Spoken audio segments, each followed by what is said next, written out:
G3XMN does awesome, hitting well over 500 nits in SDR, but it even hits 1,000 nits of peak brightness in HDR. This is the only true HDR monitor on the list, and we'll talk about that a little bit more in detail later. The standout performer here is clearly the AOC Q27 G3XMN, but the Amazon Basics tested incredibly high, especially being one of the cheapest monitors that we're testing today. But obviously, the Alienware and Pixio PX277 did awesome as well, having perfect scores.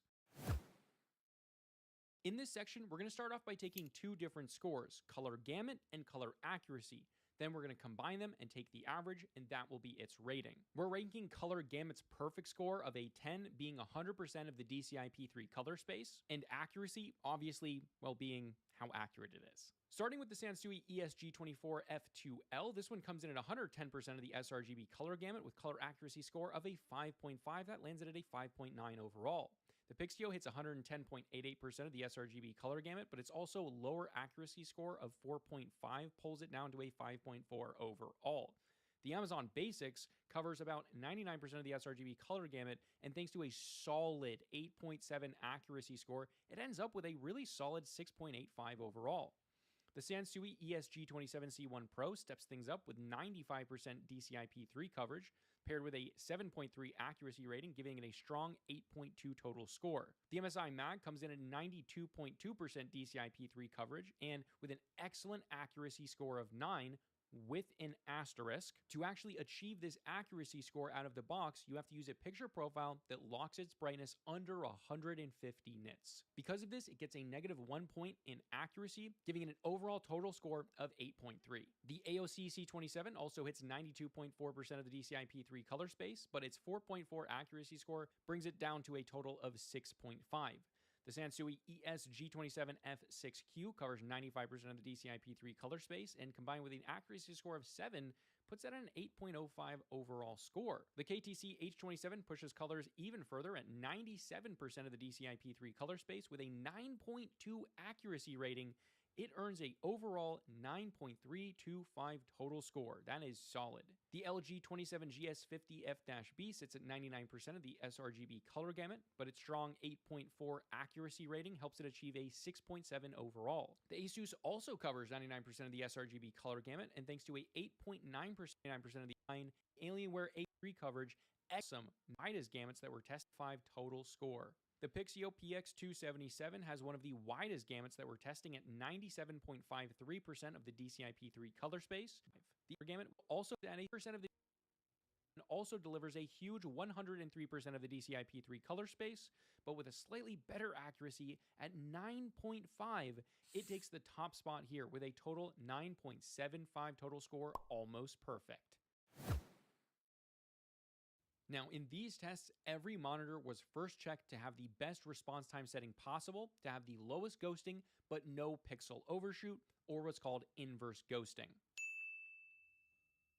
A score of 1 is almost unplayable with an intense amount of ghosting and smearing, and 10 Sansui ESG24 F2L. It is next month's strengths. Well, this panel and the previous Sansui has what's called a VA panel. Inherently, VA panels struggle exponentially with ghosting based on the background's darkness. So a lighter background will have less ghosting, and a darker background will have significantly more ghosting. While IPS panels generally overall have a faster pixel response time, having lower ghosting, darker or lighter, it's typically going to have uniform ghosting. Now that we understand that, the next monitor, the Amazon Basics, gets a fantastic score, looking exceptionally clear at an 8.5. But then contrasted with the following Sansui ESG27C1 Pro that receives a score of only a 3. Between these two monitors, what panel type do you think each of them is? If you guessed IPS for the Amazon Basics and VA for the Sansui, then you would be right. The next MSI and AOC Why does it always default? VA panels, but do a good job, both reaching a score of 4.5. This is actually very good for VA panels. While the next two monitors, the Sansui ESG27F6Q and KTC H27T22C-3, are IPS panels, resulting in very good best. I spoke. Budget option is the Amazon Basics. It's a no-brainer. It's so good for the price. I never expected something like this to happen at $125.99. it just knocks it out of the park. Now moving on to the number 4 and actually number 3, because they're kind of tying and they're right there together. This is the Sansui ESG27 F6Q coming in at $159.99, and also the KTC H27 T22C-3, also coming in at the exact same price. They're so neck and neck. Now, which one do you pick? Well, they're virtually the same. They're so close, but I would pick the KTC if you want to get a slightly better panel, and I would pick the Sansui if you want a slightly better stand and build quality. And that's really the determining factor between those. They're very, very similar. And honestly, if you want that kind of performance, I would just check both links and see which one is cheaper and probably just buy that one because they're so close. In the number 2 spot, no surprise, it's the AOC Q27G3XMN. Now, at $279.99, it is the most expensive monitor on the list, but it's also so capable. It's the most beautiful monitor on the list, and if you really prioritize solid performance for a VA panel and absolute beauty, this is the most beautiful, cheapest monitor that you can really buy on the market for games like Minecraft, Red Dead Redemption, or just beautiful games. It's so solid. And I've played tons of FPS games on this. It's not going to be as good as an IPS panel, but it's still very, very enjoyable of an experience. But in the number 1 spot, I think we all know what it is. It's the Alienware AW2725DM coming in at $100.99. All the prices are at the time of filming, by the way. This monitor just absolutely crushes. Now, the KTC H27E6 is objectively better with its color gamut, but the Alienware actually has better accuracy out of the box. And do you really need more than 95% of the DCI P3 color space? And then you take all of those things and then you couple it with the fact that the KTC at the time of filming is $80 more than the Alienware, and the Alienware looks way better in terms of its build quality and design. I think that is the best option. Now, again, if you guys want to check out any of the 5, I'll have them. Hey guys, it's Dasher Zach back with what turned into my top 10 mice of 2025. This list is full of absolute bangers, and it even includes a couple mice that I have not yet fully reviewed. So I tried to keep those spoilers to a minimum, but I couldn't resist. It's late 2025, and we've reached this weird peak of gaming mice where even a majority of the budget mice that release are just absolutely great, if not perfect. I could easily main any of these mice and be very happy. Let me know your top mice of 2025 in the comments, and without further ado, here we go. Let's talk a bit about the criteria that drive a mouse up or down the rankings. Obviously, price and value is a large consideration. There's going to be some personal preference. For example, this OP1 4K wireless V2 does make an appearance on the list because it's my favorite shape, but it might not be for you, and it's one of the more expensive mice on the list. There are some mice I just love using. There are mice that are kind of good, but there's a killer flaw that might not do it for some people. And then there's just like, I made a list, I moved mice up and down, and this is where we landed. So without further ado, into the top 10. Coming in at number 10, we have the WL Mouse Beast X Pro. This is the tempered edition from a community art submission. This was the voted winning print. Not my favorite, but I am partial to it because it's limited and I like scarcity. This is the sort of cloud mouse shaped from WL Mouse. The Armron optical version, I would not recommend getting any other version. The Armron opticals in this mouse feel spectacular, very good in the magnesium shell. Side buttons are super snappy. It's a very comfortable shape, and really the Pro version that dropped in 2025 with the solid sides is what makes this mouse usable and very comfortable for me. I think the medium shape is perfect for me. You can also get the Pro in the Mini or the Max. Comes in at $145, which is a strong reason why it's number 10. Also don't love their stock skates for what it's worth, but that's a lesser determining factor for me, as I have 11 billion extra aftermarket skates at my disposal. So this is the most expensive entry on the list. Spoiler, no Logitech, no Razer. And at number 9 we have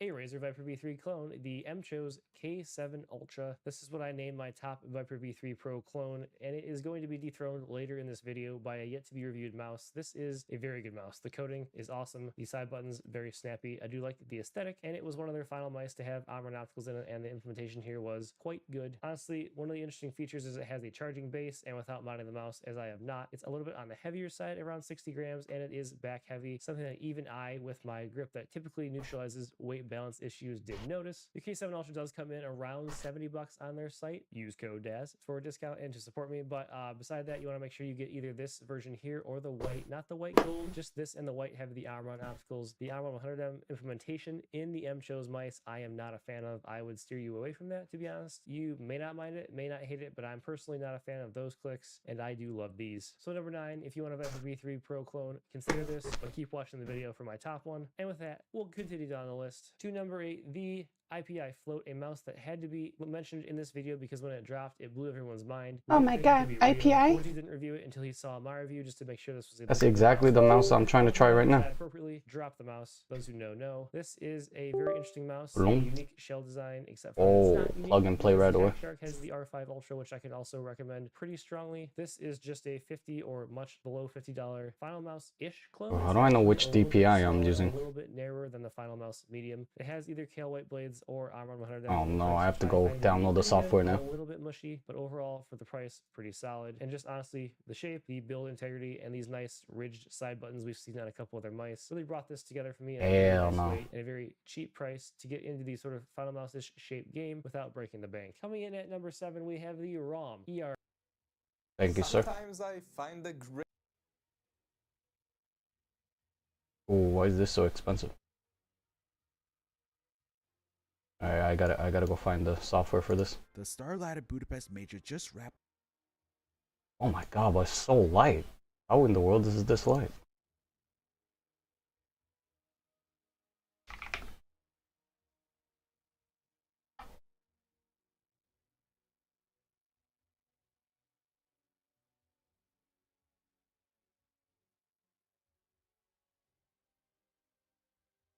DC Insiders. That is crazy.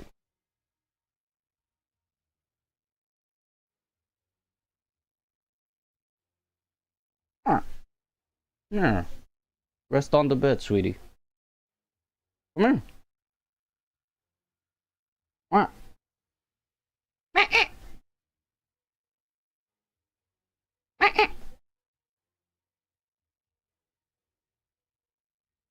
There you go. Sit.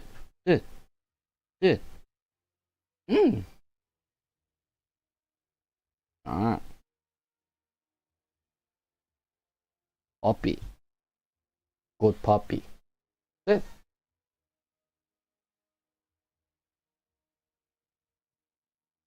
Puppy. Sit. Pretty puppy.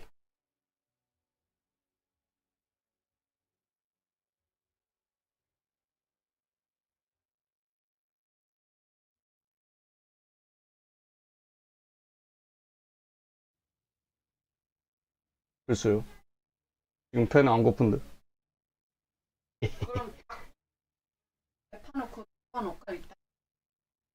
배고프면 제가 끓일게요. 예파.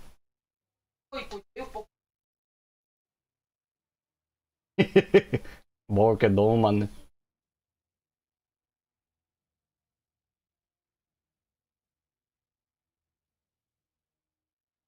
Holy shit, why is everything in Chinese?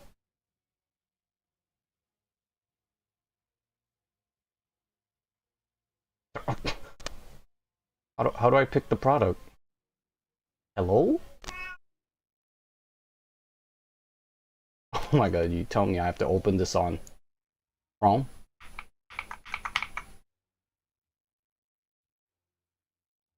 Oh, that's frustrating.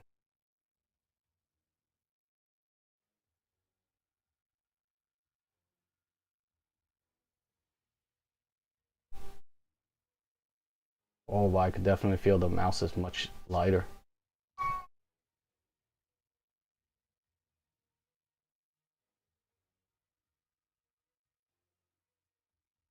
This technically replaced my... Oh, Springy, why are you crying?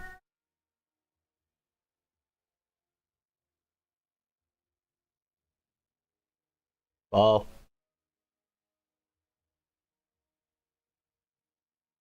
Why you quiet? Come here. Sit here. Watch me play and lose and get mad. Yeah? No?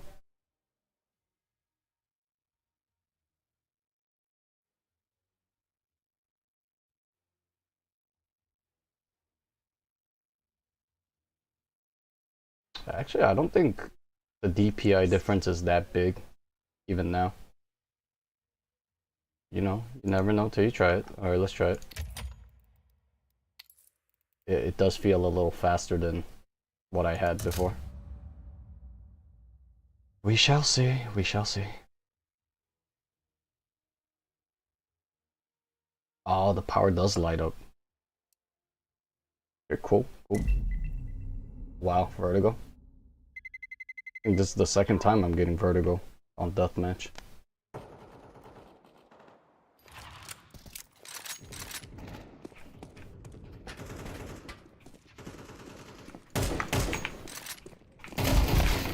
Oh my god, the mouse is so light.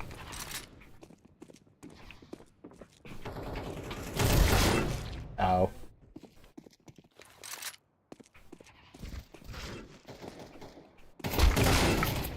Ow.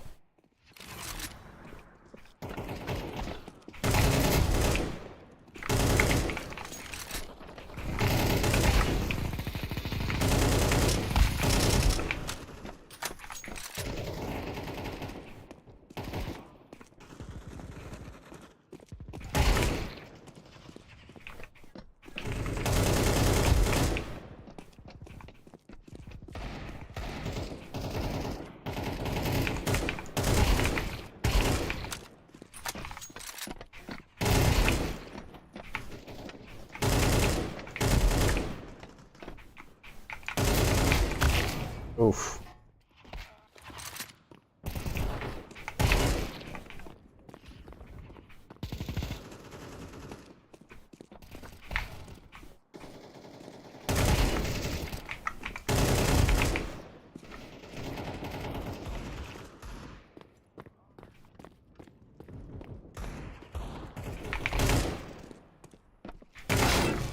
Holy mama.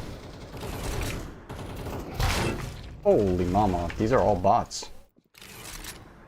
Instant reaction time, that's crazy.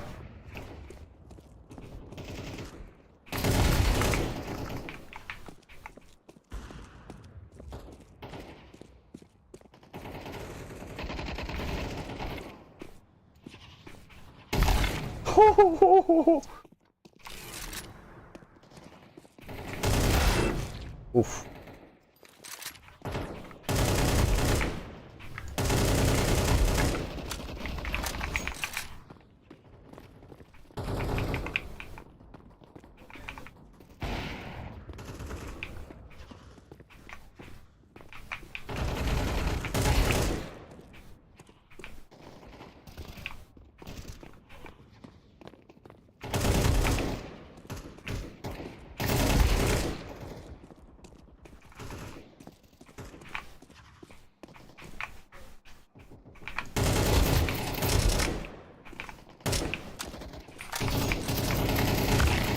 No way, bro.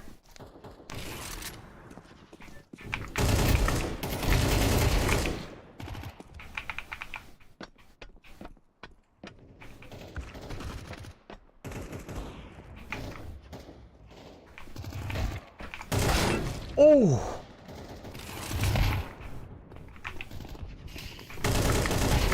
Huh?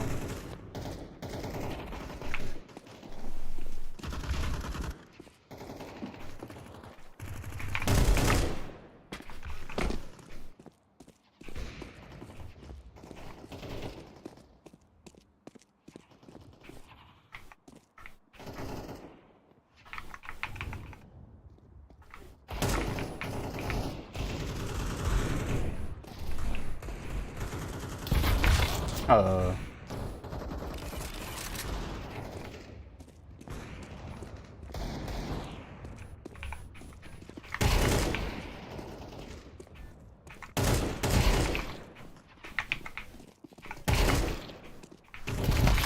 Hey.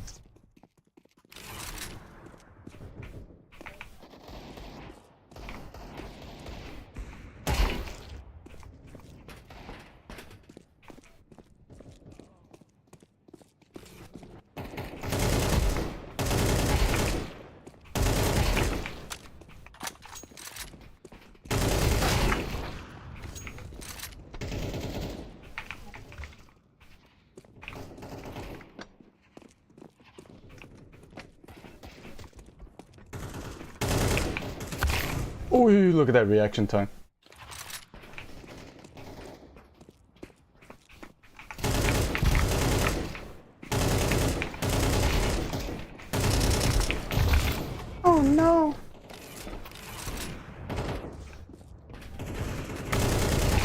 Oh, what the heck?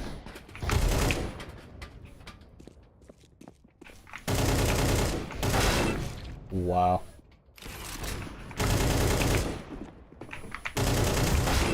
Wow, turnaround headshot. That's crazy.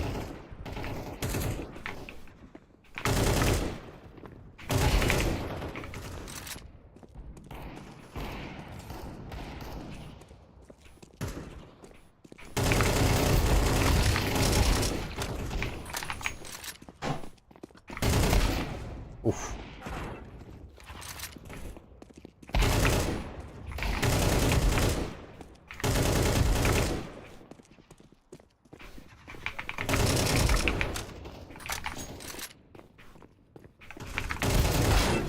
Oof.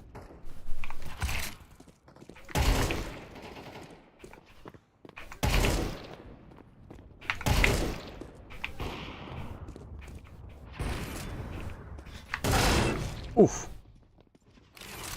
Notice how the AI starts shooting before you even turn the corner? That's crazy. His animation's already shooting. Oof.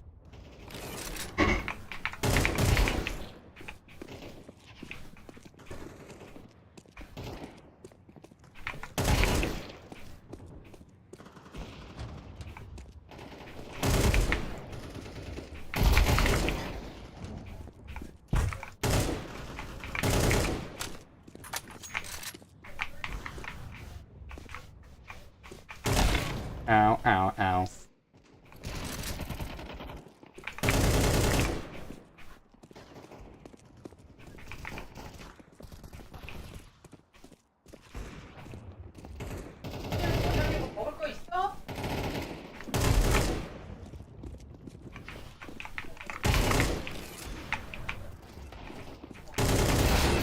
Oh no!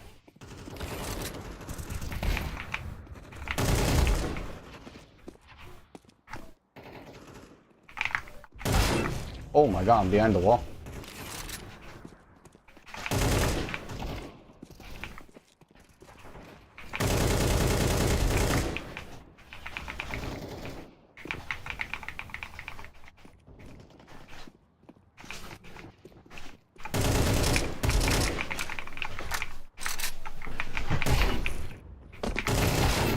Oof.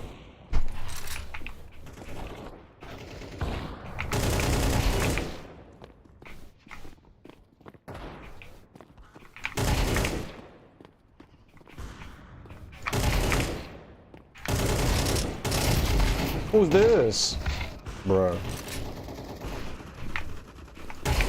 AI crazy, bro.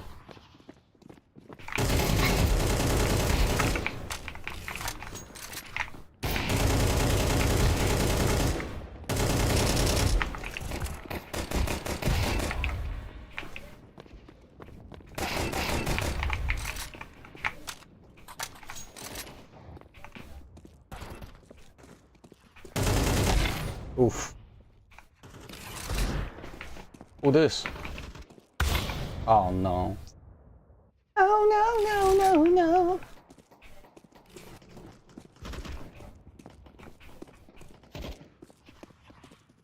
I mean, considering the difference in DPI, it's not too bad. Who's camping in the back over there? Bro, you built different.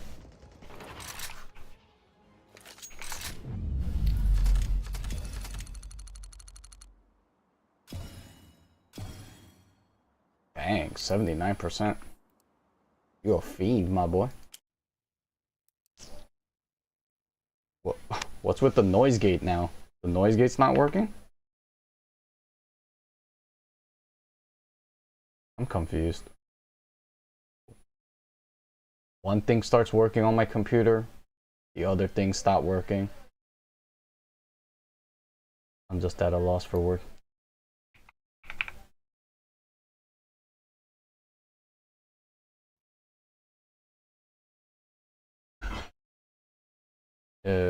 Is the microphone adjusted now? Would hope so.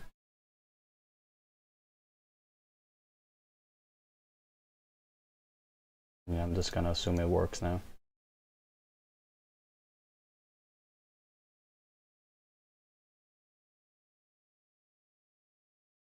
I mean, since I already alt tabbed out, might as well do the driver thingy majiggy. The Starlight of Budapest Major just wrapped up and the Starlight of Budapest.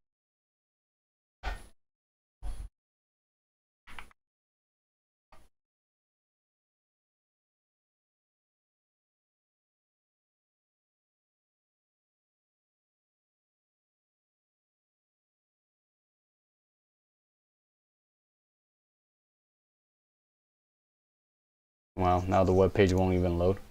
What is going on? I am confused.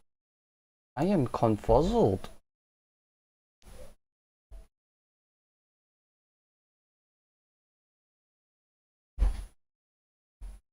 Ooh, found it.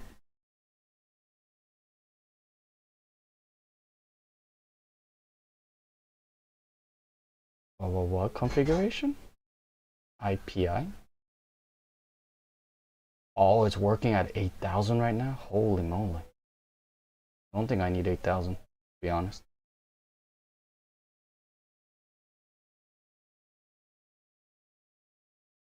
What? Device function. Wait, hold up.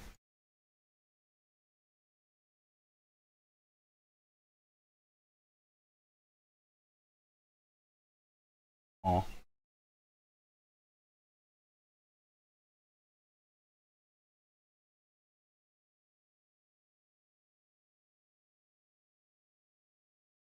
Oh, it is on 1,600. Exactly the same thing I had before. This will be 800. Green will be 1,200.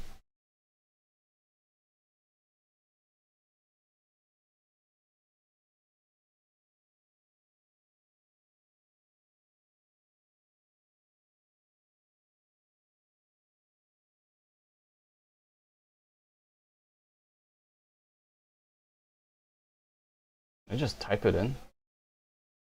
Very inconvenient.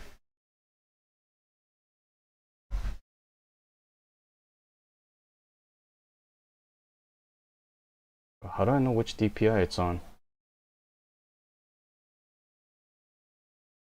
Oh, okay.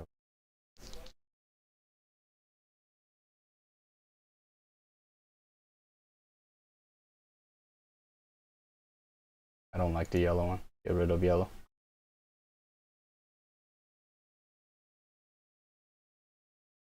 I want it to be on the green color, so I'll make this 1,600. And make this one 3,200. The last one will be crazy stuff. Alright, let's try 7,000. Oh my lord. Oh, mouse is flying around. Oh my god, the crosshair's just flying on the screen. Crazy. Great.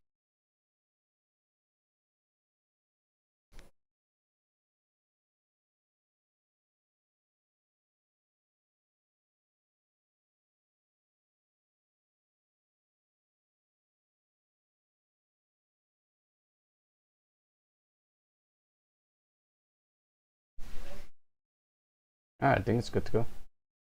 But do I need it on 2,000? Is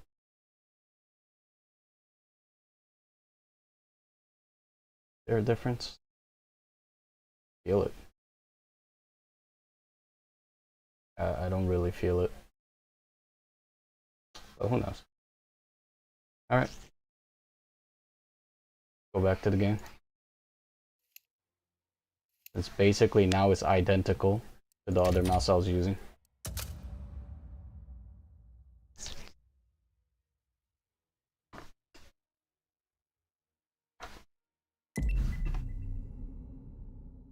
Vertigo again.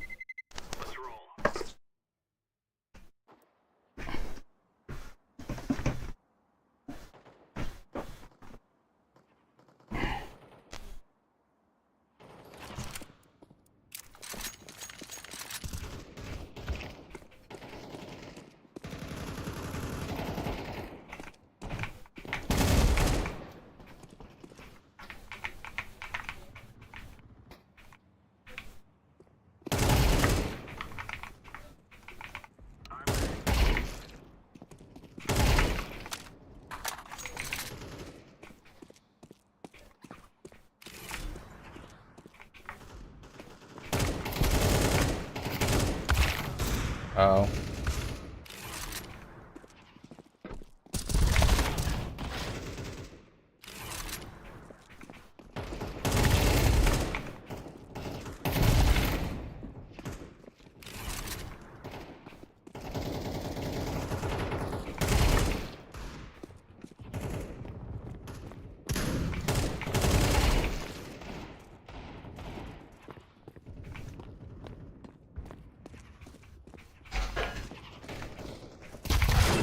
Oof.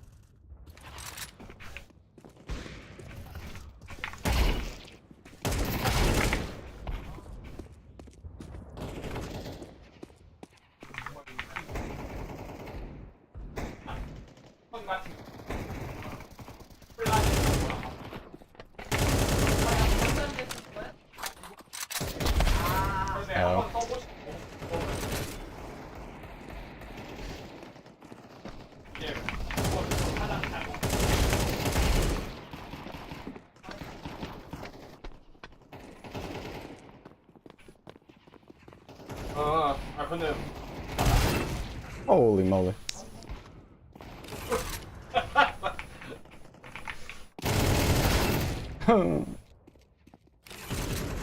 Die.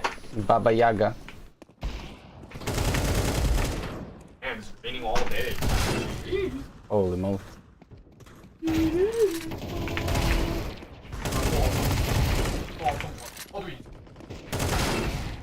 Woo-wee.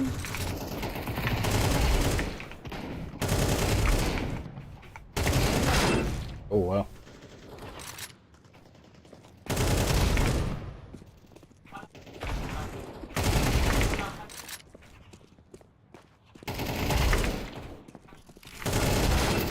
Oof.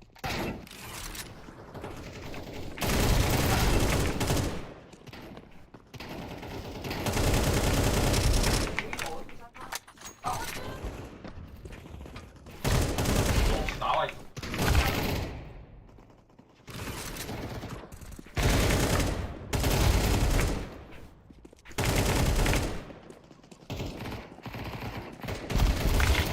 Oh, they're everywhere.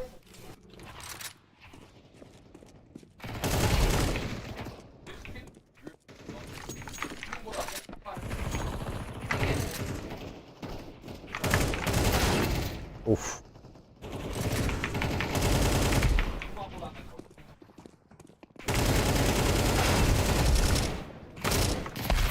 Oh.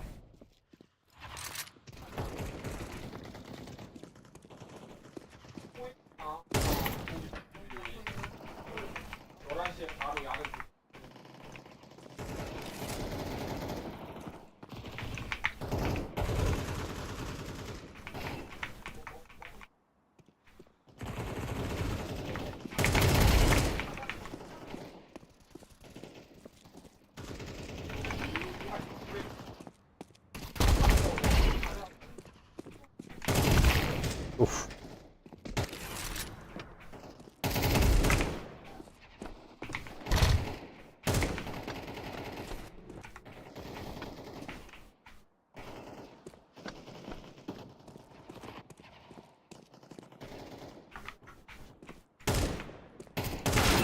Oof.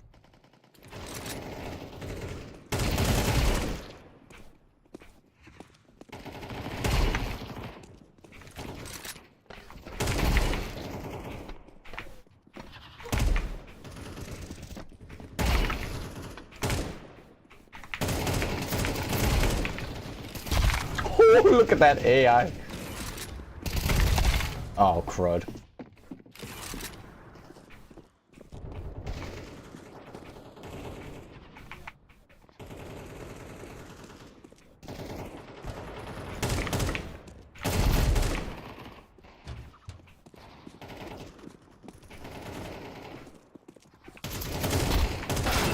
Oh, good movement. Oh, bad movement on my part.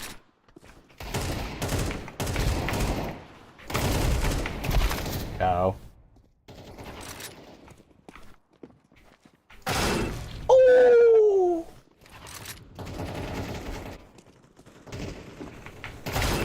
Oh my god! This man's killing me while moving. Bro, these AI way too strong. For things that have 100 ping, this is a little too much. Like, they're this good with 100 ping.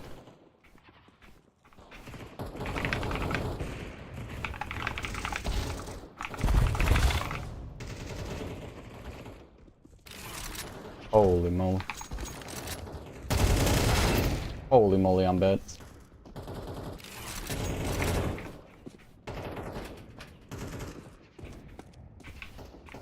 Got a chicken?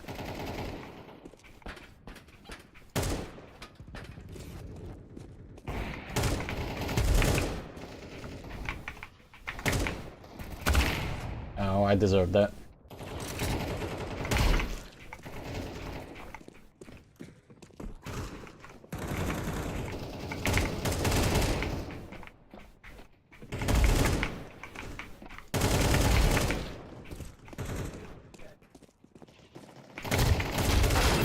Oh.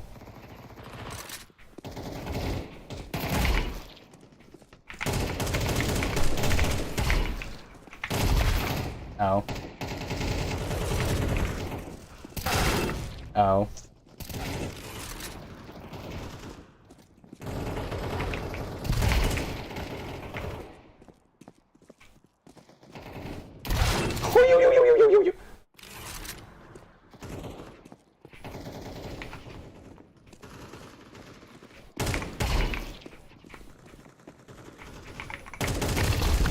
Wow, I couldn't beat him.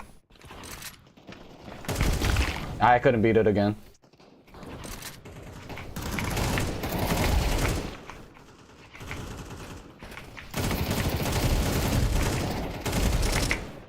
Nice try. Monkey thought he was gonna knife me.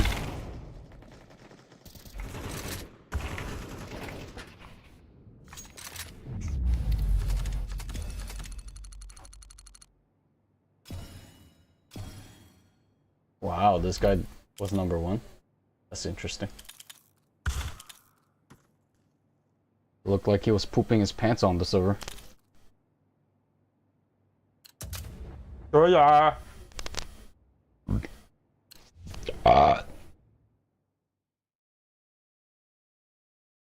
Bringy. Bring bang boo. Bring bang boo. Let's bring bang boo.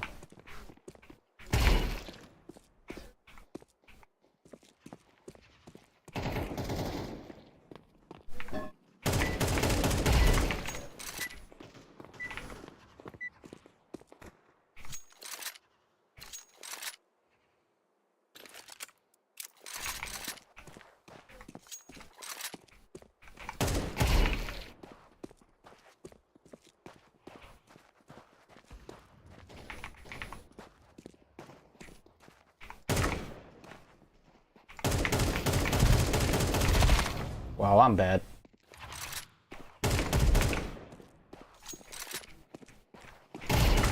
Hello.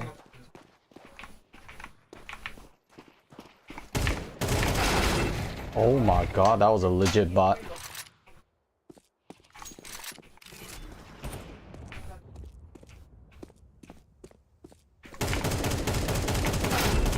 Oh my lord. That boy crazy, bro.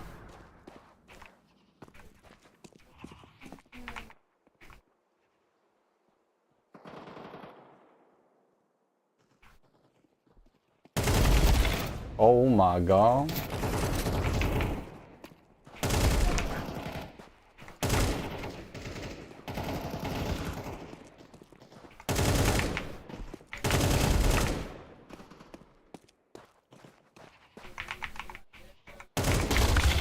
Oh my god, if I miss, I'm dead.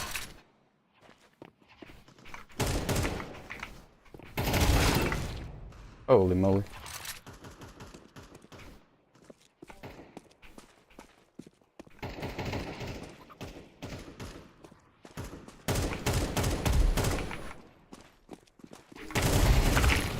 Crap.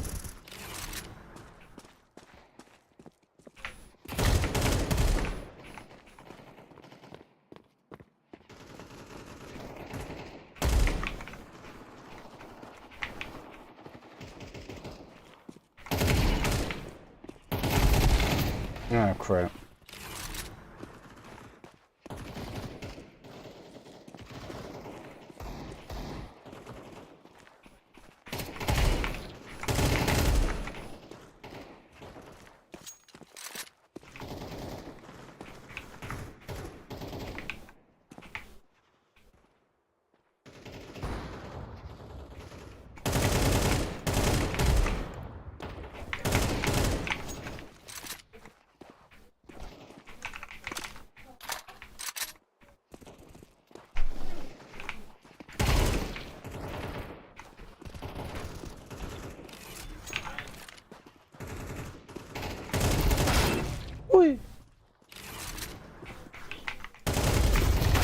Oh my god, he's camping?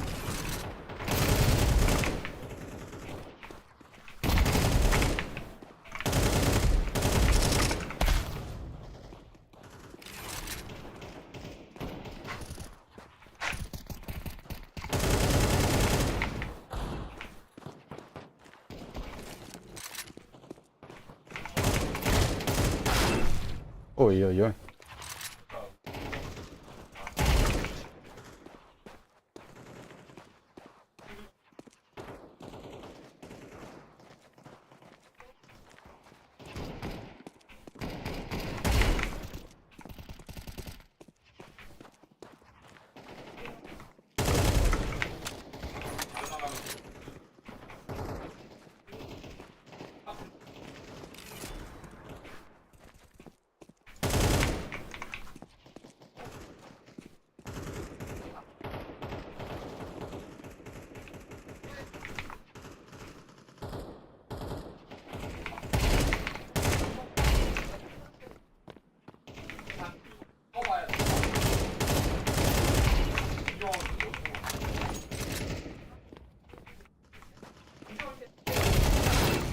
Oi.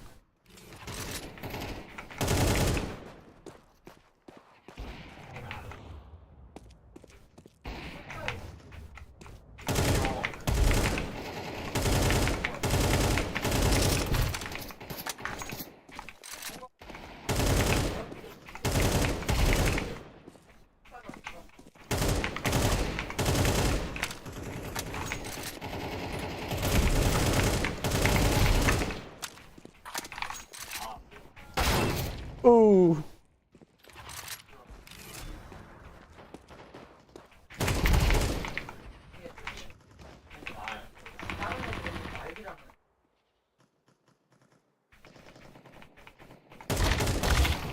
How's that not a kill? Bro.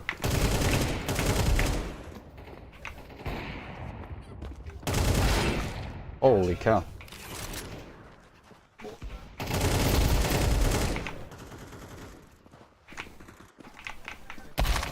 Oh. Oh.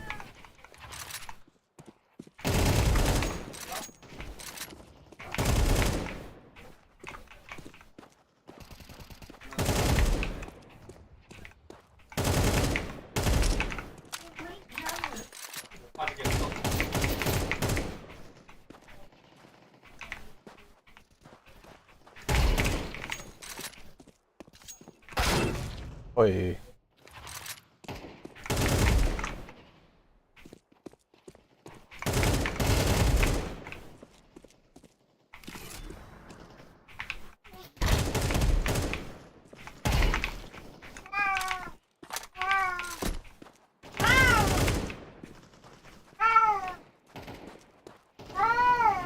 You're screaming. Why are you quiet, baby? Come on. Come sit here. Come sit here. Sit.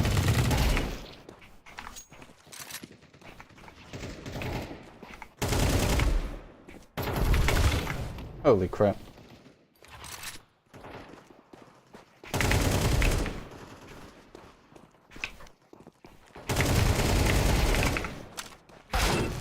Oi.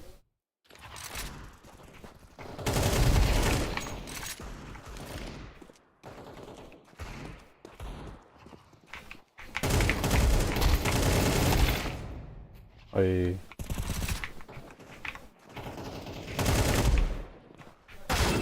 Oi.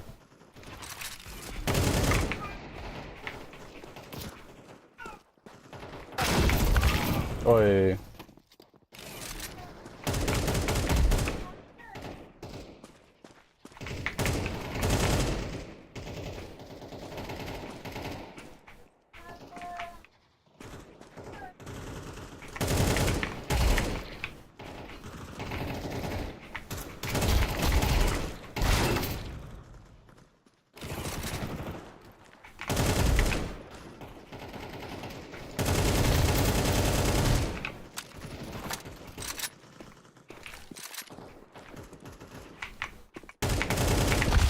Ooh, I failed that one.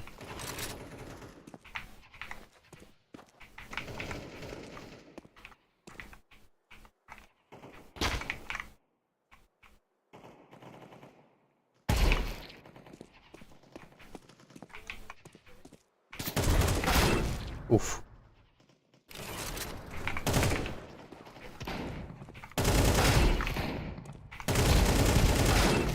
Oof. Where? Uh-huh.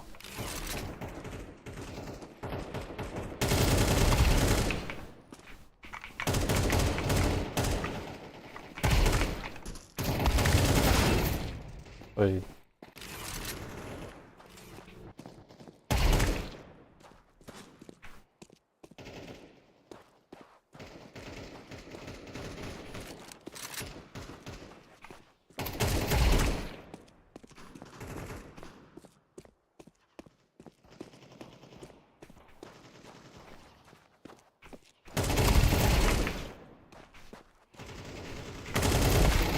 No.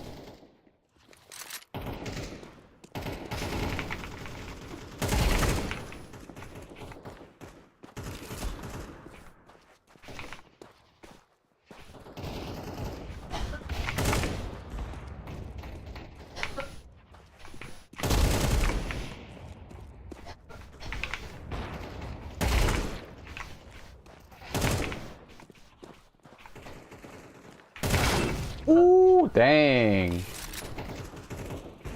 You built different, my boy.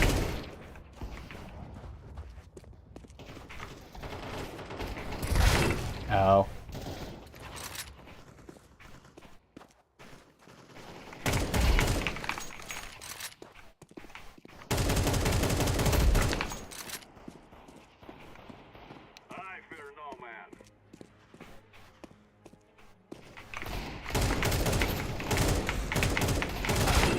Ooh, Donald got me. Dang, just got headshot by bottom fragger. Feels bad. I still need to do this. Alright, let me take a pee pee. Gotta take a pee pee.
Oh, why you hiding? Eh?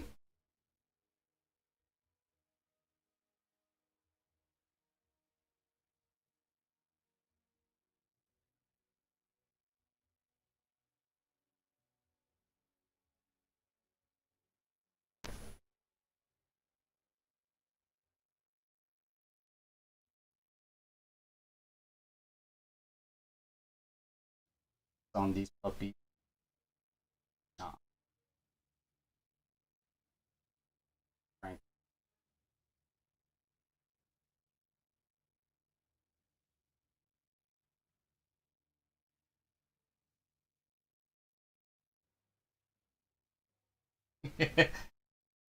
Where you running, baby?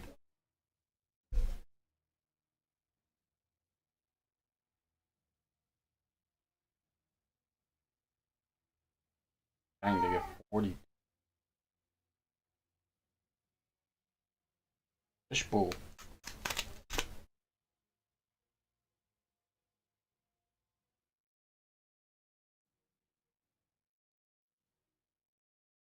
Oh no.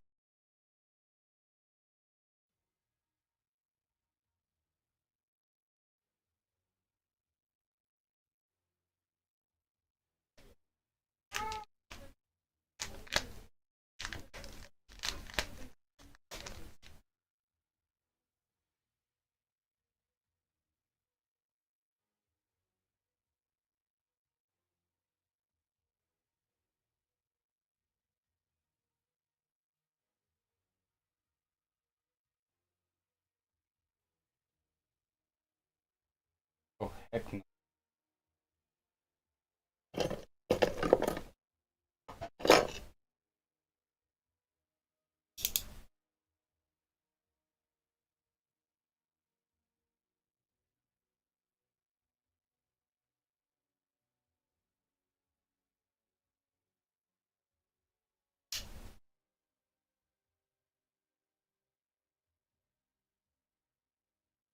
Win everything.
So far, I like the shape of the mount. Can't do my relaxed palm grip that I expect to change in.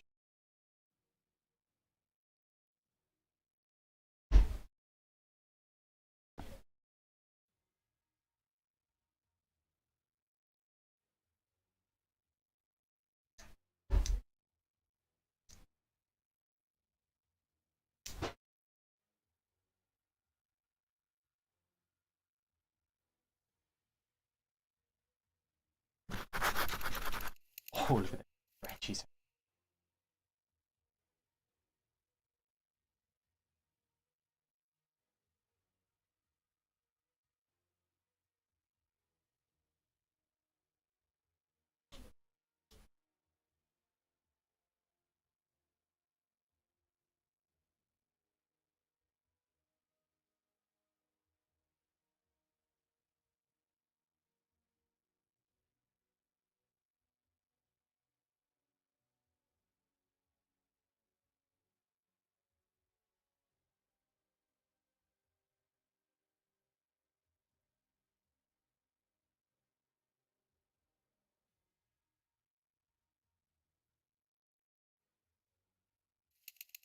Hmm.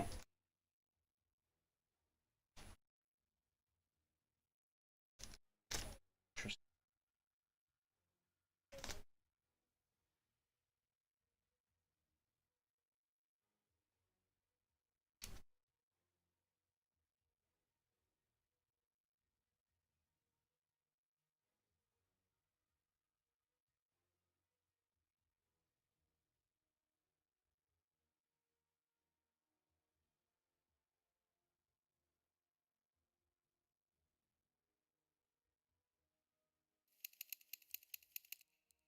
All right.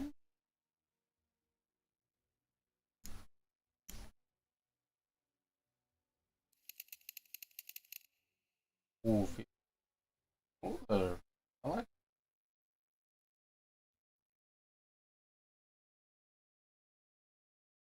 If this is what I should expect out of these. Okay. Tiger skates. Okay.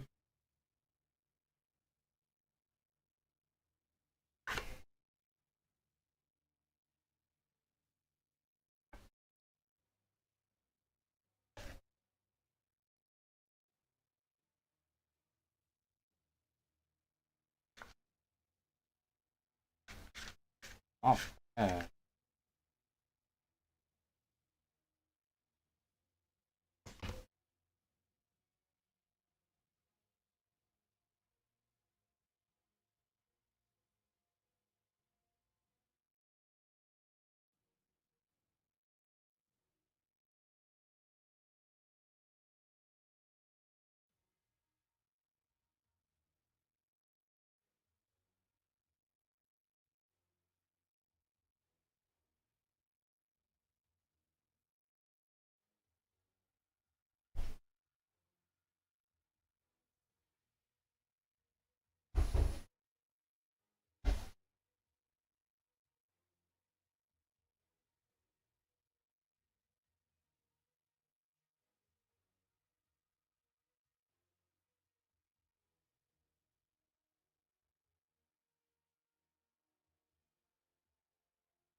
I just battery life on.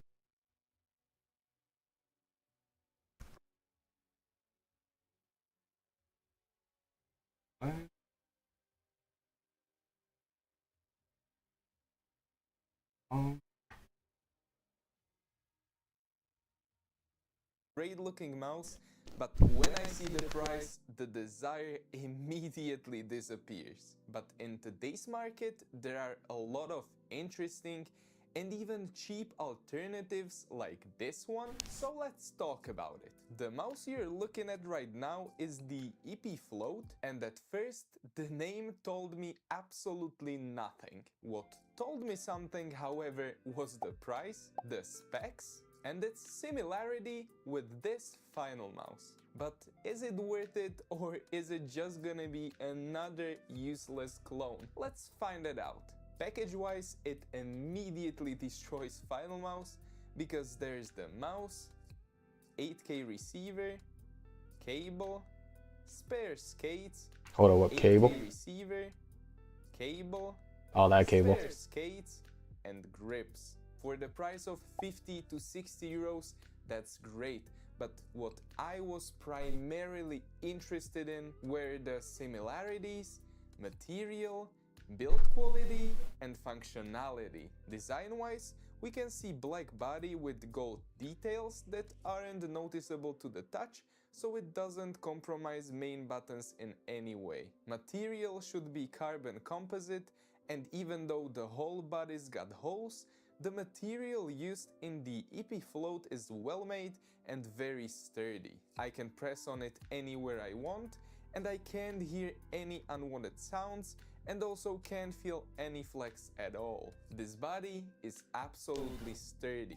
I definitely wouldn't try on pressing on my final mouse this hard. And yes, up to now I was saying that this should be somewhat of a final mouse clone, but in my perspective it resembles the Arbiter Akitsu way more. Akitsu was also extremely sturdy, and design, in-hand feeling, it was way more like this EP Float. Yes, Akitsu was a bit narrower and also slightly smaller, but still, to me, it's closer than the final mouse. If I go back to the EP though, it's a medium-sized mouse, which to me was the most comfortable for claw. I had just enough back palm support, and my fingers sit right in the middle of the buttons, where it was the most ideal. For fingertip it was also very usable, but I'd recommend it for larger hands, while if you wanted to palm grip it, it'd be ideal to have smaller hands than me. However,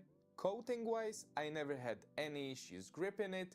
It was grippy enough so that I never needed to apply the provided grip tapes. The coating wasn't extremely grippy, but it's above average, so it never slipped, and also I had no issues with fingerprints. Weight-wise, we're talking about 43 grams, which is a super light mouse territory. Very importantly, the main buttons, thanks to the used KL wide blade switches, were extremely responsive, very, and I repeat, very clicky and easily spammable, and even at this price point, without any pre or post travel.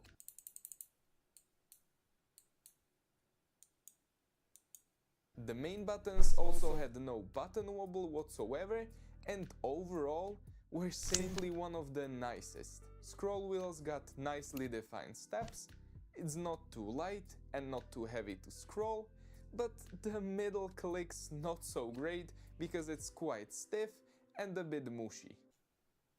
Oshi. What is absolutely crispy though are the side buttons, which have basically no pre or post travel. They require just right amount of force and are very easily spammable. Great side buttons. Turning it over reveals the DPI button, switch between 2.4 GHz and Bluetooth mode, and 4 corner skates. Skates, unfortunately, are one of the things that I have mixed opinion on. They aren't bad, glide okay, and aren't scratchy. They were fine to use, but also were a bit too loud, and if I used the mouse for longer, I'd definitely switch them out for aftermarkets. Up to now, you could say that this is basically a perfect mouse for perfect money, but there's still software and performance to get to. When I first started testing the mouse, there was only this not so great software to install, but while filming this video I stumbled upon web-based software, and that's insane. You can set up everything you need, starting with DPI, lift-off distance, polling rate, different macros, but also sleep mode, debounce time, motion sync, and these 3 modes that I have no idea what they do. After setting it all up, the most important thing came to the table, and that's gaming performance. Usually I say stuff like it worked as it should, there were no problems, something. The usual stuff I'm used to. Unfortunately, when it comes to the EP float, it wasn't so easy. Don't get me wrong, most of the time it worked great, and it still remains that when it worked great, all the polling Alright, well then what's the issue? Click response was on point, and most of the time I really couldn't feel that it's so cheap. But then came a few moments where it very clearly stated that it wasn't that flawless. From time to time it skipped a portion of my movement, or sometimes the cursor reacted as if it was connected on Bluetooth or at 125 Hz. Basically, from time to time it acted weird, and I haven't found the cause, even though I think it could have just been some kind of interference. Most of the time it worked, but from time to time for a second or two it acted out, and after that it worked good for the next couple of hours. Build, buttons, design, coating, it's truly great in those aspects, but unfortunately I can't just tell you to go and buy it because it wasn't as flawless as I hoped for.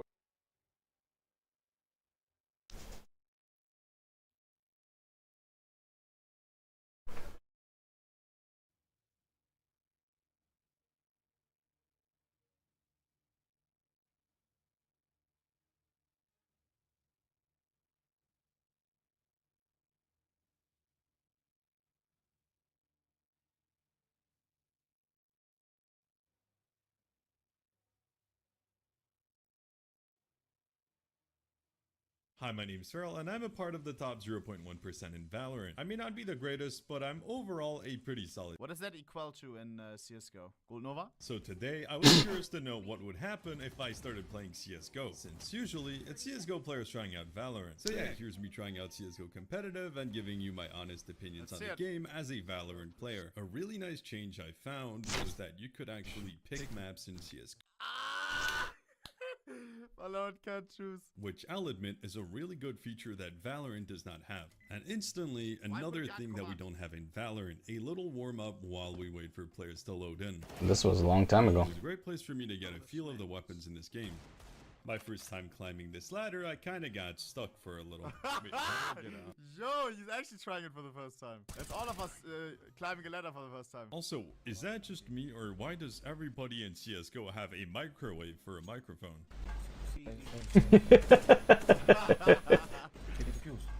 Go. Also, I gotta say this AVP skin is kind of insane. On the topic of skins, I think CSGO is doing a lot better than Valorant. Why does it call it AVP? Russian or Polish or German?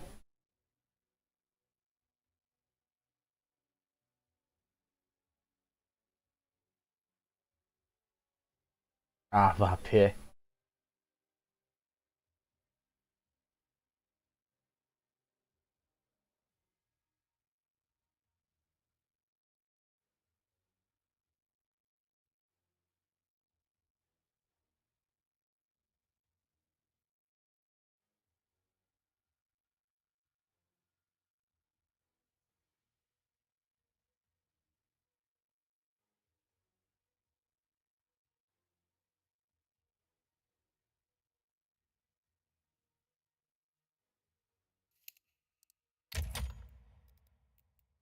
Let's try to get one more warm up.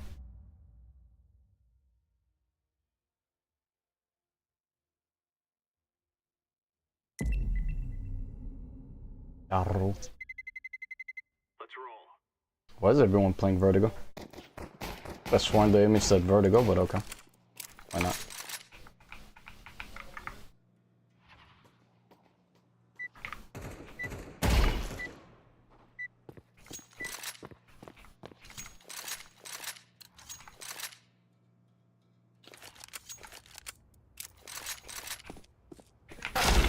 Holy moly.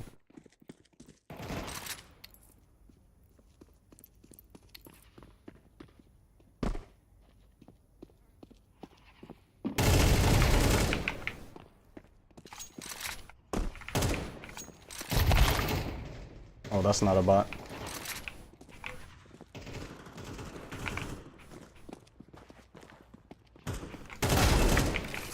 Holy instant headshot.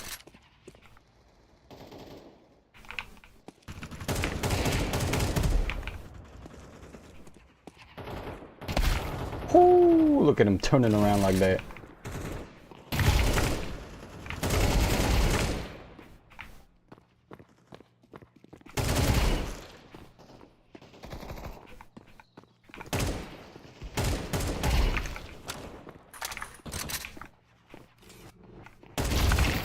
Holy moly.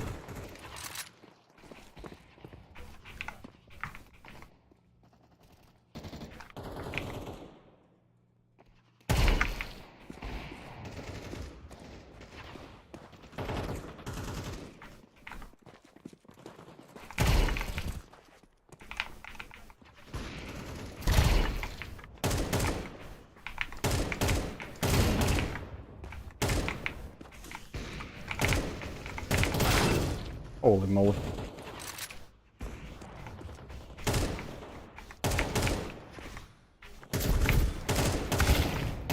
Ooh wee.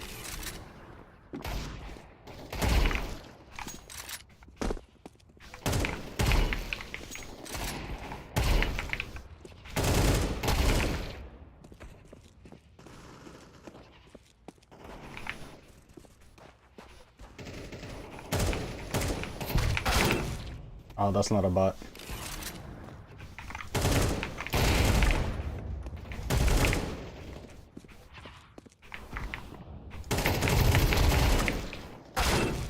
Oi, oi, oi. That's a bot. Oi, oi, oi. I'm a bot. Toi, toi, toi.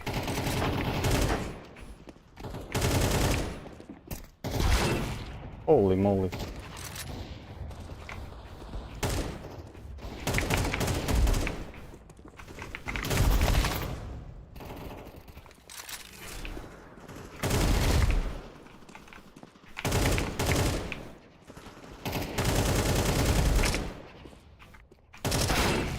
Ui. Ui. Oh my, one tap.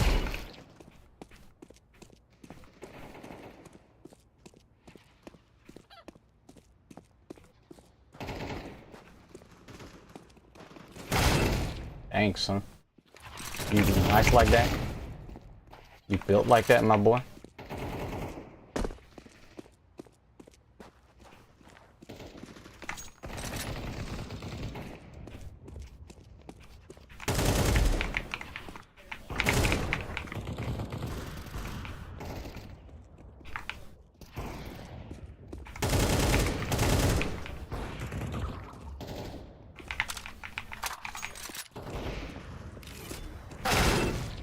Thanks, son.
Holy moly. That reaction time is very good. Oh no. Oh no. What is this guy? That's crazy good. He's not even a bot. My boy's just built different.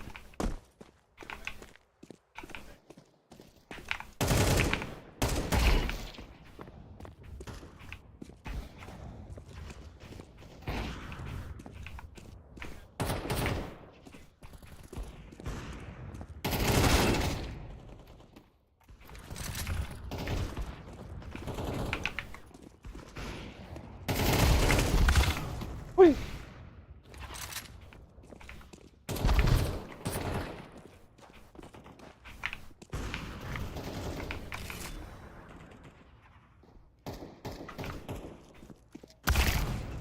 The heck? I didn't even hear him come.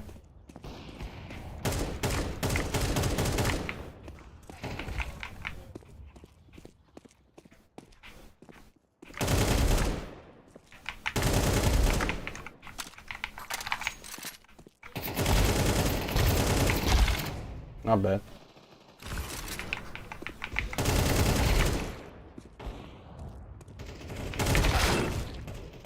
Dang dog.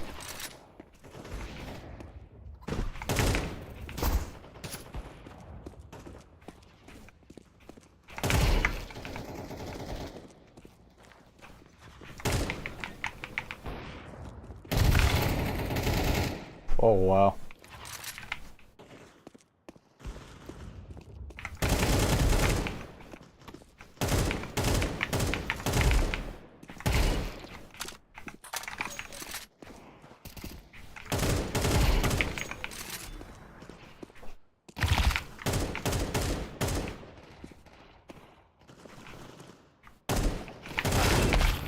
Wow. These bots are overpowered.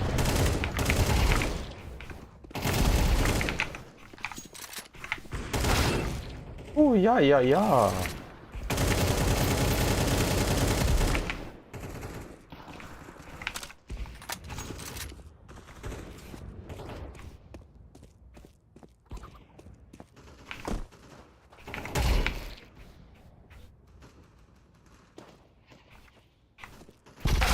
Oh my lord, the reaction time is nuts, my boy!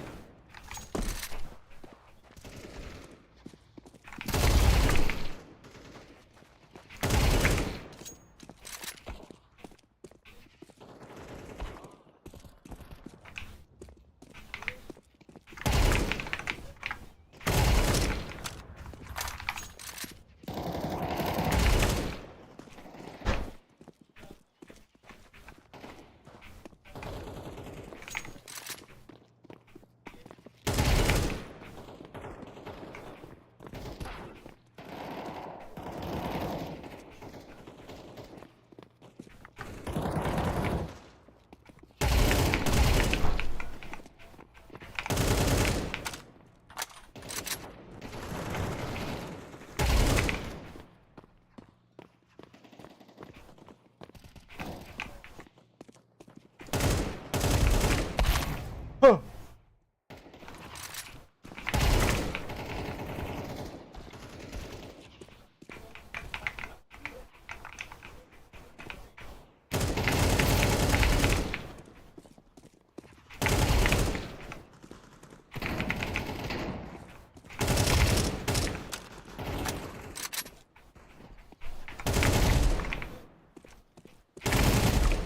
Nice try.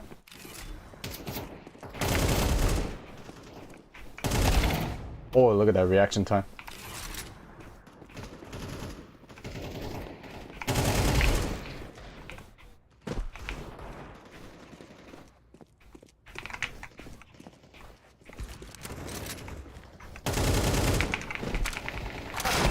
Holy moly. They're everywhere. One's behind me too.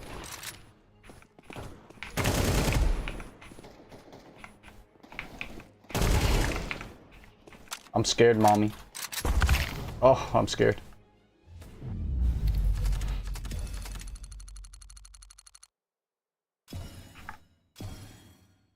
And he made a new account just to play CS. Intriguing. Very intriguing.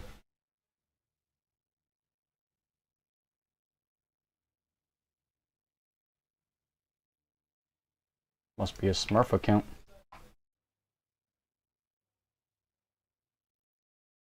One KD. Oh, face it level 7. Not his Smurf, it's his main account. So many unique profiles out here. Very unique.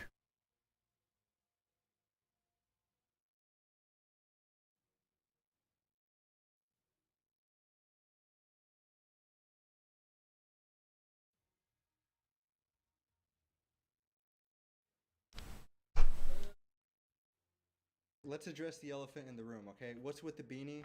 I'll show you at the end of the video. The haircut that I got here was terrible. Today's Friday, December 12th. Just about a week out from Andrew Tate versus Chase Damore. I went to watch Gib versus Slim last year in Qatar, so when I saw Andrew Tate will be fighting Chase Damore in Dubai, I knew I had to get tickets to go. Not because Chase Damore is fighting. Chase Damore is buns, but also another chance to go back to the Middle East. My first chance to go to Dubai. I will be there no matter what. So yeah, today we're pretty much gonna look at a bunch of clips that they're trying to put out for promotion for the fight, but Chase Damore does not stand a chance. This guy's buns, but I mean, I feel like this video is just me shitting on him, but you know, I'll explain to you guys why. We'll just watch like a couple of different things and I'll show you guys. So first up, we're gonna be watching the Andrew Tate versus Chase Damore face-off that Misfits Boxing and Weight Concept did. Bro, this guy Chase trying to sit there all stoically, but he just looks like, what's his name, Junie from Spy Kids? Fams at Misfits for a while. I understood I had to become the CEO and take KSI's job. Yeah, about that. I remember last year when I went to Gib versus Slim when I was there, bro, the freaking acting that they do is so scripted, like, and if you mess with me, you mess with my company. I forgot what he was saying, but something along how he was like, and screw Gib. Come at my company! You come at me!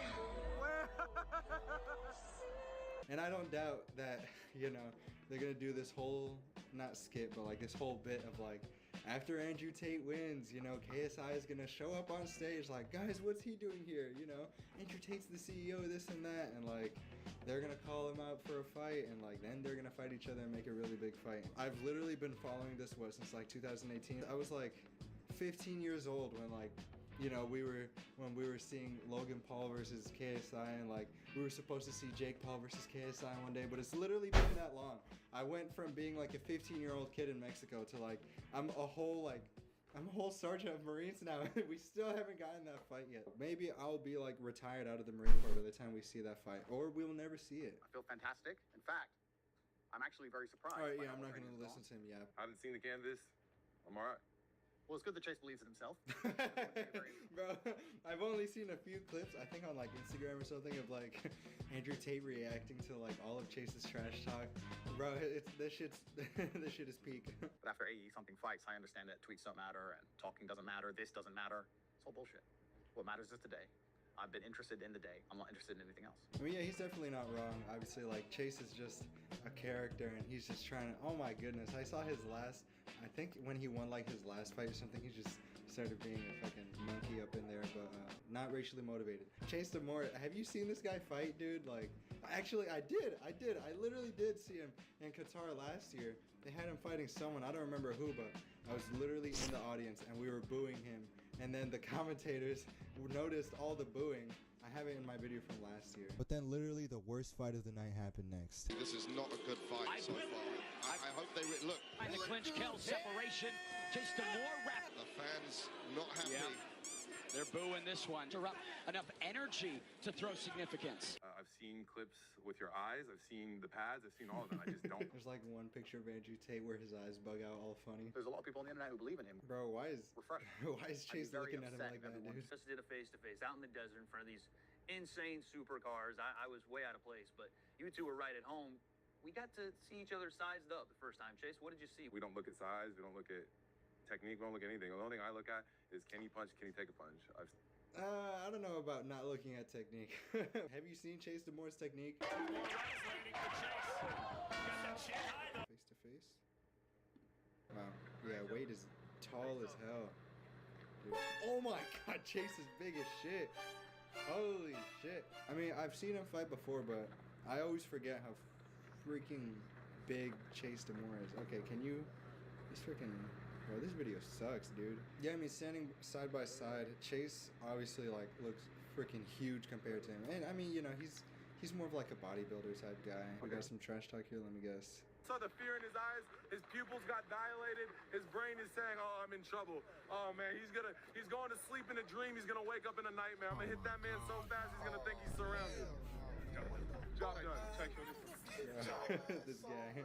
That corniest cornball that ever lived. I had the missed swing that went around the world that everybody laughed at me. You know, I've spent, to this day, listening to people laugh at me and judge me off of that fight. Judge him off that fight, but not much has changed since that fight. Let me be honest. But everybody is constantly throwing that clip at me, so I have broken my body, my face, my ego, everything to improve from that clip, and I stay active. This year alone, I fought 10 times. Yeah, I mean, I could have gone down to Tijuana and fought some cans. I didn't. I mean, I could have. Without this, you're fighting people in Mexico who are paid to lose. But it's still good experience for you. I mean, you're a new fighter.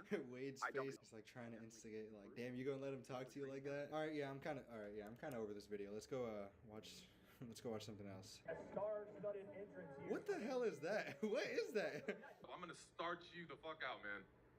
Jace, genuinely, I'm your boss now, and we put a lot of effort into this. We put a lot of money into this whole press conference. We got a lot of people here. We need things we can clip. We need it to go viral. We have to sell this fight. That was shit. I haven't even seen this part. See, like, I've only seen like short clips on Instagram, and I just saw like anything that he says, bro. Yeah, at this point, it's like, hey man, look, bro. I'm your boss. I'm your CEO. You gotta sell this fucking fight, and like anything that Chase says is buns, bro. It's not a threat, Andrew. It's a promise. Ooh, a promise. Well, can you promise me in a convincing way so we can make some fucking money, please? Well, my promise to you is when you get into the ring and your Bugattis and your yachts aren't in there fighting for you and it's your fist talking, that's the promise I'm going to keep to you. It's not a threat, it's a guarantee. Bugattis and yachts don't fight, dumbass. Oh, I know. According to your Twitter followers, Clearly you don't know because you don't have any. Oh, you sure? Shit, damn, he's fucking cooking him right now. I ain't gonna lie, I'm getting cooked. I was gonna say, he seems upset. Give him half the tangerine. Come on, give it to him. That's from me. Oh. The thing is Andrew thinks he's so smart, but the guy, like, even before I was fighting him, I used to dissect everything this man posting what the world wants to see. That was better. We might be able to clip that. We might be able to. Bigger, stronger, faster, younger. Yeah, can everyone in the crowd put your hand up if you give a fuck what Chase thinks? Oh. Jesus. 7 out of 10. 7 out of 10. And he falls for it too. I have something you don't have. What you got? A Bugatti? I want that, so bet it. A tangerine. A tangerine. Oh my lord. The Matrix now. I am the guy that's coming to put you away for good. Brother. Oh, brother. Wade's face too. His face says it all. That was shit. Oh, brother. Every time. That was shit. I'm gonna go get the company back for JJ, and you're gonna apologize immediately. You know what, understand? Chase? You're gonna apologize. Yeah, my intention is to make Misfits the largest brand in the world. You know, let's make it fun. I'll grab $100 million from my pocket and let's, you know, pay everyone 10 mil to fight blindfolded and shit. Let's make it fun. Wait, I wanna wait. Oh my god. Sport promotion in the world. Wait, hold up. That's Is this the whole real? point. All right. Anything bad that I've said about any of the fighters on Misfits, I take it back. And I genuinely believe we're gonna be the largest boxing organization on the planet. Chad, is this real? Speaking of those Chad, get me on plans, I know Misfits, you're please, not overlooking please. this. I know you wouldn't do KSI said- I enjoy. Is he? Where is he? Well, out there in the That was not a racist joke. Thanks for clarifying that, by the way. I'm gonna dispatch an Andrew, then I want Tommy Fury. That's what it is. I beat a CEO, Oh he my beat a goodness, CEO. dude. Chase Demore versus Tommy Fury would be terrible. It would be terrible for Chase is what I mean, but it would be great for everybody else. December 20th, when I'm packing you in, I'm gonna ask you in the middle of the round, what color is your Bugatti? And you're gonna look me in my eyes, and you're gonna say red, like what's coming out of your fucking nose. That was actually pretty good. Oh, we have Warren Spencer. Is that a... Okay, hold on. Wait, just backing up like, all right, hold up. Chase, don't touch that. They brought me a snake, but listen. It won't bite, bro. Pick it up. It ain't gonna bite you, Chase. Chill. Don't Chase, don't touch that. It takes a snake to beat a snake. It's not gonna bite. Don't touch that. Nope. Don't do that. It takes a snake to beat a snake. Wade trying to warn him, like, don't touch I love it. this thing. Okay, all right. Well, Wait, do you want some steak? No, I'm good. No, I think he's good. Yeah, no, honestly, not much else to see here. Maybe just if there's any training highlights. Jack Hopkins versus Andrew Tate. All right, he looks like, you know, really muscular and like kind of stiff and awkward. Okay, yeah, that was shit, Andrew Tate. What the fuck? Yeah, they both kind of look like they know what they're doing. But yeah, why is he? He's like flinching so hard. And, oh my, what is that? No, Andrew Tate looks all right. Looks like he's just kind of messing around in there, not fully taking it seriously. Yeah, his hands are down. That was like a weird. All right, yeah, no, he's doing pretty good. Oh, switch to southpaw. Oh, good body shot. Yeah, let's see this. Oh, good body shot.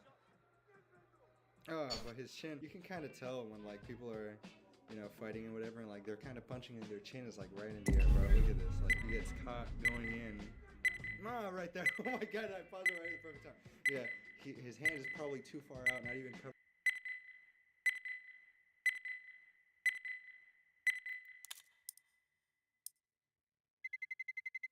Let's roll.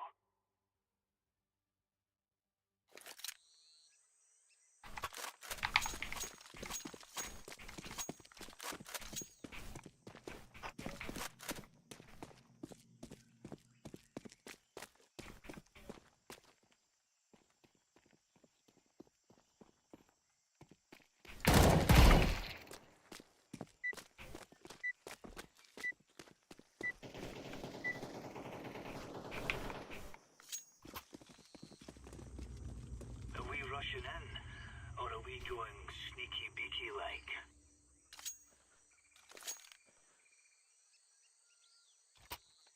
Lolo lala.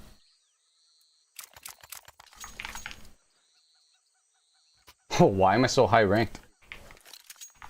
Let's go.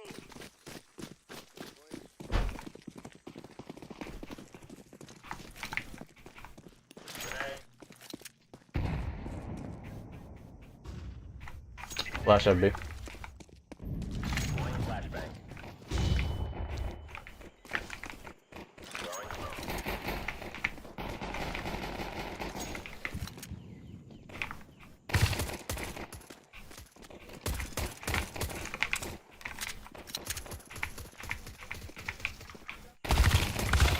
Half HP.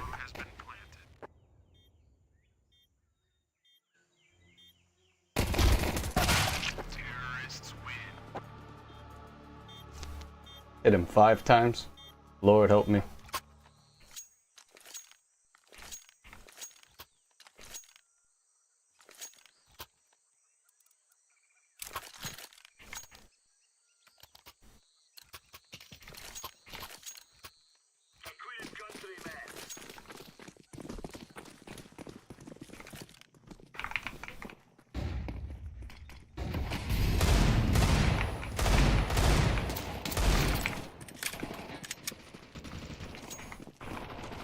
Pushing long here.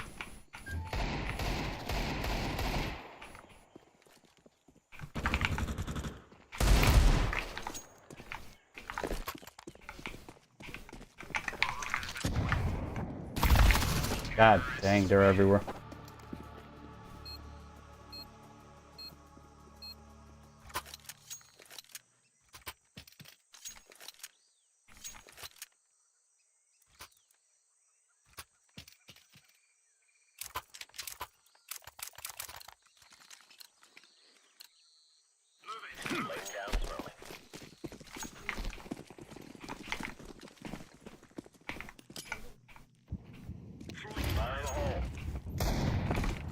Two mid.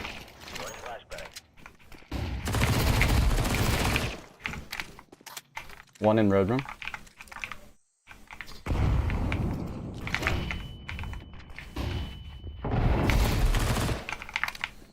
One more red room.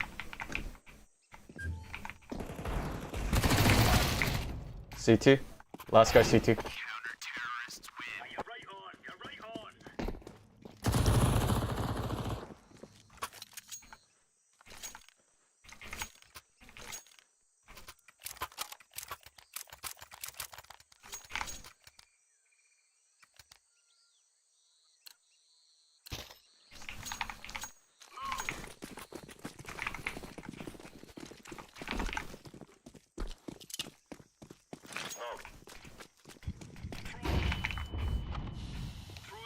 Two rushing A. Two pushing A.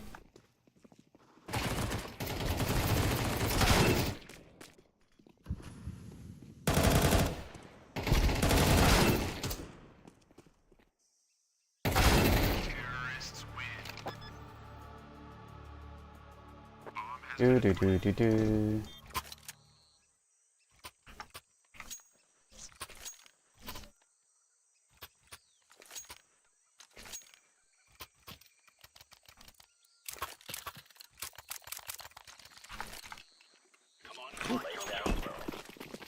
Do do do do do.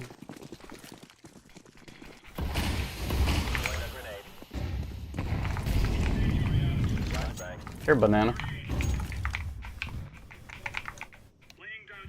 Here, donut.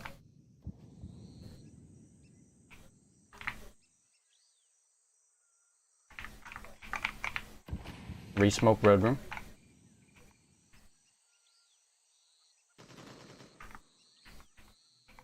One already in B.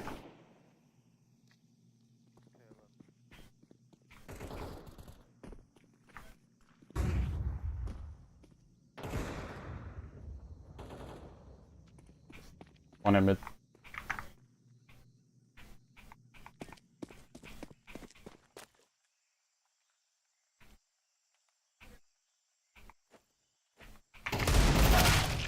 Dang, son.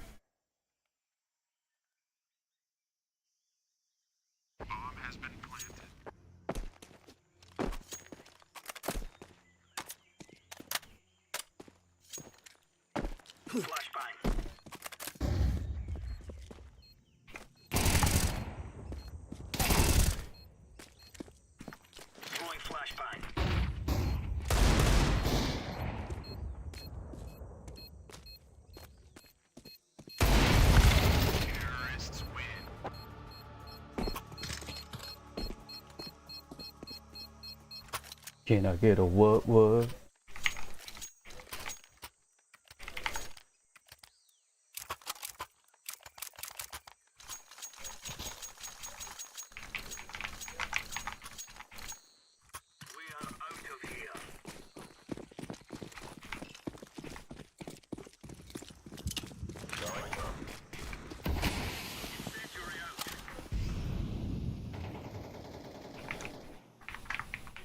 There be. One donut. One donut. Donut dead. Two already in B.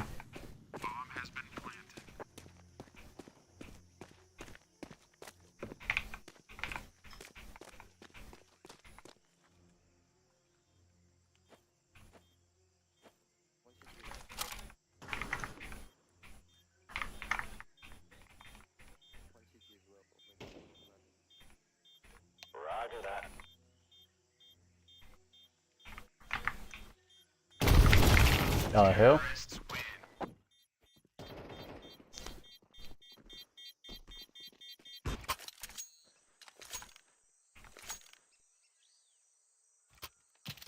Yeah.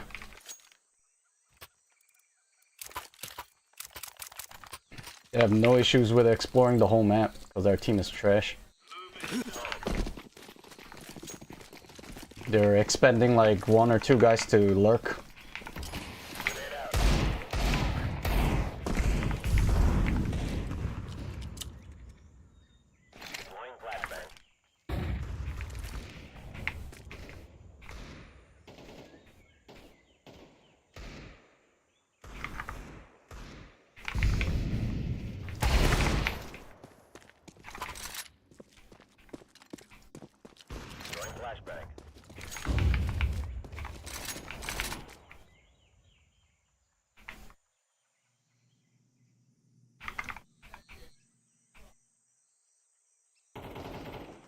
In front of donut.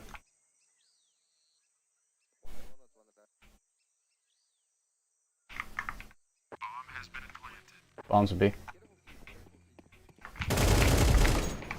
I got the lurker. Last guy B.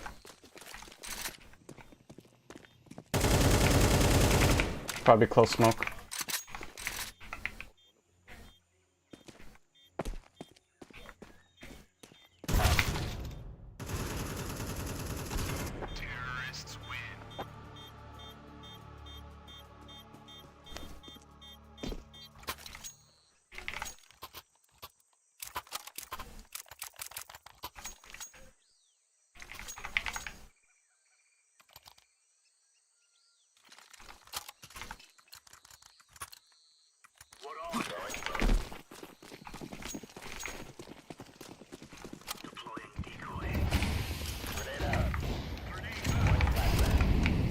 At least one mid.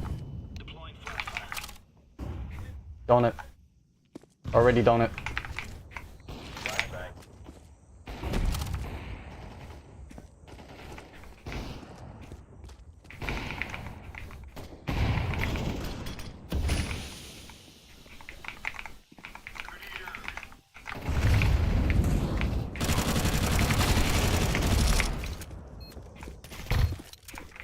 Why are you shooting me? Next to me. Next to me. Thank you.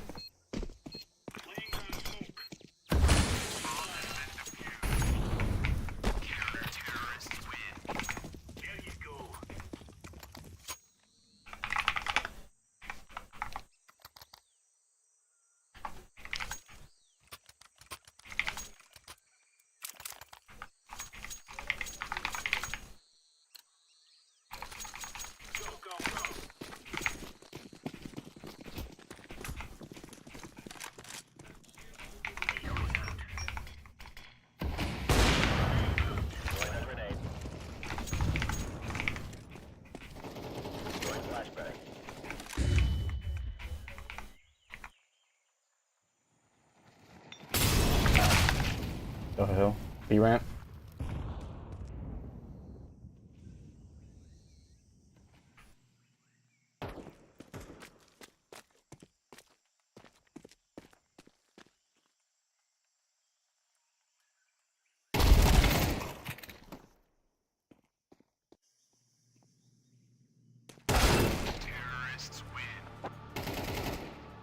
Ooh, that is awesome.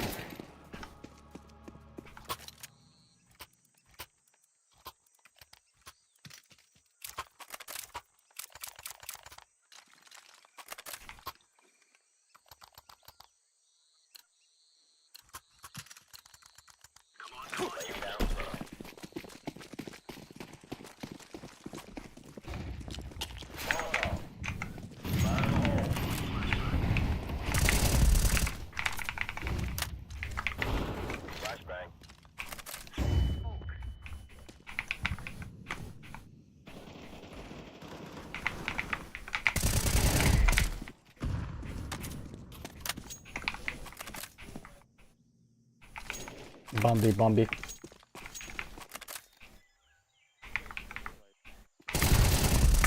Bomb down. Care. Could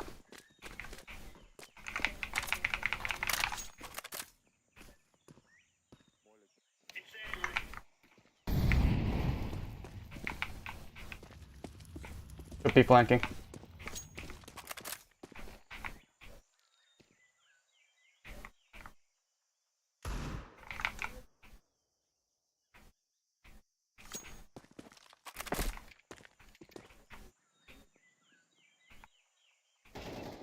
C2.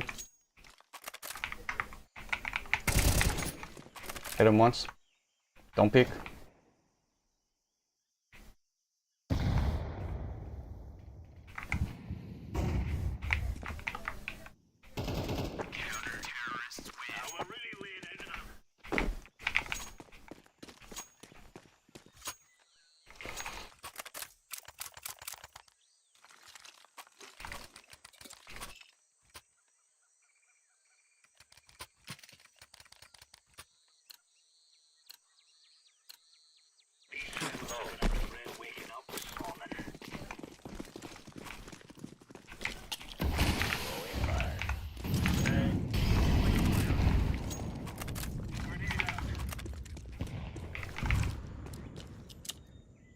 Air cave.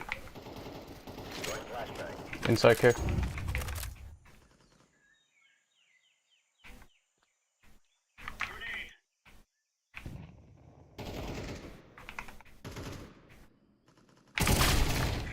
Still cave. Wow. I'm just flabbergasted.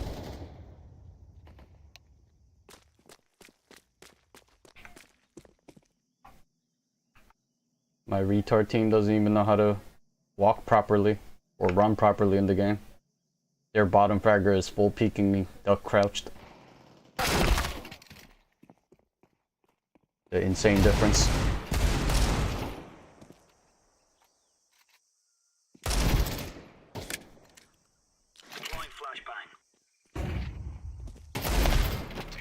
Nice try.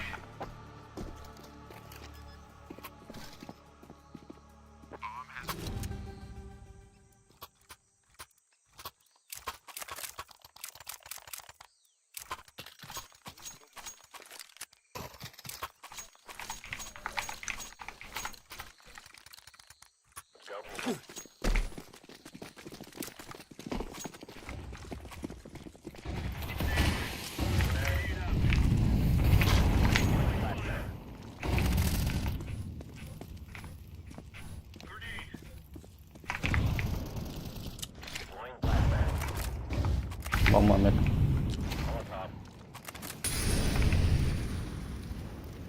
Donut.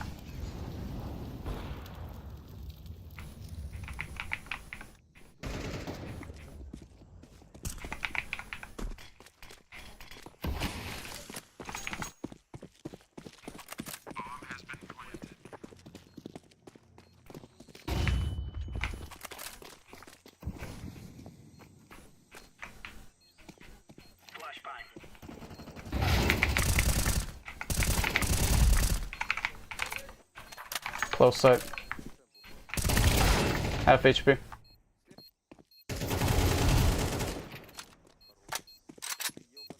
I'm defusing the bomb.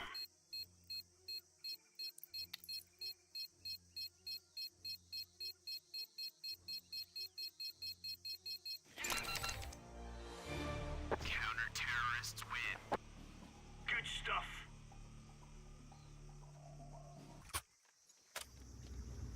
Together we can do this.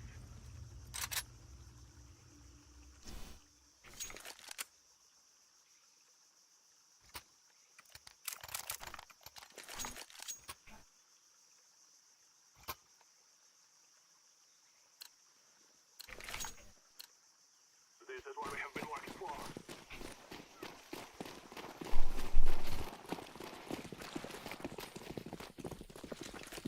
Decoy. I'm throwing smoke. Throwing flashbang.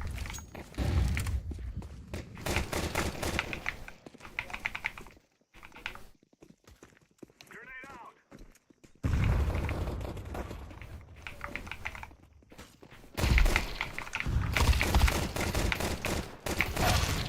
God dang. We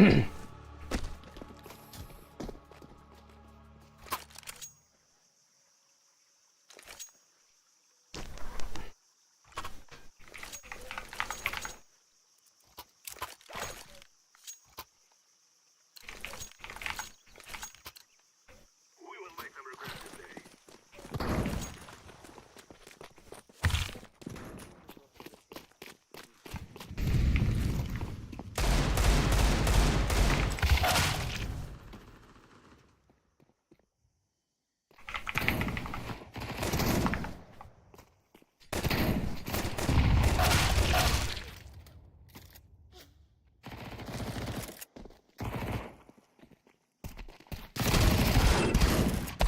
Counter-terrorists win.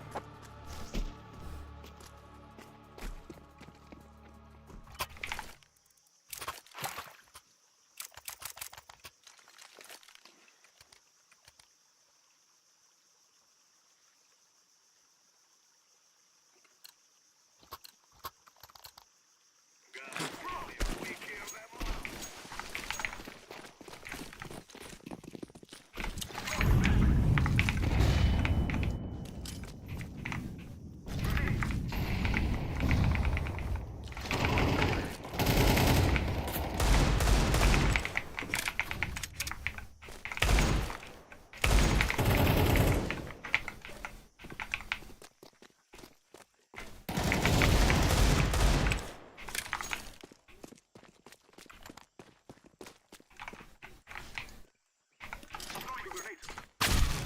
God dang, bro.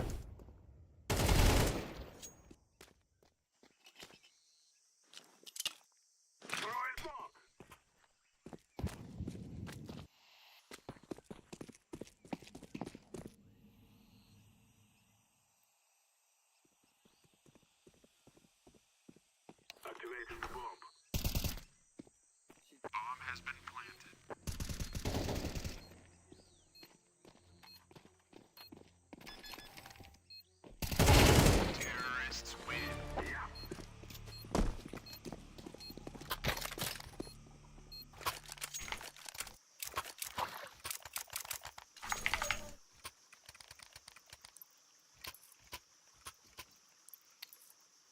Oh, don't tell me they're 4-stack.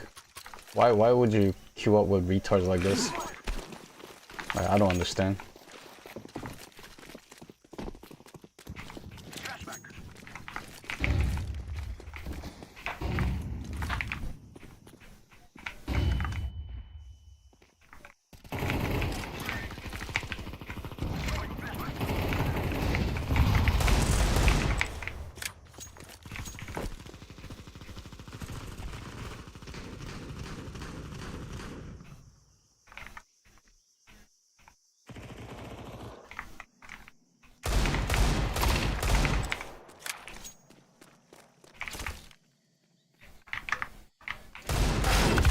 God dang.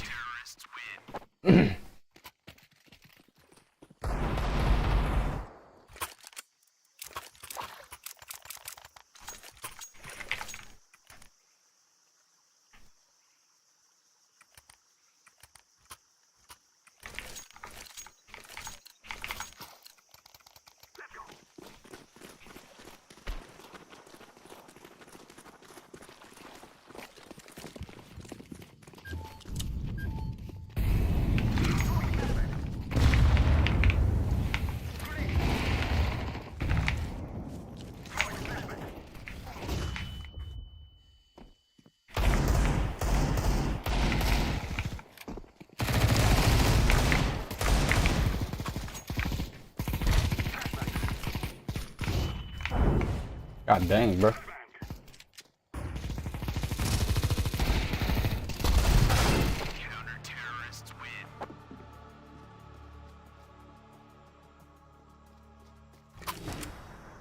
What made him so confident that he thinks he can carry 3 retards?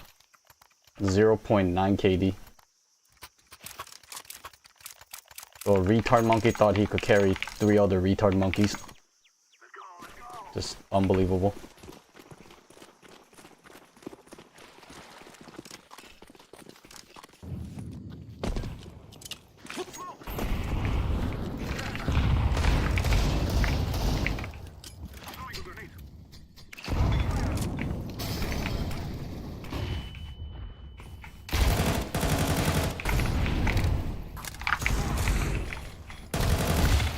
Holy crap, I lost that dude.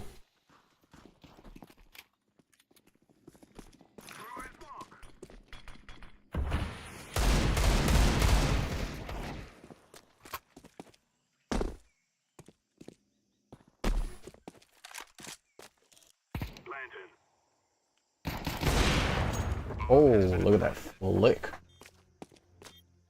Wouldn't be surprised if he comes out of cave in 3. Oh wow, that was fast.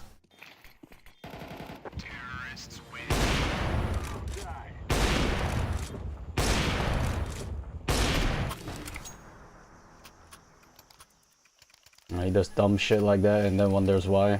He TKs his team and then his teammate kills him. And then he wonders.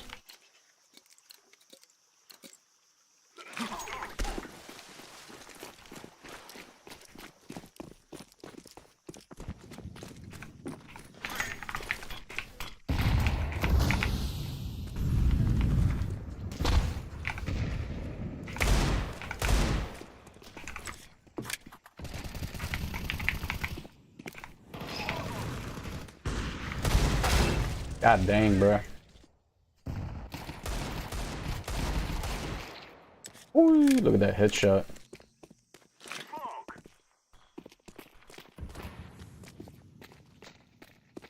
Dang, there were 2 inside, don't it?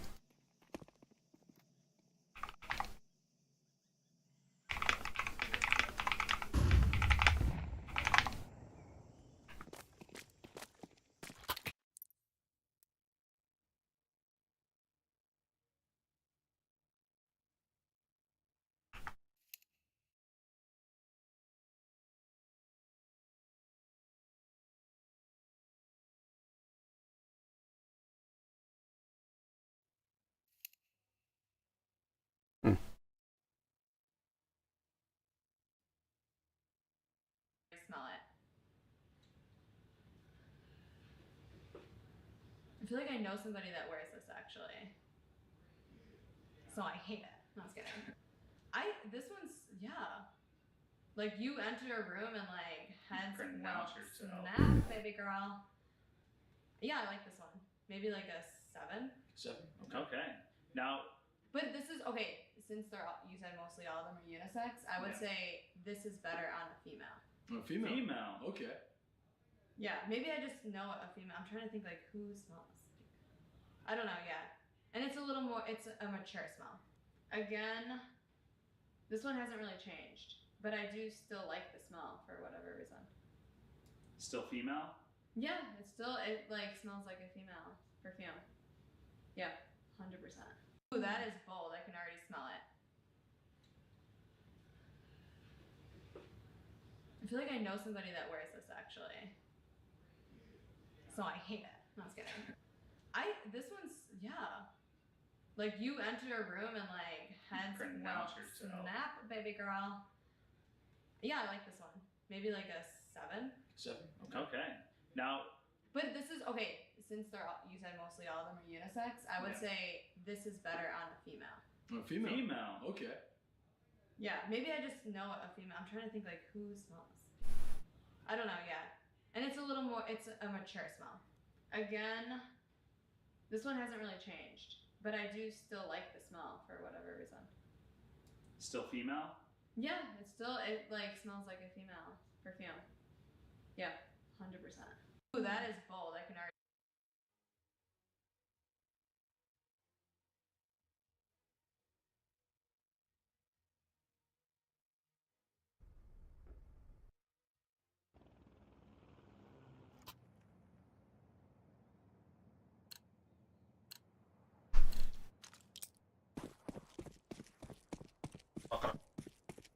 Angela? João. No pressure. Hey. Oh, press. They fucked up, mom. Oh, God. Yeah, special. It's fake, please. Not fake, блядь. Ох, слаймс. Was B, this bomb. Close kitchen, go.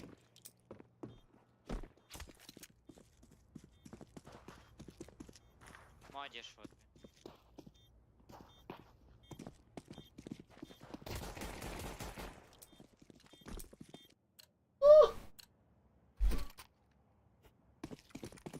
Guys, there are these coffee crackers. Yeah. They're like 10 years old now.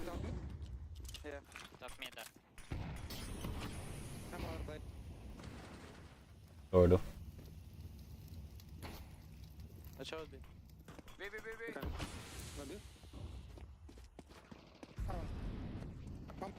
Зиг будет, слышь, осторожно. One bench. Все, зига не будет, бенч, робот. Open diarrhea installed. Last bars. Подходит. Пикает. Хорош.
I'll hide the egg.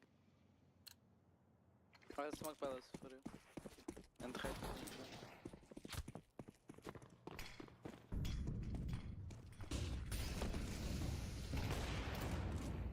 He lost middle side.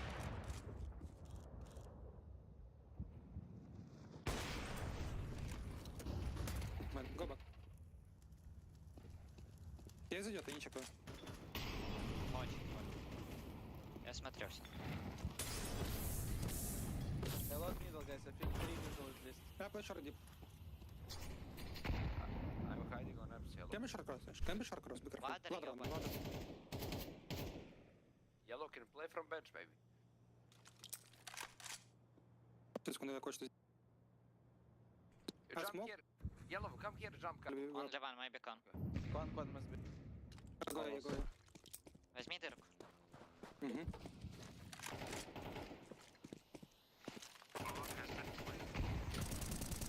Jungle. We need to save this. Play. Jump under and try to kill under. Blue, donk, buy full armor. I give you M4. I jump under and try to push under. I'll push on.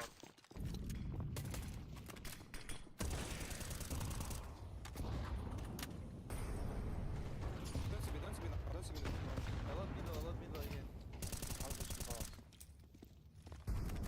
Близко, it's all up in there. I go push TV. One, TV. Go and guys. Go and for sure. Wait. One dead.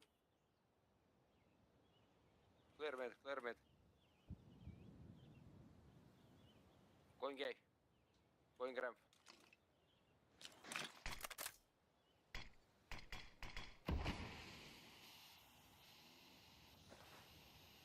Cold flash though. Let's do halfway. Можешь подвали меня быстро? Да, могу, да. Пожалуйста, роут. Купи Смог смачок. возьму, да. И сразу выкину.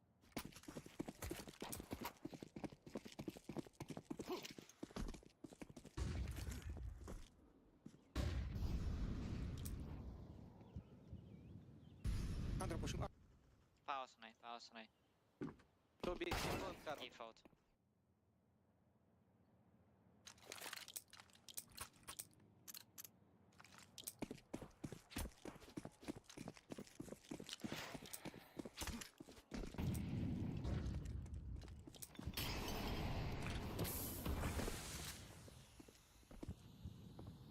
No one middle. Be careful, smoke air view. I go back B.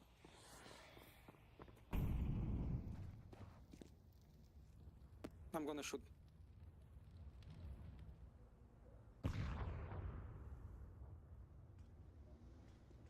Это exact. Забрать мне таблет? Sorry. Не падаю. Under. Хочешь пикнуть вместе, убьем? Bad smoke jungle. Tetris. Он съебался. Сам вышел. Я ревелю. How Taylor? Давай. Да. Еще раз вилер. А, нет. Spell is dead. Два мир. Two sandwich. Go out. Was under. Да все, раз BT рано. base. Рамп. I watch up. Nice. Good job. Хорош. Спасибо.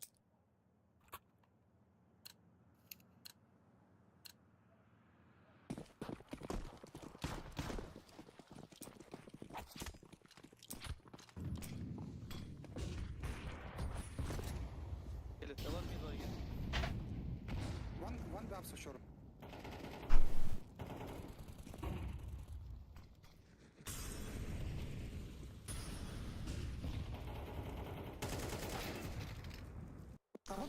Maybe go stack K, but no. Watch out short maybe. No, Okay, baby. short. I'm over.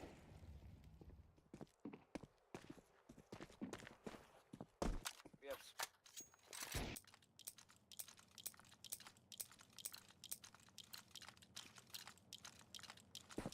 They have Low a by now. Watch out.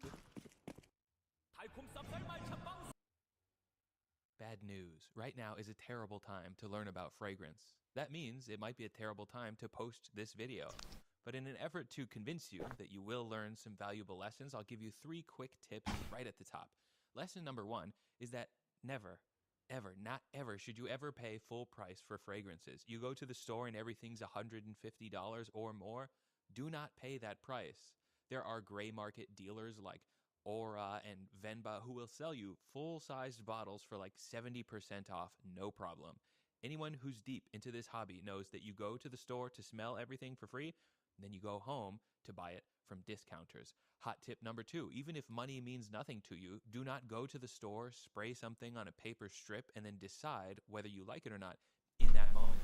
When you do that, all that you're smelling are the top notes, the most volatile aroma compounds that project immediately but then dry down 15 minutes later into the heart and base notes. The opening is a nice pregame treat, like licking the cookie dough off of a mixing spoon. The main event, the thing that you're buying, is the dry down. Finally, even if you don't care about any of that, you just plan on reapplying every half hour so it's all top notes all the time, something might smell one way on your paper and then another way on your skin. I do think that most people are really bad at shopping for perfume, since most people just sniff the paper and then decide if they like it in a matter of seconds. Here's my advice. Go to the store, spray 6 to 8 interesting things on the paper strip, decide which 2 you like the most, spray each one to the inside of your elbow, and then go take a lap. Smell each arm an hour later and see which one you like, if any. Check again in 4 hours and see if it's still there, or if this is something that you'll need to apply in the morning, and then again at lunchtime. Then, when you decide that you like something, say it with me now, go home and buy it at a discounter. I hope I've now gained some goodwill and demonstrated some trustworthiness, so if I may take a moment to explain how I got so knowledgeable about this stuff, it's not a very long story. In September, I met a YouTube buddy named Nick Robinson who had just put out a documentary on Jeremy Fragrance. He said, Jeremy Fragrance.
Time.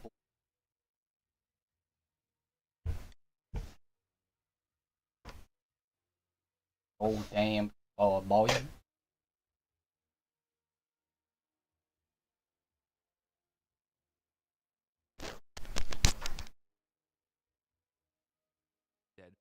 I wanted to bring something to our rendezvous that you wouldn't be able to experience over an online exchange, and then he pulled out a bottle of Office for Men, which is sold by Jeremy Fragrance. This is all as we lay out on the beach, splitting a Japanese curry, by the way. That had to have looked like an insane exchange from any potential onlookers. So I put Office for Men on my wrist, and I thought, this certainly smells like cologne. But then an hour later, after going into the ocean, it was pretty crazy to notice how strong it still was. Nick says, Jeremy puts a lot of focus into longevity and performance, and honestly, that was the first time that I'd considered that a perfumer can decide on stuff like that, as opposed to my assumption that you just mash aroma compounds together and hope for the best. By the end of September, I had bought a couple bottles, learned about different scent profiles, sold most of my bottles, traded a few of them for other ones, and then by the end of October, I had sampled at least 100 and cultivated the ability to anticipate how something might smell, the same way that you might go to a restaurant and go, oh, interesting, yucca pave with manchego crema and epazote powder. I bet that's good. There's obviously no substitute for trying it for yourself, but you learn how to make connections based on what you've tried in the past. I knew I had gotten really good when I took my sister to the mall last time she came into town. I gave her 2 diptyque samples, one Philosikos and one Fleur de Peau. And I said, hey, check out this grandpa combo. Our grandpa had a fig tree in his backyard, and Philosikos is heavy on fig leaves, and he also sold carpet for a living, so the aldehydes in Fleur de Peau are reminiscent of those found in fresh carpet. She started crying, and we had to leave the mall. I've become demonstrably skilled in sharing scents with people. The hobby has, to me, been as fun and rewarding as learning how to detect notes in wine or cigars or any other comestible, but with a much smaller entry barrier. If I want to know what a certain wine tastes like, I have to go buy a bottle at the store or a glass at the bar. But if I want to know what a fragrance smells like, I can pop into Neiman Marcus and try it for free. If it's a really rare one, I could get a 1 milliliter sample for under $10. And if I really wanted to, I could try 10 in a day. You can't do that with booze or tobacco. And this may be why you hear so many stories from people who used to have a drug addiction or used to overeat only to get hooked on frags later in life. There's a big uptick in perfume interest from GLP-1 users, which could just come from the confidence gained after a change in body composition or some psychological outlet for consumption in a way that doesn't depend on gastric emptiness. Children are getting into fragrances more than ever. The guy at Nordstrom told me all the preteen boys want cologne right now, and all the preteen girls want retinol. That is sad. I kind of went down a dark rabbit hole in regards to the cosmetic habits of little girls right now. Not good. Anyway, I'm talking about the popularity of the category because the popularity is, honestly, the sole reason why it's a bad time to start learning right now. The world of fragrance is entirely too big for its britches, not even due to its bigness, after all, it's still a niche interest, but rather the smallness of its britches. The industry isn't equipped to deal with the surge in interest. Frag talk influencers, like those of Book Talk and Skin Talk, know how to capitalize on a niche and then set trends that move markets in an instant. Financial investors can think of this like a stock with low liquidity. A market maker whale can declare Amouage Outlands is the best thing ever, make it all sell out, and then prop up its clone on TikTok Shop. This guy says Penhaligon's Halfeti is the best niche fragrance of all time. And now you can get a dupe of it for a fraction of the price with the guy's name on it as his special edition version of the bottle. You know how a no-name $30 digital camera can become viral on TikTok and then suddenly command a $500 resale price? Imagine that, but for perfumes, which is even less popular than photography. Consider how right now young men demand something that they can apply before school and have it last all day. Where a working adult can keep a travel atomizer at their desk, kids want what is now regrettably called beast mode performance. And the market has to respond loudly and quickly.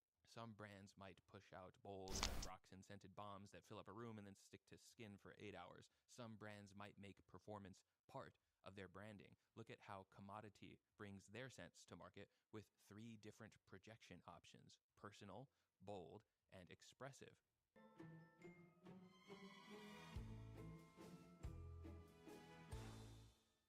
These brands adapt quickly.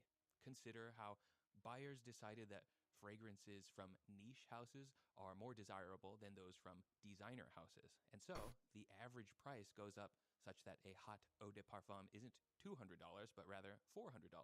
And then the niche houses say, beast mode is in, let's release an X-straight line with a longer performance and then charge $600 for a bottle. One of the most disappointing developments in the space is that nobody offers free samples anymore. You used to be able to go to a department store and walk out with a handful of 1 milliliter mini sprayers, or at the very least, buy a discovery kit for $100 with a bunch of small samples inside that are then redeemable for a full-size bottle of one of the samples. Nowadays, a milliliter of juice can run you $7. So if you try 10, you're halfway towards the cost of a nice, full bottle with nothing to show for it afterwards. That's why I keep on coming back to the Scottsdale Fashion Square with their high-end brands all on display to smell for free. The price that I would pay to try all those Penhaligons, Raja, and Creed would be in the hundreds of dollars right now if I had to pay for each one. In the same way that knowing somebody who's a great cook is a valuable way to try high-end ingredients for free, Knowing somebody with a lot of fragrances, be it a sales clerk at Dillard's or a friend with a big personal collection, is a valuable way to broaden your understanding without much financial investment. I am forever indebted to Jason from my Discord server, who sent me a couple dozen of his own sample decants when I first started this journey. To be able to say, oh, okay, I see what DS and Durga is doing, or it turns out that florals really are a beautiful thing, that early in the discovery phase was mega bigly valuable.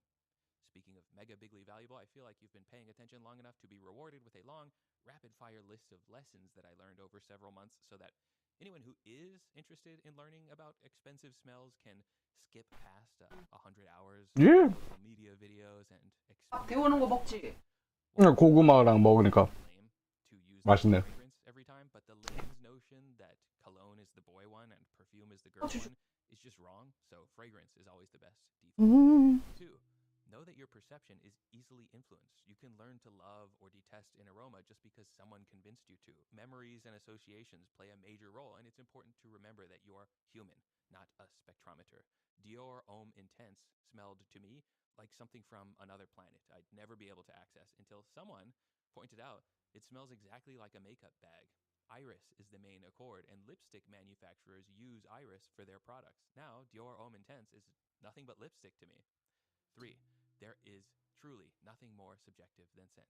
And yet, you get guys on social media arguing all day about whether or not sandalwood smells like pickles. We need Cilantro's PR agent to do whatever magic they did with that whole I have the soap gene revelation. 4. There's a difference between liking the smell of something and wanting to smell like that. Garlic and onions cooking in butter smells fantastic. I don't want to smell like that. This Bond number 9 Wall Street smells like the ocean. It's so realistic. Too realistic. The thick smell of wet seaweed is kind of off-putting. 5. I don't remember what number we're on. I'll do it in post. There's a website called Fragrantica that's long been the best resource for information about each fragrance, but the UI and user-based quality have fallen off a cliff. The superior website by far is Parfumo.com. 6. Don't buy anything from Facebook Marketplace nor eBay for at least the first year of getting to know these products. The percentage of fake bottles in convincing boxes is very high. 7. Admit early on that this type of product is nothing but a hedonic luxury. It's not like clothing or food where you can say, hey, I gotta wear clothes and I gotta eat, so I might as well have the best. I think it's a fun learning experience, and each new smell is a fun affair, but let's be honest about the fact that it is totally unnecessary. You could live your whole life never buying a fragrance and be totally fine. Whatever number we're on. People understand that every industry has its normie perceived luxury and its real actual luxury, like how perceived luxury Louis Vuitton bags are plastic coated canvas versus an actual luxury brand that sells small batch artisanal leather goods. And that goes for fragrances.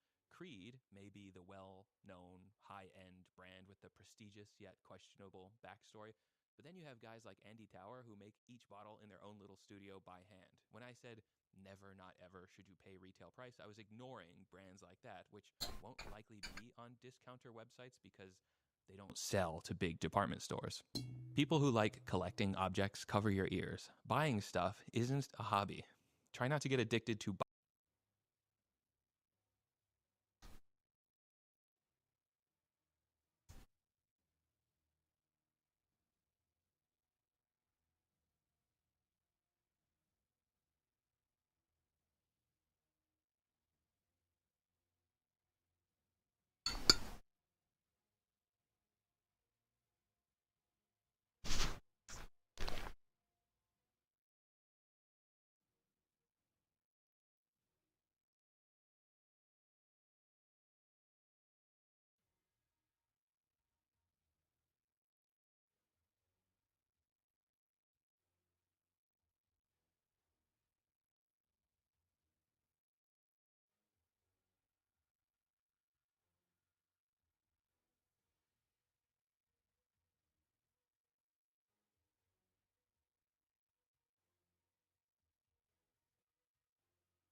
Turn the car off! Hi everyone, Donut here. Today we have a couple of officers rolling up on a dude who explodes out of his car and starts firing rounds at officers over his shoulder. You can't do that. No hesitation, no warning, just violence right out of the gate. One officer is forced back into his patrol car and ends up firing through his own windshield to try and stop the threat. Another officer is taking rounds while cars around him are being struck by gunfire, all while the suspect decides to charge at the officers while still firing at them. It's fast, it's loud, and it's one of the more intense ambushes that we've covered in a minute. We will get into every angle of that, but first we got a couple of warm-up incidents you might want to hear about. All that and more right after a word from our sponsor. Ladies and gentlemen, we are less than a month away from 2026. How about starting the new year off with getting rid of some of that debt? Do you have any credit cards or personal loans or even medical bills holding you back? Well, that's where people with debt an auto business that they've been called to way too many times. Because for reasons that science can't explain, one guy in particular keeps breaking into this one business again and again and again. Oh, and this time he gets caught the exact way that a mastermind criminal would be caught. He broke into a car at the junkyard, and before he could get out, he's done it before. They got like the forklift, and they had him, I'm not kidding, like 20 feet off the ground. So when we got there, we went right into custody.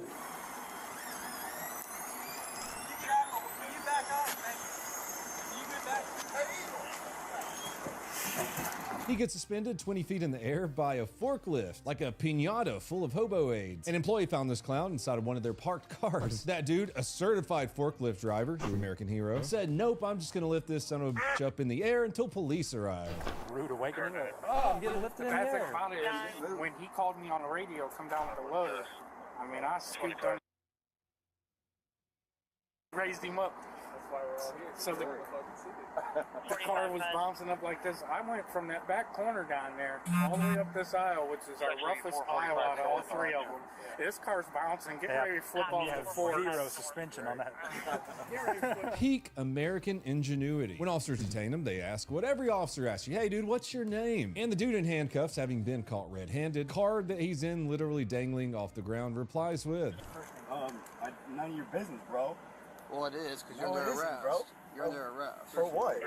For trespassing for one. And I was then whatever running from else you someone, bro. Meanwhile, the guy's wearing a backpack full of saw blades, tools, and basically everything that says, I steal catalytic converters. He's well known by the local police department for a variety of things. Stealing converters, breaking into cars, running from the cops, cutting gates, hopping fences. This is a man who clearly woke up and just said, let me commit 7 crimes and 0 thoughts today. Eventually, he admits it. He literally just says he didn't want to go back to jail because he was there 2 weeks ago. So fast forward to present day. You would think being busted by a forklift would be the end of it. No, the guy returns to the same shop and he tries to steal another car like the last time wasn't humiliating enough. Genius level behavior. In the end, he was arrested again and taken to jail again, where he'll continue the proud tradition of thinking that actions don't have consequences. But hey, at least this time he wasn't 20 feet in the air when it happened. That's growth. Stop breaking the law, asshole! Speaking of lying ass criminals, let's take a look at one who also can't lie to save his life. September 24th, 2025, 9 a.m. An officer is on a completely normal traffic stop with someone who just has expired plates. Very expired plates. When suddenly...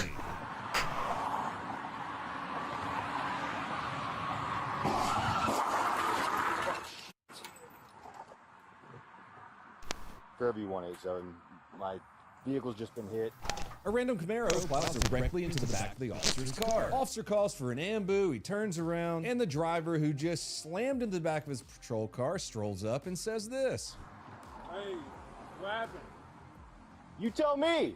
Sir, I do believe you happened. The officer, understandably confused, asks him what happened. And this dude, this absolute philosopher, who someone gave a truth serum to, replies with, I need a new car. yeah, bro, I think you do. You just plowed yours into a cop car at 9 a.m. on a Tuesday. The car looks about done for. Anyways, the officer moves him off the road because he doesn't want this guy getting hit by a car. Our dude says he's fine, and then completely unprompted, drops the most honest confession a cop has ever heard. Out of 10 years of watching shit like this, I've never seen this before.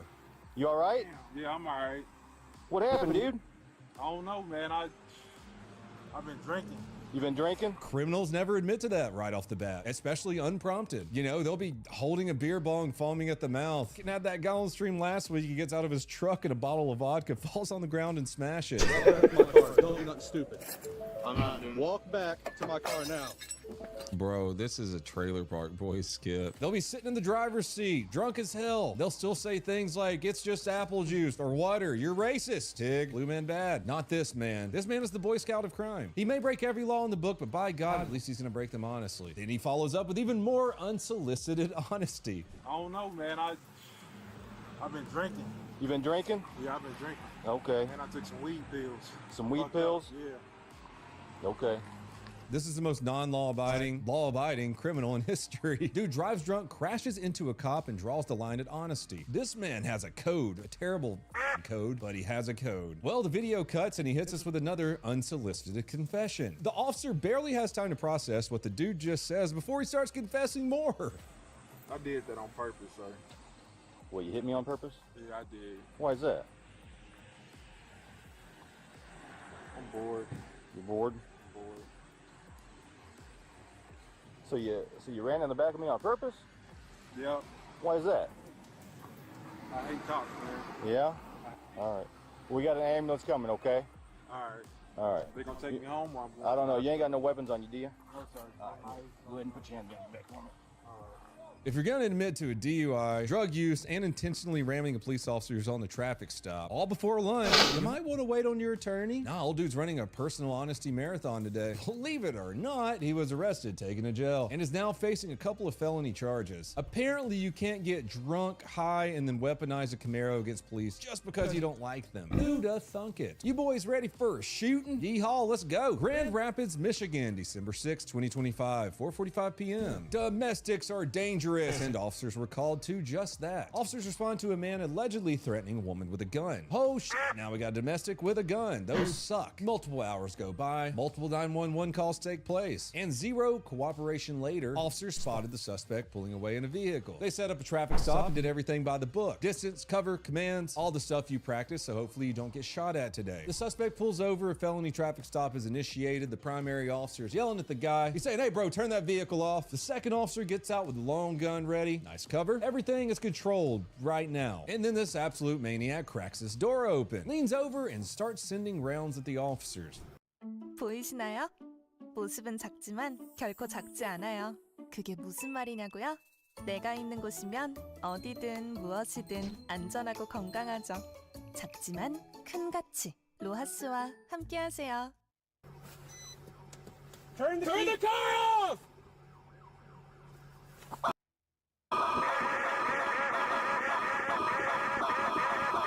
Officers return fire, but the suspect doesn't just keep shooting. He charges at them while firing, because apparently today's mission was sewer slide by terrible decision making. Then the video swaps to another angle. One of the officers, the one without a long gun, is standing in front of his cruiser still trying to get compliance, and suddenly shots rip past him. He dives back into his vehicle and does what every officer hopes they don't have to do: shoot through your own windshield. Turn the car off!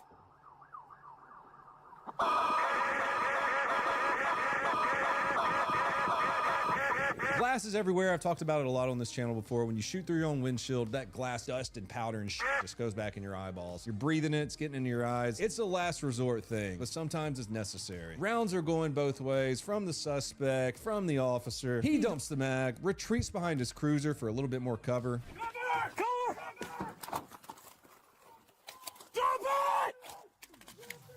The video from the police department cuts again, and then we get a little bit of slow motion. This shows the suspect fully stepping out of the vehicle while firing more rounds at officers who are returning fire from multiple angles. The entire exchange lasts seconds. More than 50 shots are fired total. That must have felt like a lifetime to the officers involved. One officer was nearly hit by inches, mere inches, and the suspect only stopped after being struck multiple times. The suspect was struck, taken to the hospital, and later died. That was a terrifying situation where the officers only had a couple of seconds to react and keep a violent armed man from killing them or anyone else around them.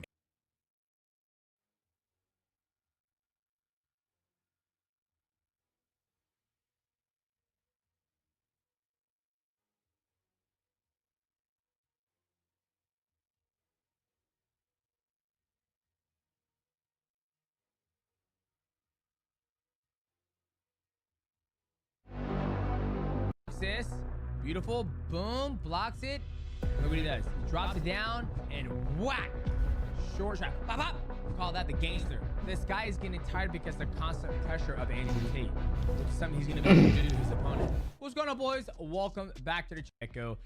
Actually, depending on who he fights, is he leans back like a tall tree, but he's very good about mastering the void and the distance between him and his opponents. So when he fights, he does a good job by going here, and he brings his head forward, and then when the person throws a right hand or a left-handed jab, he pulls back like a snake and whap. Cobra Tate. You get it? So you'll see him do this a lot, and then when they bring their hands up, he does a good job of going to the inside of the body, right? So he does a very, very good job. I've been watching Andrew Tate for a long time now, so let's take a look. Watch. That's time. And this is Andrew Tate getting ready for his fight, sparring rounds. He's taking on Adam. Here we go. Nice jab. Right there. He leans back. That's his strong suit. And Andrew Tate does a good job. We know this. We know this, man. We had him on the Mighty Cast.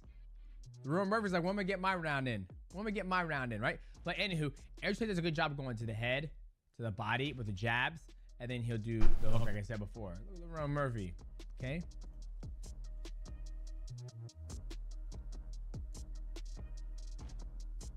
There's that body shot we always talk about. Let's see.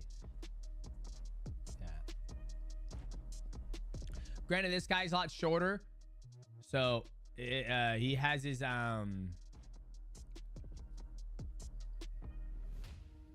Okay, seen there close. There's that head that we just talked about. Oy. And he does a good job going for southpaw the orthodox as well. Uh-oh. Who's stepping in the ring this time? David. All right, here we go. Orthodox. Once again, he's fighting somebody shorter. I don't know how tall Jamar Chase is.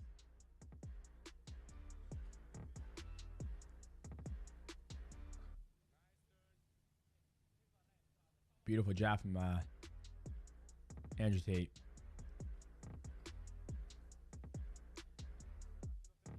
Nice two to the body. Like I said, he does a good job of showing and going to different things. Murphy.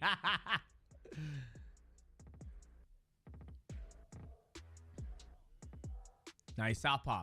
So we gotta keep this in mind. Andrew Tate can fight orthodox and southpaw. I'm not surprised because he's a kickboxer, and when you're a kickboxer, you want to know how to throw your kicks from both positions, from southpaw to orthodox, just in case you fight somebody who's a southpaw. So he can go southpaw and orthodox.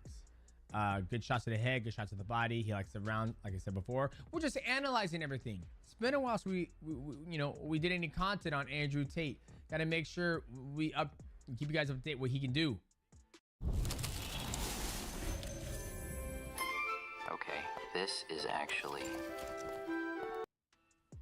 What's going on, guys? This video is put back. Nice.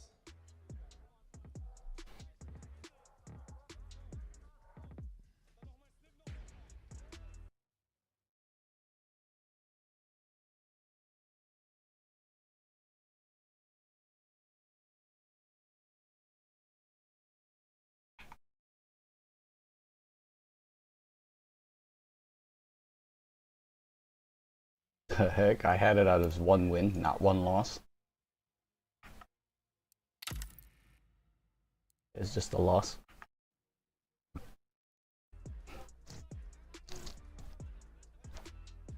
There's that.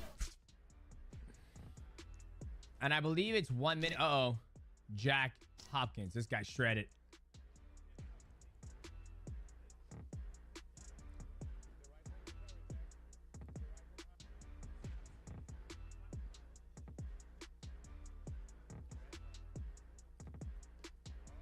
Nice check hook.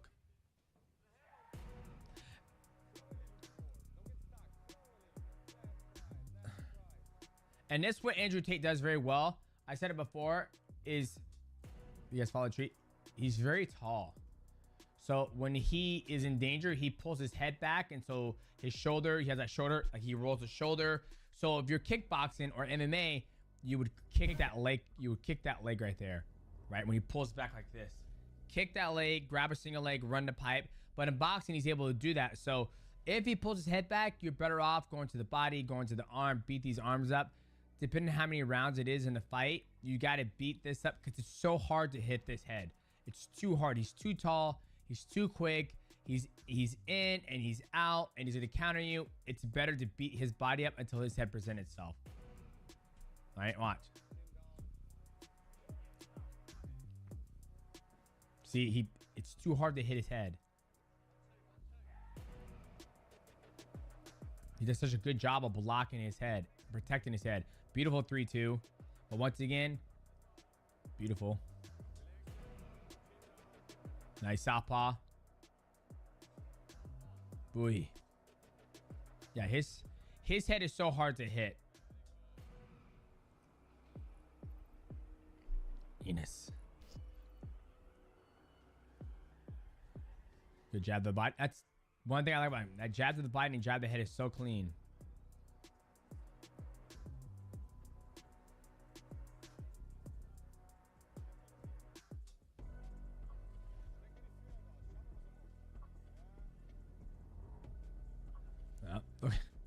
Like just his head movement is so good that he's able to.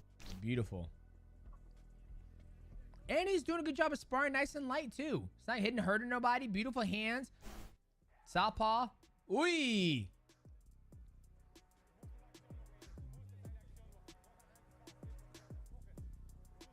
Like this is probably his best sparring I've seen him do out of all the stuff I've seen out of all his career. Like usually I see him beating up his.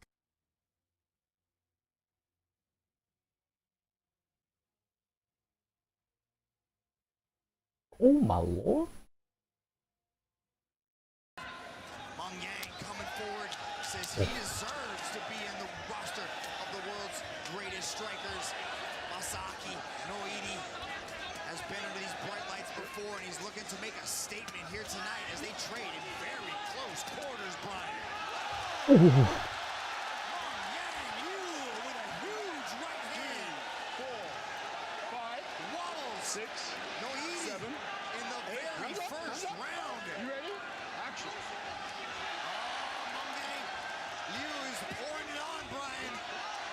Liu starting fast. Great tactics. There's a body shot for Noidi, but he needs to move and get out of harm's way. Liu started with those big, powerful shots, the 1-2 and the body shots, breaking Noidi down and then catching him with that right hand when Noidi was not being so cognizant of his guard. Noidi wants to fight on the inside. He likes Action packed.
Take his time and start slow. But Liu started fast and caught him a little bit slipping. Noidi took a look at his corner after the knockdown and nodded to them.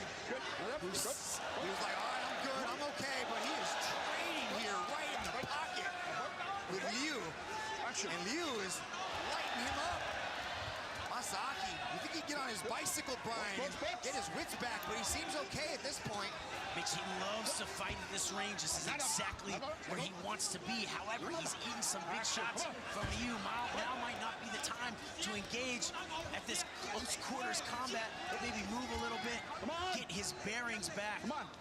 Liu hits hard, very durable, clean, basic strikes. Or neither of these guys wants to take a backward step, but Liu is trying to out-muscle Noidi in there. Forcing the Japanese athlete back against the ropes and ripping off some very tight shots. But Liu's protecting his body with almost this Philly shell type defense. Noidi loves to target the body, whether it be the left hook, the knees, the Mikazuki, the front kick. Here along the ropes, he's very comfortable. There's another knee. He does great damage to the body. Definitely getting Liu's attention here. Yeah, when Liu does that Philly shell, it's exposing the entire left side of his face. Masaki could go up top with it, but these guys are just in the pocket going at it. A lot of the guys from Team Vasilius, Takeru, my old opponent Matsukuta, have a similar style, but they all do certain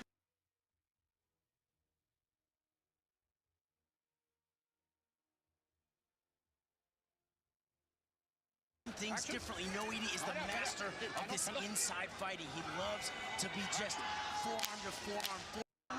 Noidi again with that loose. Lands with a two-punch combination. 30 seconds to go. Going for the spinning kick and missing. But he also eats up some time.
공예.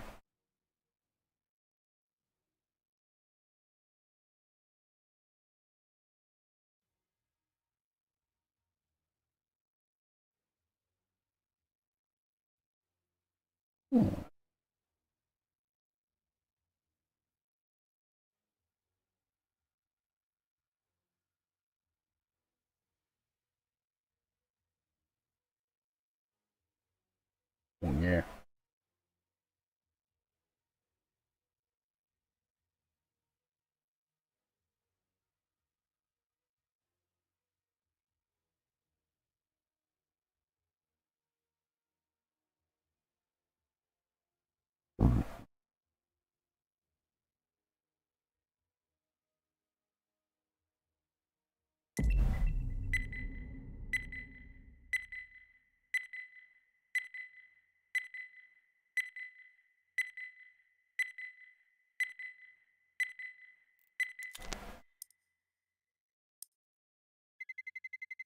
Let's roll.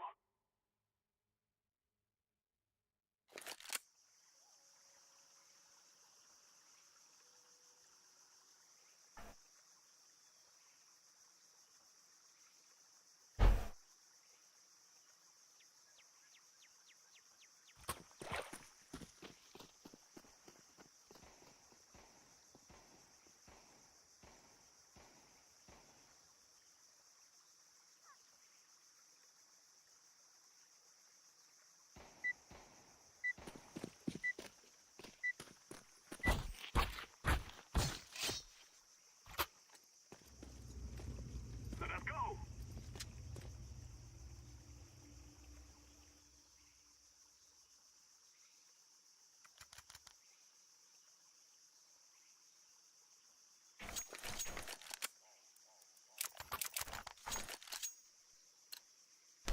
Do do do do do do do.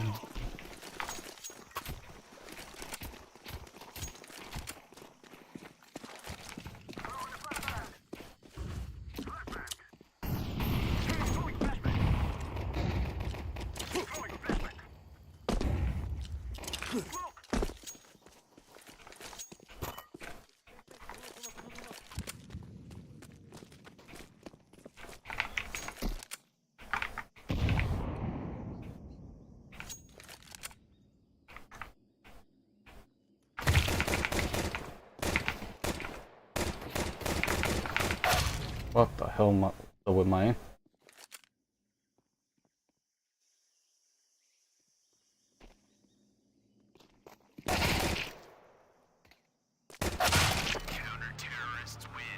Damn, all three of them were there. What's up with my aim? My crosshair is literally on his head, and I couldn't aim. I couldn't hit him.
Holy crap, what is that lag?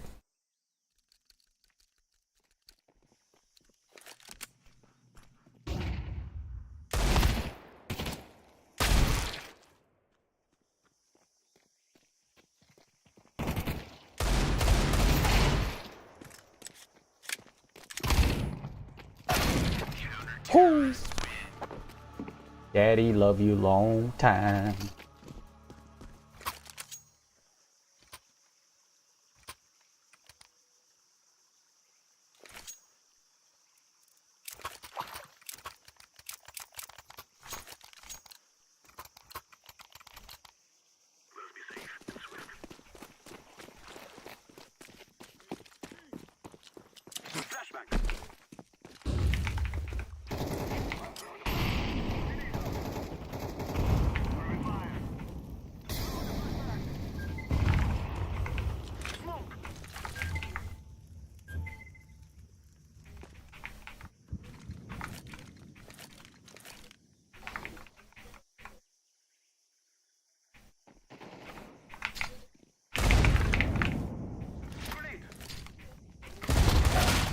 Oi.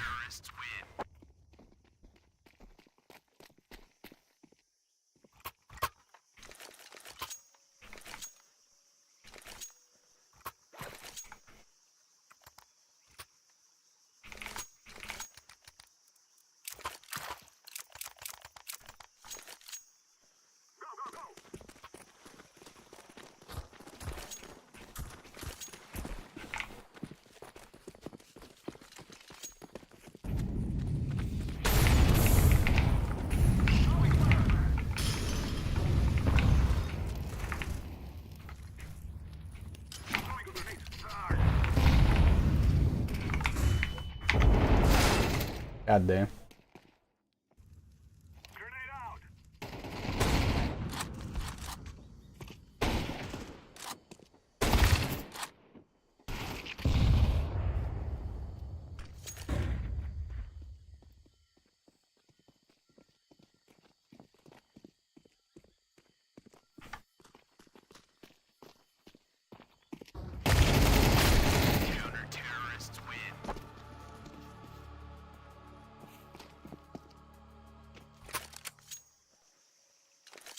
Eh.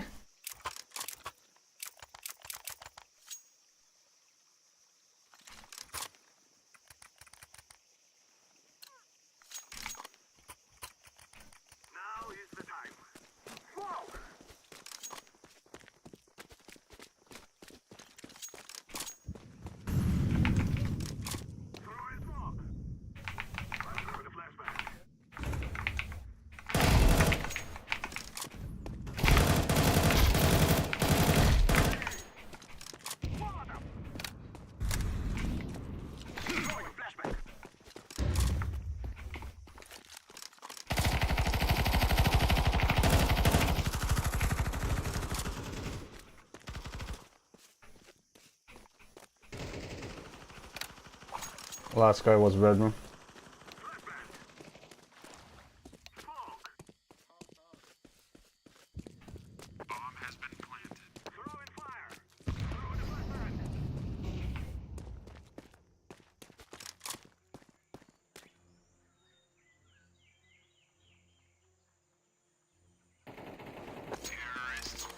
Yes, my friends, yes.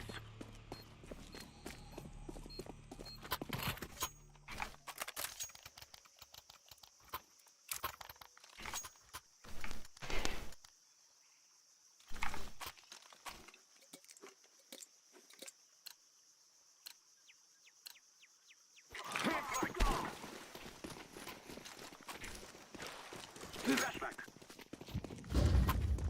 I'm throwing a flashback.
Crap.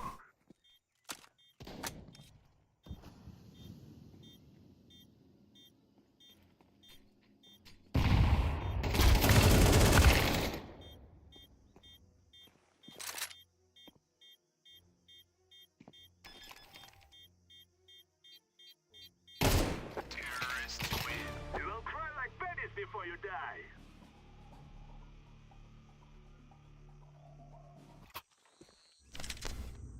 Let's go.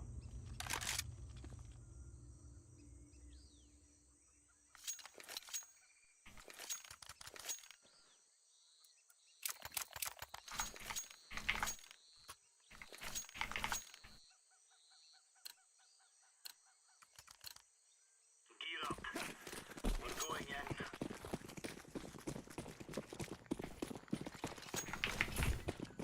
Laying down slowly. Throwing a grenade. Flashbang.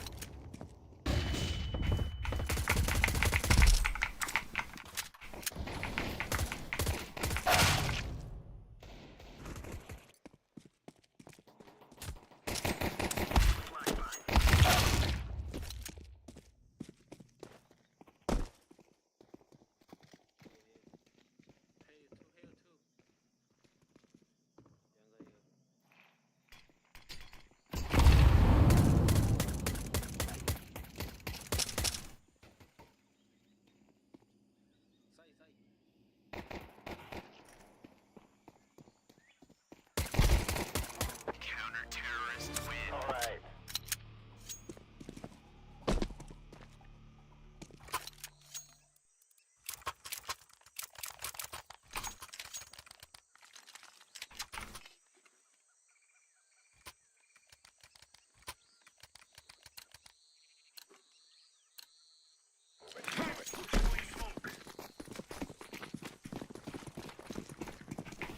Throwing fire.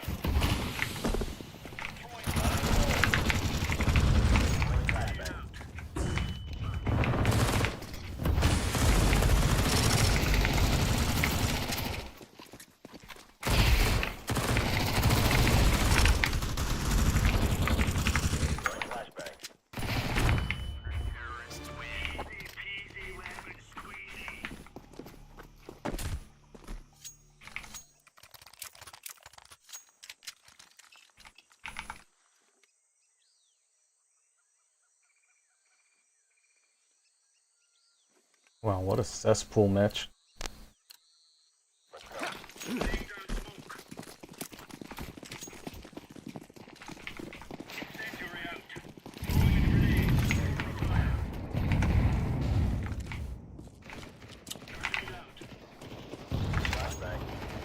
Throwing flashbang. Throwing flashbang.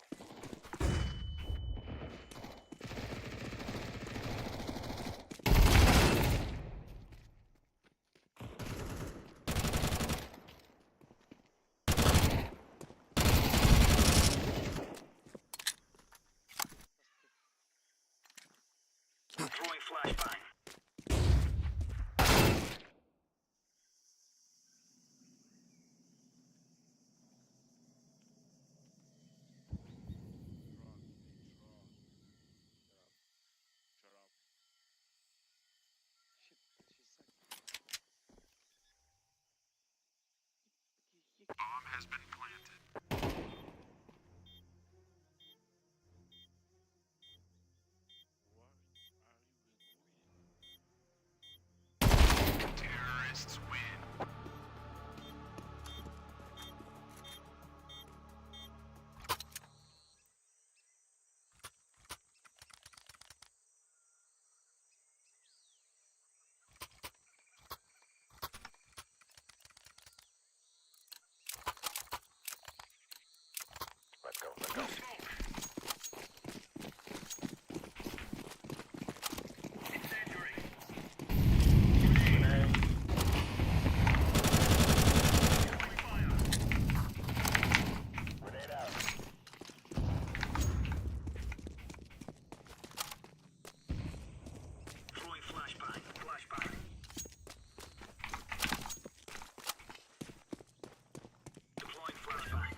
Flashbang.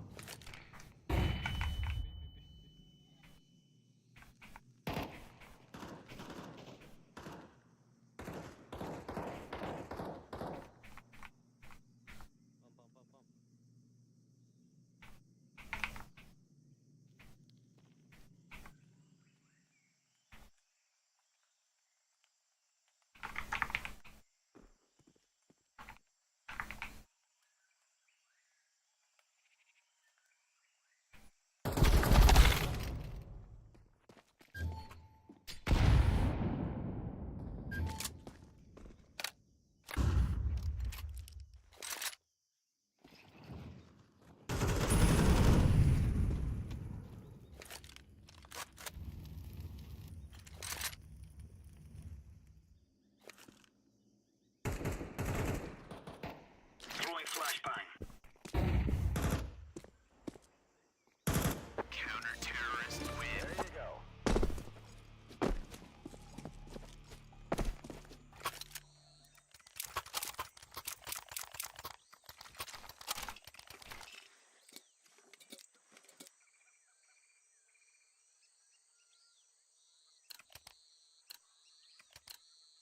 Let's move on.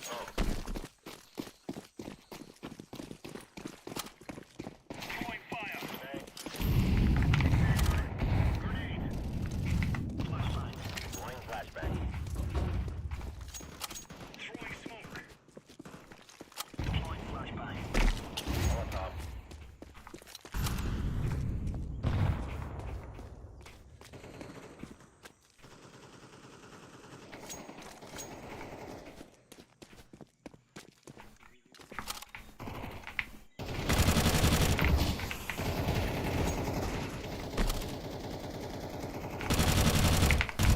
Counter-terrorist win. Getting stuck right into them.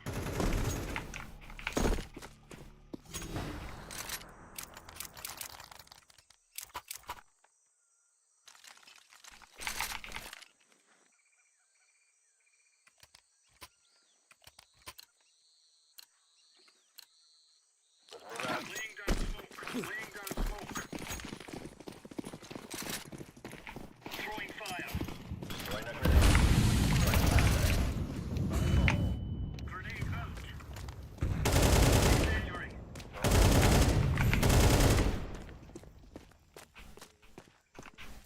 Deploying flashbang.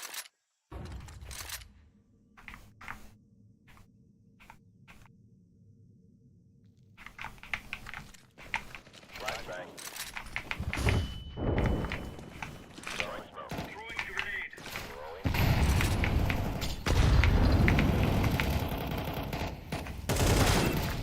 Flashbang.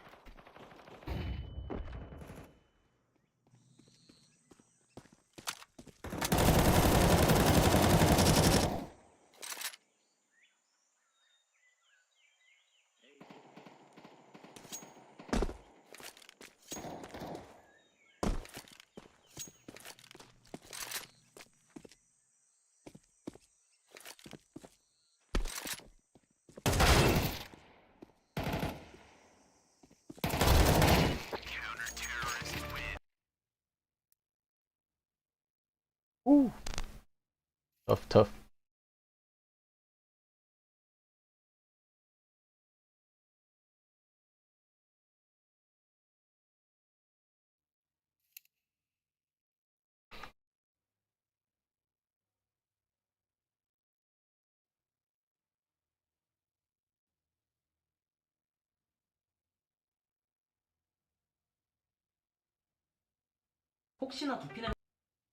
Right now, I'm holding a bowl of noodles topped with a giant isopod, a sea creature caught just off the coast and one of the worst rated foods in all of Taiwan.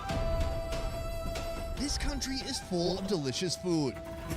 But this time, I've asked my audience to suggest their worst rated foods in all of Taiwan. And today, I'll be trying those foods. I feel squeamish right now.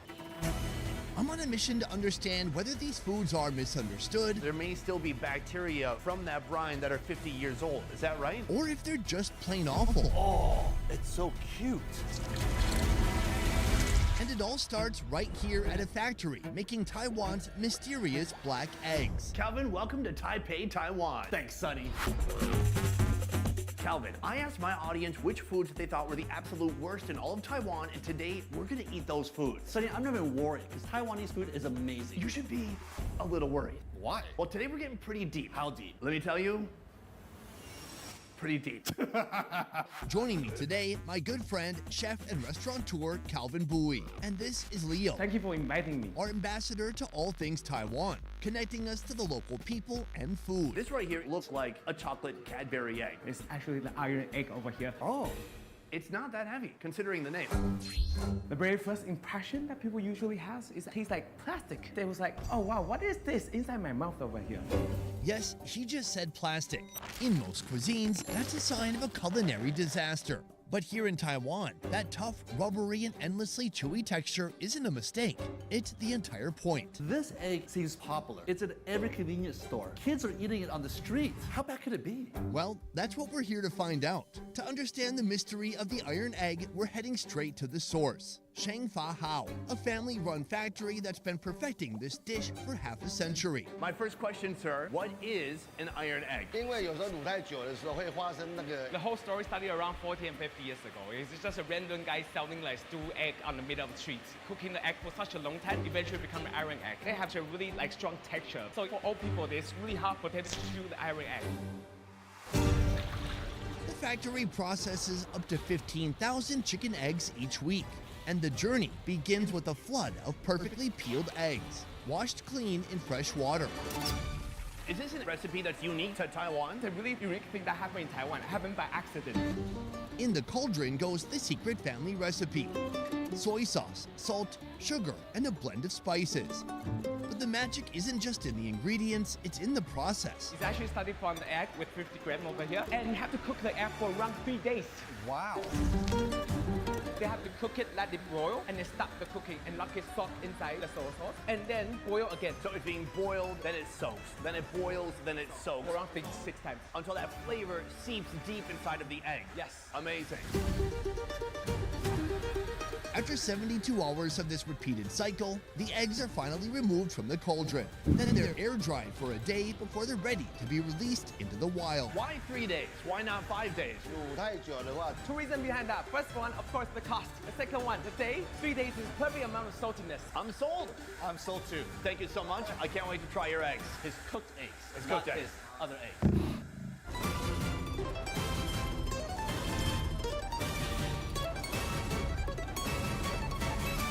Gentlemen, select your egg. This started as a chicken egg, and it almost looks the size of a quail egg. Now it has reduced in volume so much, and I guess it's because of all that salt has made it dehydrate a bit and become more dense. What I love about this egg is that beautiful skin. It's so soft and so shiny. Like a freshly polished leather shoe. But I don't eat my shoe though. Okay, well, you're missing out. Let's go for it. Cheers.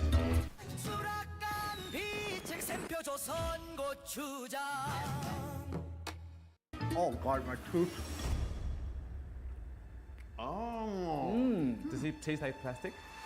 It doesn't taste like plastic at all to me. The egg white is certainly very firm, and I can see how people would think it has kind of a plasticky texture as the white ends up kind of crumbling apart in your mouth. Then as you move inward, some of that soy sauce has even reached the yolk. I find the yolk to be a little bit creamy. It's delicious. I find that the taste is a little bit salty, actually overly salty. The problem with a normal hard-boiled egg is it doesn't have enough flavor. But here the salt is built in, baby. You taste Chinese 5-spice, you taste plenty of soy sauce, but it's also a bit sweet too. Every time when I show it to my foreign friends, at first they will hesitate a little bit because the very first bite when you bite the egg without the egg yolk, they never had this texture before. So after they started to have the egg yolk inside, provide really, really nice texture with flavor together, they will start to like it. I think that's how I feel too. I can't believe this is even on our list of worst rated foods. For me, 10 out of 10, absolutely delicious. I'm gonna give this a 5 out of 10. It's a little bit overpowering. I'd love to enjoy 1, maybe 2. After that, I think I'm good.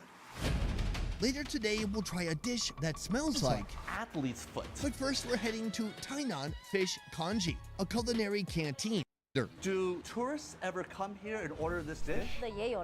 Only in her past experience. There's only one Japanese and only one woman from Europe. Wow, foreigners are so infrequently eating this food, she actually knows both of them and their home addresses. Yes. Served with fresh ginger. Now we're ready to gamble.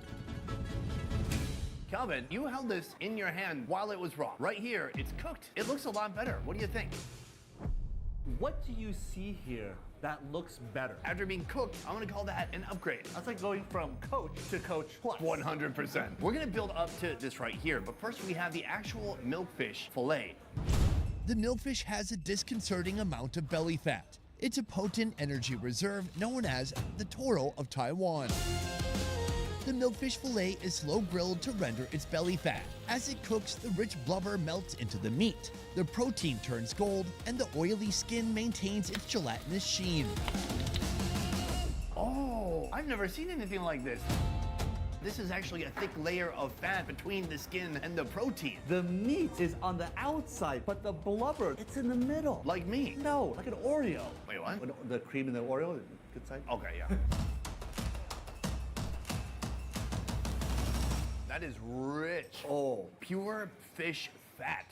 It has a very strong aroma to it, almost like ammonia. You got mainly omega-3s. Yes, omega-3s. When you look at it at first, you see those brown, crisped up edges, and you think, oh, this looks like a nice seared fillet. And as soon as you start chomping down on that fat, it kind of turns into a fish oil right in your mouth. The creamy flavor inside your mouth is amazing. I thought the fillet was just gonna be a little appetizer, but this is one of the more unique fish I've ever tried. From there, we have the milkfish intestines.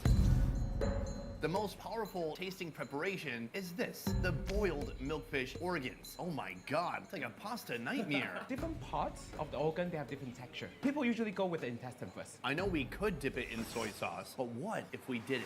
Should we give it a shot? Yes. Thank you for being a willing participant. Cheers. I think I tasted what the fish ate last week. And that's how you know it's fresh.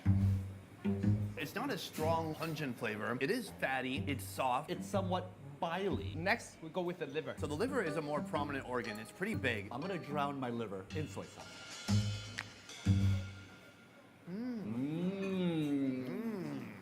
The foie gras of the sea. Taking words right out of my mouth. Okay, you say it. The foie gras of the sea. Nice. Sounds even better. The liver is creamy, it's irony, it's delicious. I like it a lot, especially with a little bit of salt from that soy sauce. It gives it a little boost. It's really nice. After the liver goes to the stomach. So right here, Calvin, we have the rest of the digestive tract. Cheers.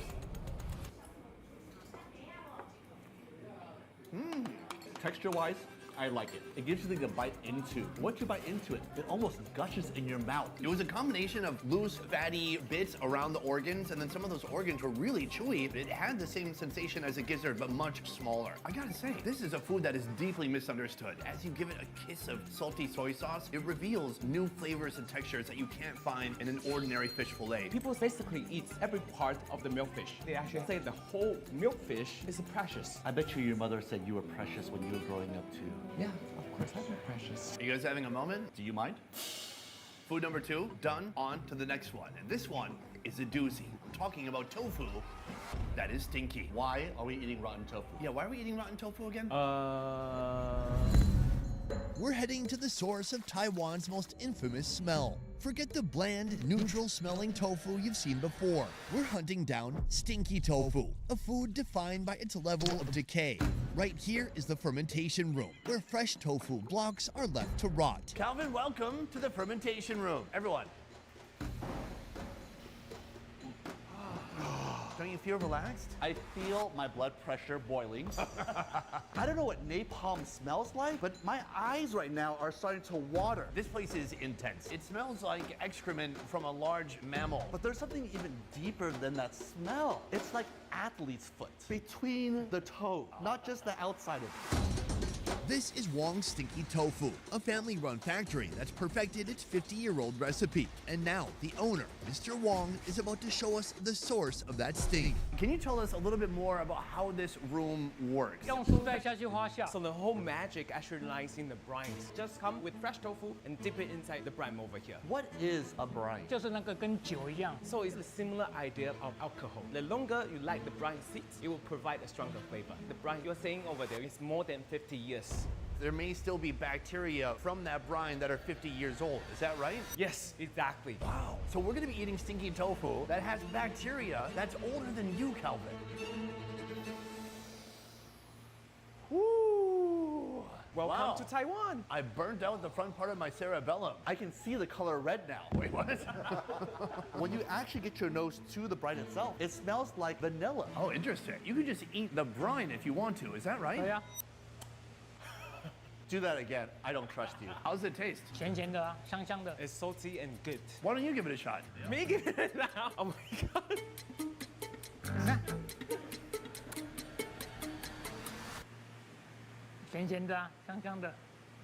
Yeah, this is the taste of stinky tofu. I thought he was gonna say it tastes like chocolate. Why is it warm and why is it so viscous?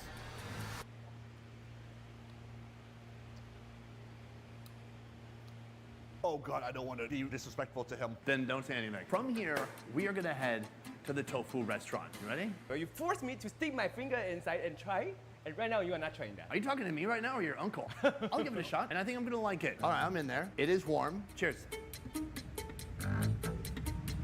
Oh, the smell in this room is actually more offensive than the taste of that. The consistency is like saliva. It does taste like fermented vegetables, but nothing offensive. But before the stink, there is the tofu. Making the tofu begins with high-quality soybeans, soaked in water for about 10 hours to soften up. Once drained, a powerful vacuum sucks the beans into a machine where they're steamed and ground into a thick, raw pulp. This ground slurry is then pumped into a large boiler. After cooking, G마켓 옥션에서 삼성카드로 사면 5% 추가 적립.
I love malls. America used to be booming with malls. They were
Were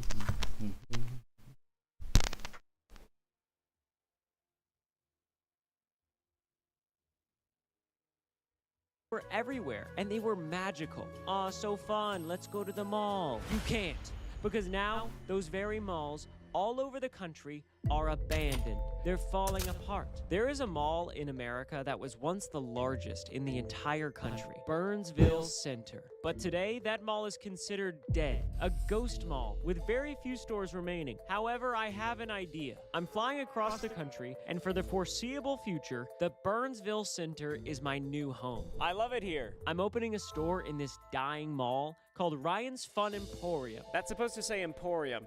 It was a misprint. My dream is for my Emporium to get 1,000 visitors, and I'm going to lock myself in this mall until it does. I must eat here. I must sleep here. I must use the bathroom for many things. With all of this being said, I have always wanted to stay the night in a mall, and I can't think of a better reason than to save it.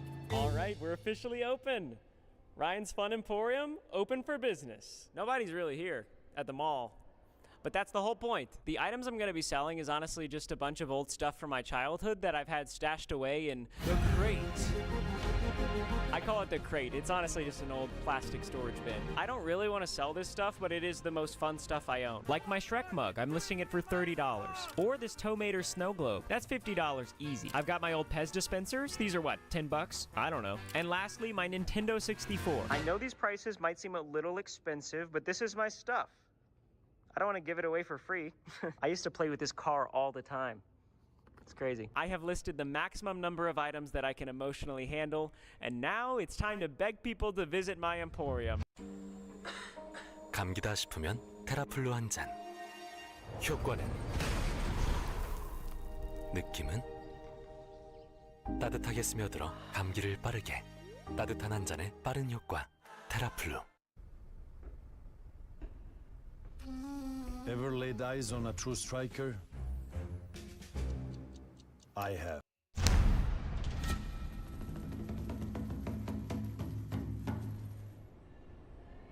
This might be a little harder than I thought. You'd like to be the first visitor in our emporium? Not now, thank you. Oh, no worries. Howdy. Would you like to be the first visitor at my emporium? It just takes one to get the ball rolling. Maybe I should be more fun. How's it going? Would you like to be my first visitor at my emporium? Yay! Awesome. I'm here with Chloe. Chloe is my first visitor at Ryan's Fun Emporium. Yes. All right. So what are you doing here? I like to just walk around and see what looks cool in the windows. A lot of stuff has been closed down, so I like to see what's opened up. What are your thoughts on Ryan's Fun Emporium first impressions? Yeah, just super random, but I like it. I love random stuff. You are hopefully number 1 of 1,000. Thank you, Chloe.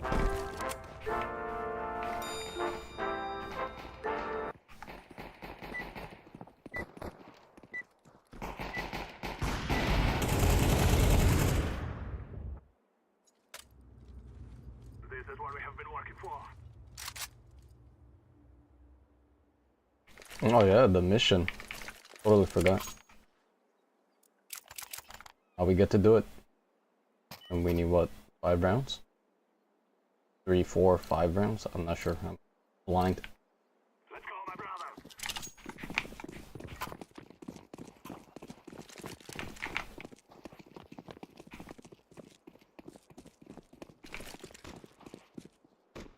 Flashback. The guys out. I'm throwing flashback.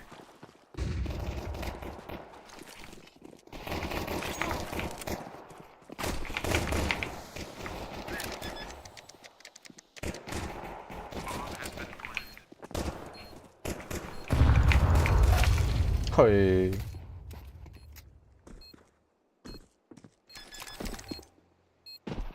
Oh man. 1.9 KD. An actual good player then. Feels bad, man. Sorry, we got a plan. We got a plan.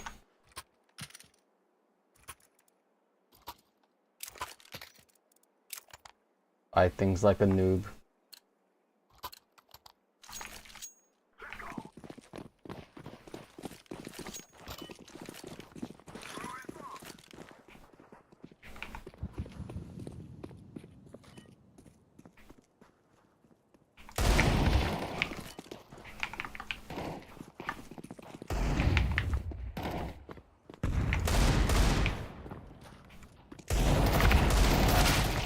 Holy moly. Getting full baited by yellow, good. Ui. Ui, nahui.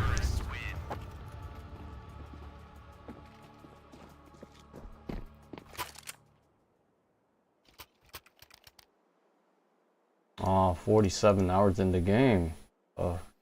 Obvious smurf. Judging by his crosshair placement. He's not an utter noob.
Oof.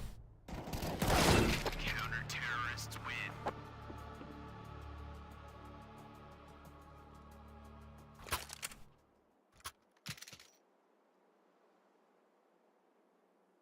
win. It must be cute together. Dang, win rate is 75. Holy. Thought we were in good hands.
God dang it.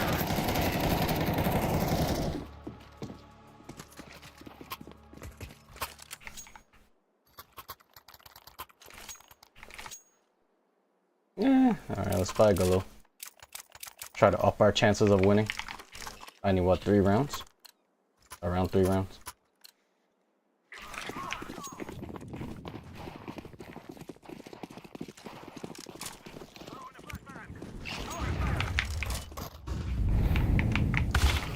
Oh no. Should have just pre-fired it.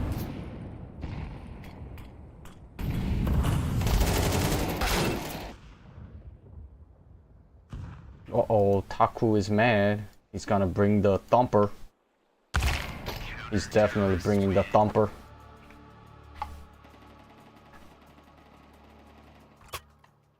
Oof. 0.8 KD. Oof.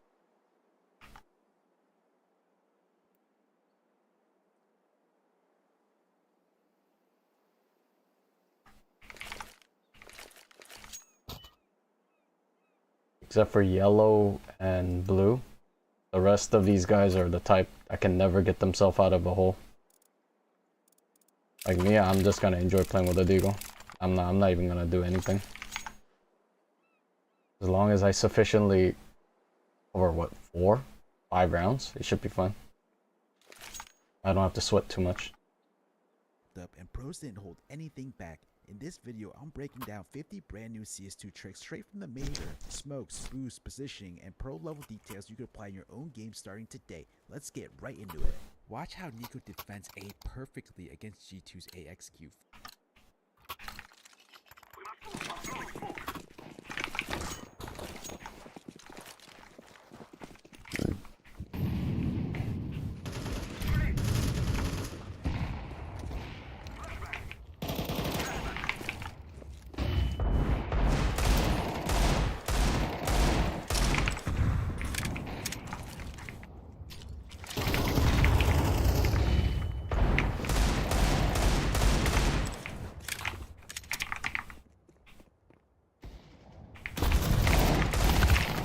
Oh. How did he just push that? Nobody on our team got him? Wow. Interesting. Very interesting.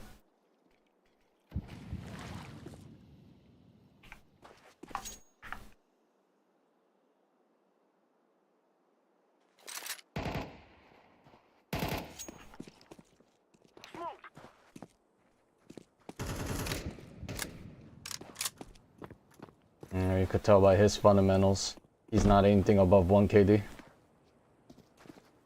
Alright, doing a little bit of shoulder peeking. Nice, nice.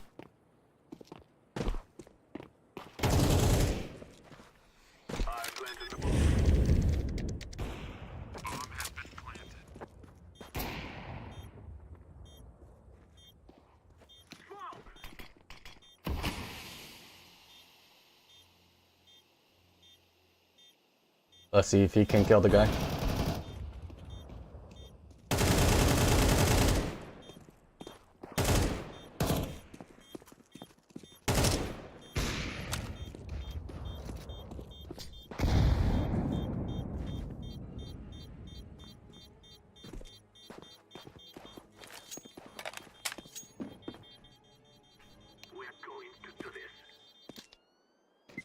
Not bad.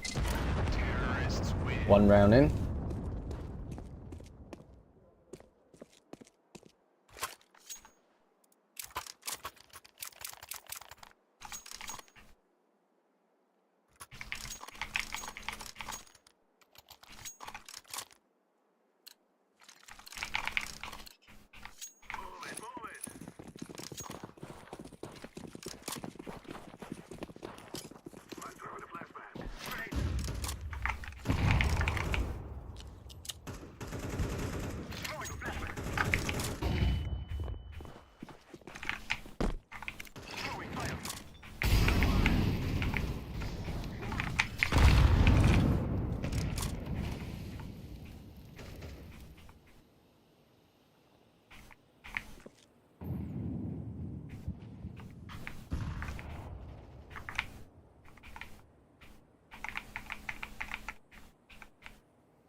Alright, we reached the goal. We just take the chill pill. Win or lose. Wait, did they say we have to win the match? No, it says just win rounds. Then we're good.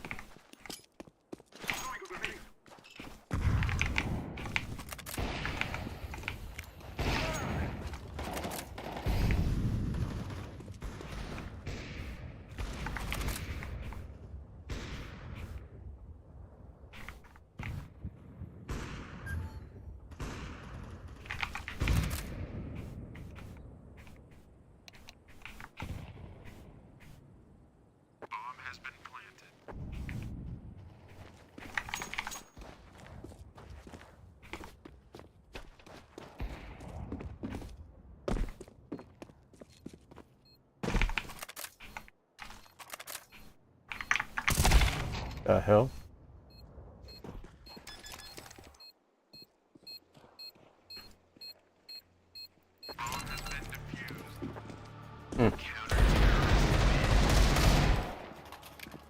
Interesting.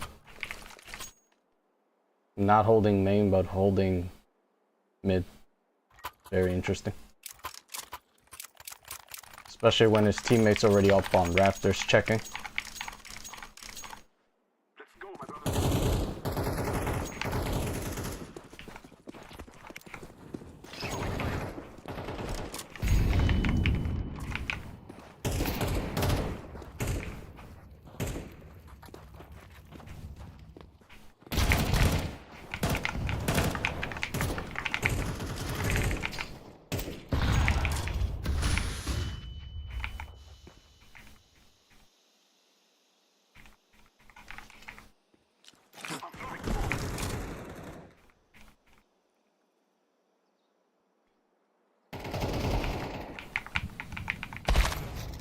The fuck?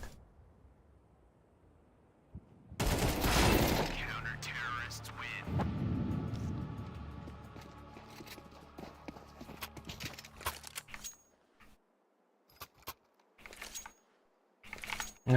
I think it's because our team gives them too much respect. You know, I'm just gonna do the good old entries. I can't be giving respect like this to my enemies.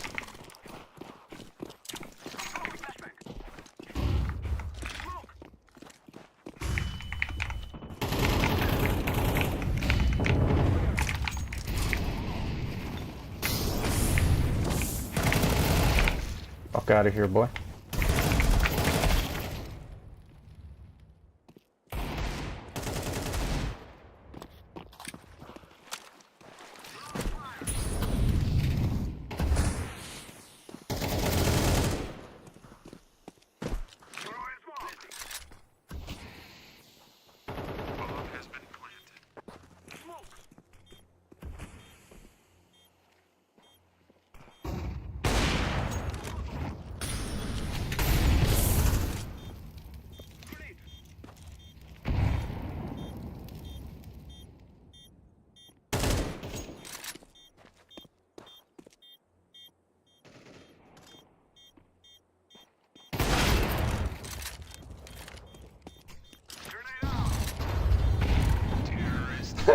Kobe.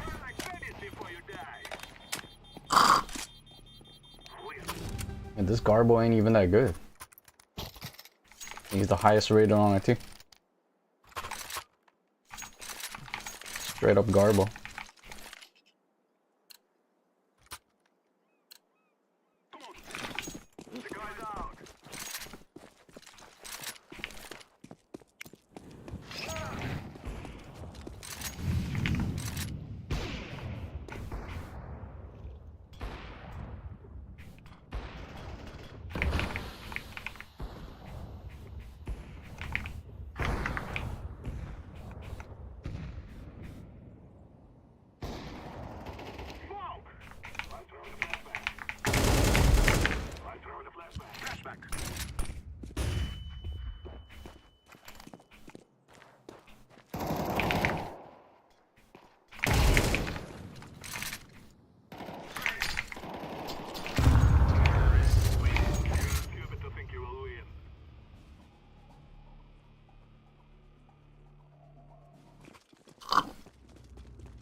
The heck?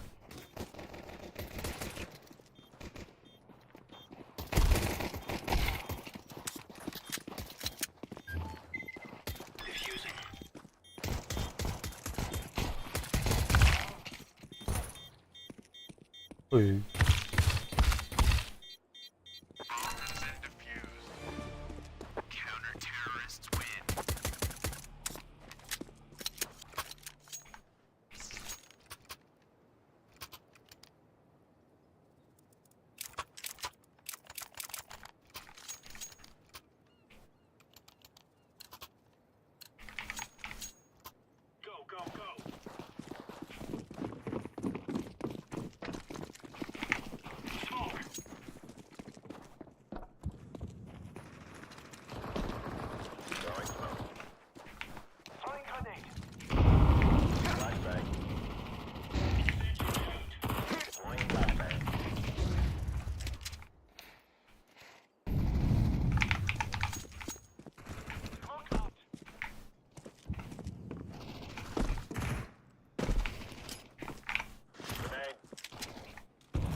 The hell? How do you use this gun?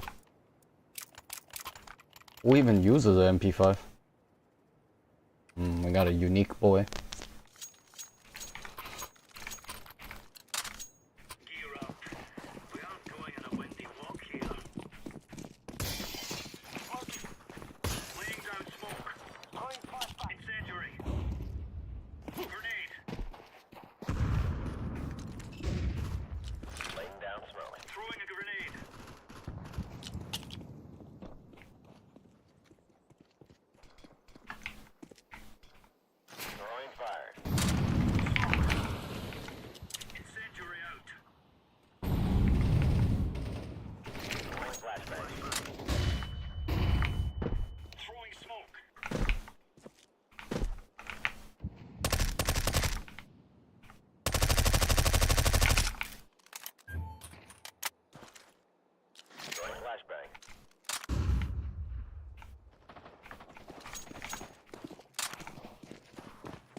The hell?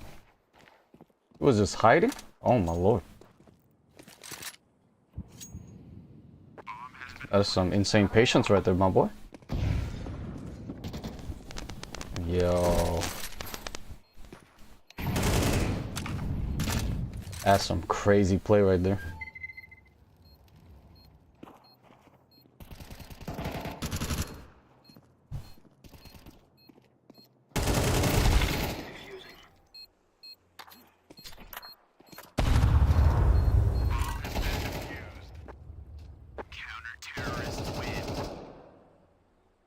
Dang, nice name.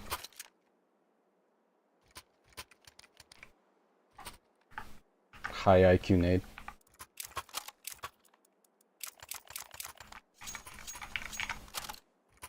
Dang, 1.5 KD. What the heck?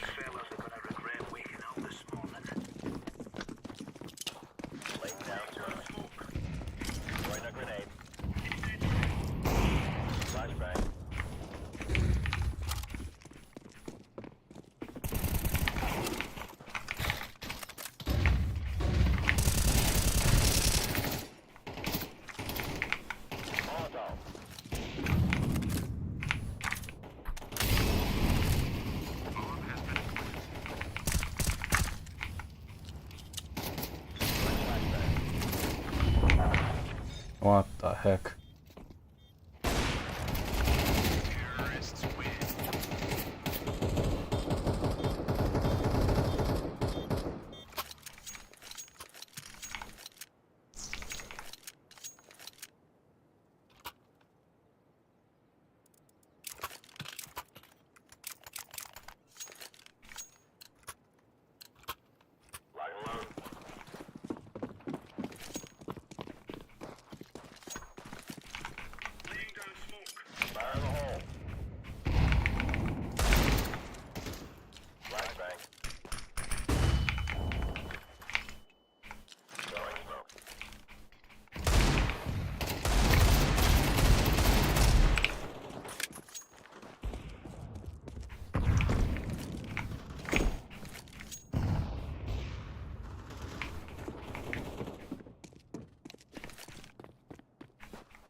Oof.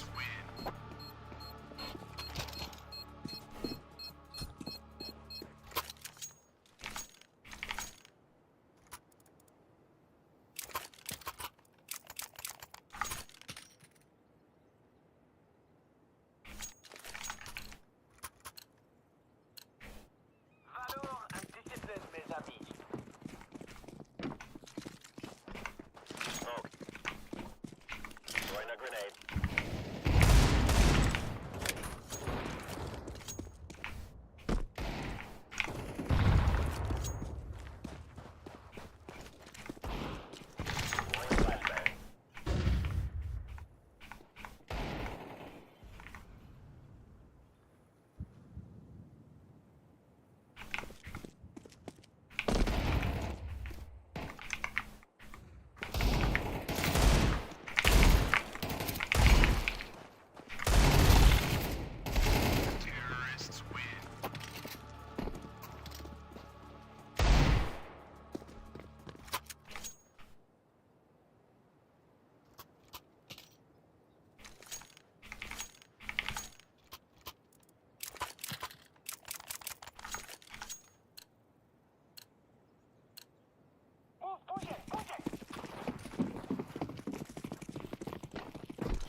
Flashbang. Smoke.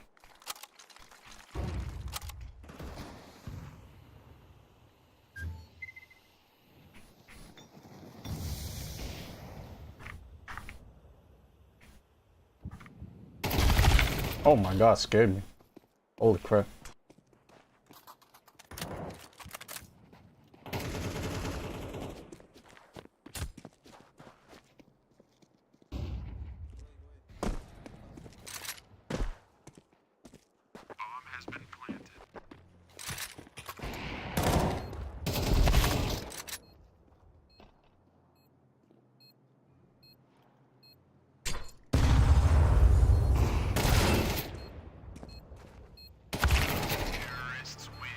Dang, he's just playing with us, bro.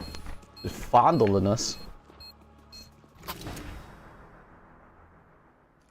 And the crazier part is this guy has the most damage. What in the world is going on? Alright, good.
blue must be stupid too.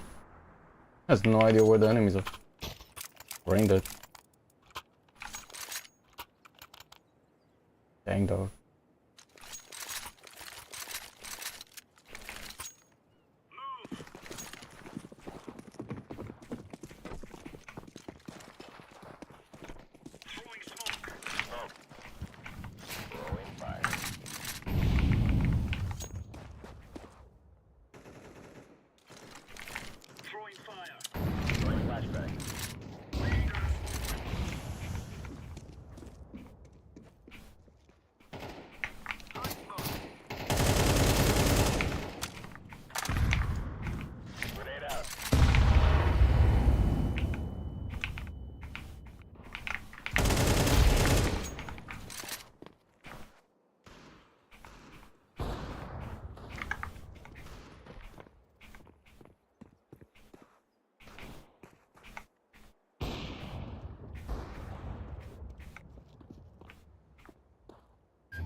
What a yummy loss.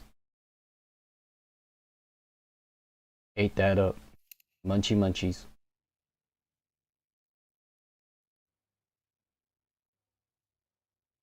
And this guy went crazy on us. 1.5 KD. Dang, dog. Really like that, bro. Holy, 50% headshot with the AKs. Damn. Damn, dog. Damn.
First, he smokes off short. He was going to. Kind of getting hungry.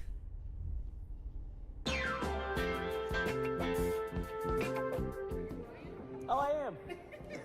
How's it going? Oh, yeah, it's my first day. I just opened it. It's supposed to say Emporium up there, but it got it misprinted. This is my first time leaving the store. I'm nervous. I'm excited to explore the mall. I need to find food. I need to find bathroom. And I'm staying in zone 1 of the mall. That's what I'm calling this zone that I'm in, zone 1. I'm nervous to explore too much of the mall all at once. I feel like I'll be overwhelmed. But let's go find some dinner. Let's find something to eat. I made it to the 2nd floor, level 2. They have a glasses store, there's a massage spa, there's a furniture store, and a lot of stores that are just sort of closed. Like a lot.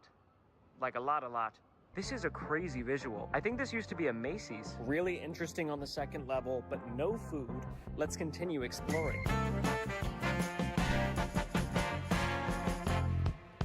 What do we have here? Vending machines and restrooms all in one hallway. Not bad. Looks like dinner tonight will come from vending machine, and any bathroom necessities will be behind this door. I cannot leave my store for too long because there are potential visitors, but this hallway is gonna be magical for me while I'm here. It's right around the corner from my emporium. It's got food, it's got a bathroom. The only question is, what's for dinner?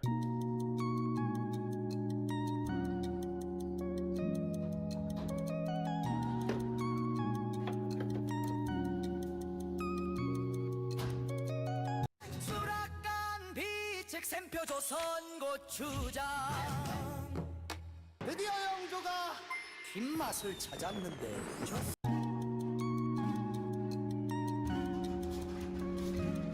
Dinner is served. I got myself some trail mix and a protein shake as well. I know we haven't made too much progress today towards our goal of 1,000 visitors, but Chloe gave us a glimpse. Okay, she gave us a glimpse into what's possible for the Emporium. This newspaper is from 1977, and it really captured the first few years of this mall after opening. It just looks so fun. Look at it. I want to recreate that feeling in this same mall 50 years later. That's what I'm trying to do with Ryan's Fun Emporium. Most of the people that walked past my Emporium, I don't even think they were here to shop. I've never seen something like this, but maybe because of the way the mall is, a lot of people come here to walk, like work out. I need to get to the bottom of that because that's marvelous, if that's the case. I mean, that's crazy. Who needs a gym membership when you got a mall? You just go walk around the mall. The mall is open for another hour and a half, so I'm going to eat my dinner as quickly as I possibly can and open up Ryan's Fun Emporium again because I want to make this mall the most fun place ever in the world.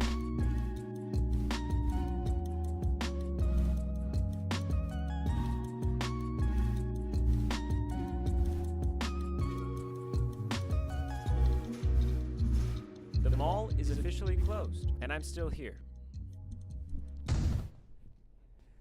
I'm sleeping in this mall until I have 1,000 visitors, and I've always wanted to explore a mall at night.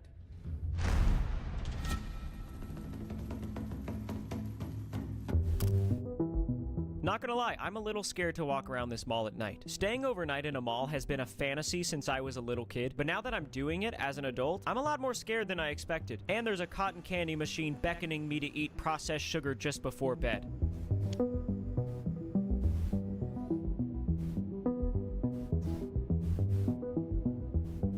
Not gonna lie, I'm a little scared walking around here at night, and I just stumbled into Zone 2. Uh-oh.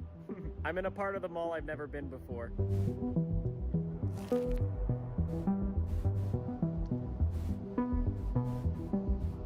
Whoa. Oh my gosh, there's a whole food court. What the heck? I got ices here? This is crazy. This mall is huge. There are so many places to sit. Whoa. Sugar wings and things. That sounds good. I know what I'm eating tomorrow. Sugar wings and things. So let me get this straight. I'm out here wandering in a mall in the middle of the night in my pajamas. I did not realize how big this mall was. There's a lot more to explore. There's some dark corridors that I'm kind of scared to enter. I need to get back to my Emporium and go to sleep so I can prepare for tomorrow morning when my Emporium opens again.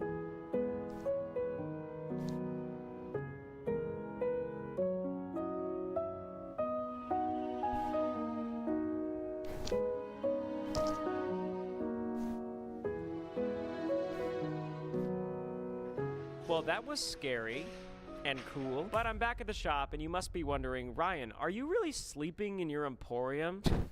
Come on, guys, I'm not a savage. I realize I have not given you a proper tour of my Emporium yet, so here it is. The storefront, where my items are for sale. My buddy's working the register over there. Nice pajamas. This is the store back at the store. This is my secret corner where I hide a bunch of stuff for my visitors because I don't have it organized well. Don't tell anybody. It's a secret. This is where I eat my meals. On this stool in this corner. And finally, what's behind this door? My bedroom. It's pretty much a storage closet with an air mattress in it. Yes, we have only one visitor out of 1,000, which sounds pretty bad. Or you could look at it this way. We have completed 0.1% of our goal. Sounds a little better. I feel like I could live in this mall forever. I'm having so much fun, but I have to go to sleep, and tomorrow is a new day at Ryan's Fun Emporium. I found my old alarm clock in the crate. We'll see if this actually works tomorrow morning. Good night.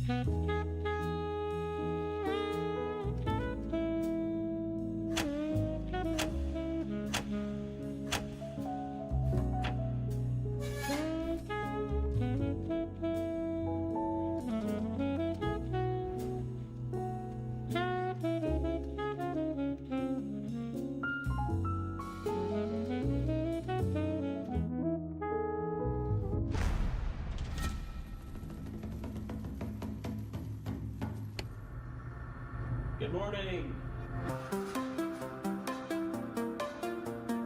I'm going for a morning walk around the mall right now, and this is by far the busiest I've seen it so far.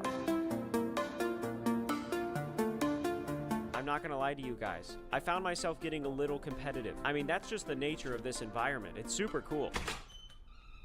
I just walked a little over 1 mile in the mall. Only in zone 1 and zone 2, don't worry. I logged it on Strava, and you can see how popular certain routes are with these little blue lines. Oh yeah, this area is pretty busy for walking. Ooh, look, this street's pretty popular. And then there's Burnsville Center. My goodness, look at it. Is this the world capital of walking? Holy moly. This mall is unique. It's a spectacle, honestly. I just have a feeling if I'm gonna get 1,000 visitors to Ryan's Fun Emporium, it's gonna have to involve these walkers. Let the fun begin. I'm opening the shop.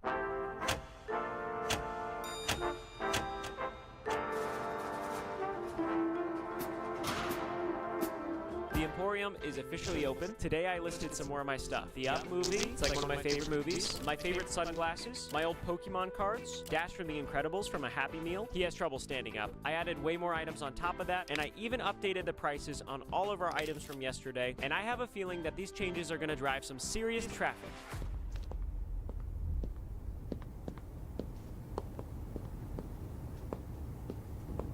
I think I need to update my marketing. Marketing update. Here are 3 things I just did to increase traffic at my Emporium. Number 1, I placed this sign near the food court that directs guests to my Emporium. I tried spinning it for a while, but I realized I'm not very good at spinning signs. It's probably confusing people, honestly. Number 2, I made this sign that I can wear and interact with guests while on the move. Everyone here is on the move. I need to be on the move with them. And number 3, I created this poll. Are you here to walk or shop? I need to know for sure. If people aren't here to shop, I might need to change my strategy. All right, let's go see if we can get some visitors. If I get a visitor, I'm gonna click on this and add it to our total. Hey guys, I'm trying to get 10 visitors to my store today. I don't know if you guys want to stop in. Yeah, no worries. Have a good one. Would you like to go visit my store? No, I'm just walking. Oh, no worries. I should open a treadmill store. How's it going? You gonna stop in today? Where you at? It's down there at the end. I can walk you over if you want to get some steps in. Let's do it. All right, let's go. What's your name? My name's Mo, man. Mo, I'm Ryan. Pleasure to meet you. This is it right here. Ryan's Fun Emporium. All right, I'll open it up the gate. How you gonna make money with this, man? You think it's not? You have nice stuff, but you don't have enough, man. Not enough stuff in here? Enough stuff, man, but you got good stuff. Okay. Oh my God, look at that. Yeah, classic, huh? The Nintendo 64, my bro. Yes. Yeah. 2. Let's go, Mo.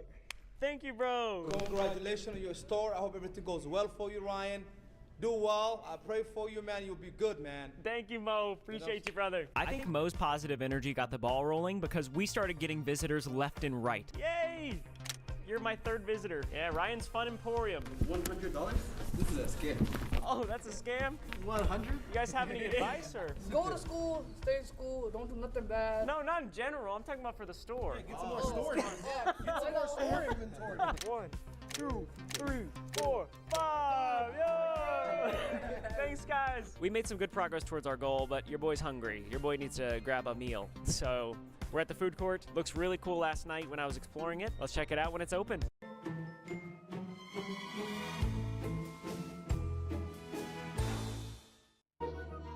할 일이 많을수록 엄마의 미안함도 커지죠. 세상에 완벽한 사람은 없으니까. 그래서 우리는 과학으로 설계한 힐스와 함께합니다. 힐스. Food court. Guys, I think lunch is gonna be sugar wings and things. It has to be. Hello.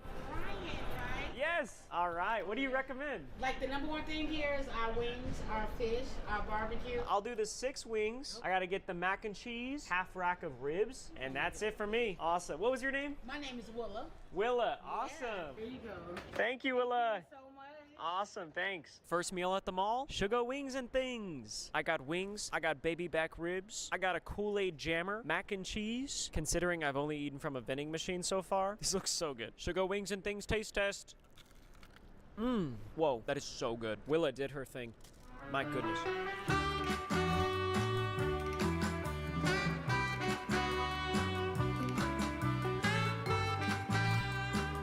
I'm already out and about, so before I go back to my Emporium, I'm just gonna see what kind of shops this mall has to offer. Teddy B's popcorn. That sounds pretty good. How's it going? I'm Teddy B. Oh, I'm Ryan. Yeah, Ryan. Pleasure to meet you. What do you recommend though? You think So my caramel and cheese is some of the best. I'll try that then. I'll do a small.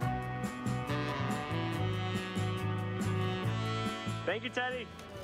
Cheers. I got Teddy B's popcorn. Whoa, Teddy B. Hello, how you doing? Here we go, taste test. Oh my goodness. Teddy did his thing with that one. I love the teddy bears. Are the teddy bears for sale as well? Yes, they are. My name is Theodore, but my nickname is Teddy Bear. Growing up, my father was Big Bear. I was Little Bear. Okay. Right. And so as I designed the teddy bears to look like me. When I was a baby, I just wasn't as big. Looks like there's a furniture store. How's it going? How you doing? Mohammed, Najib, all designed by my mom. Go along. Yes, sir. I'm open. He's open, he's open. I'm open. Oh! You want to see what it does? Yeah. Mohammed, show him. Boom. You know what I'm saying? A futon right there. That's a twin-size bed, Ryan. Dude, I love it here. All right, boys. Well, I'll see you guys soon. Man, I appreciate you stopping by. All right. Peace out, guys. It just feels like family. I don't know. That was so fun. So cool. Oh my gosh, we got so many votes while I was away. Look at our poll. 58 people said that they're here to walk, and 16 said that they're here to shop. That is not a good ratio for my Emporium. Not a good ratio at all. When I got back from walking around the mall, I had 2 customers waiting for me to open my Emporium. 10! 1%! These 2 twins' names are Hannah and Xana, and they came in and bought my Pokemon cards. Yay! We would like to make a purchase. Oh my gosh! 1, 2, 3, 14! Yes! Yay! This super cool kid named Zaid bought my sunglasses. He's really good at skating. Apparently his family has a skate shop here in the mall, but that's in Zone 3, and I'll have to explore that later tonight. Bruce and Barb came into the Emporium. What'd you guys think? Something different to see. I liked your sign. 1, 16! All right! Thank you, Bruce and Barb.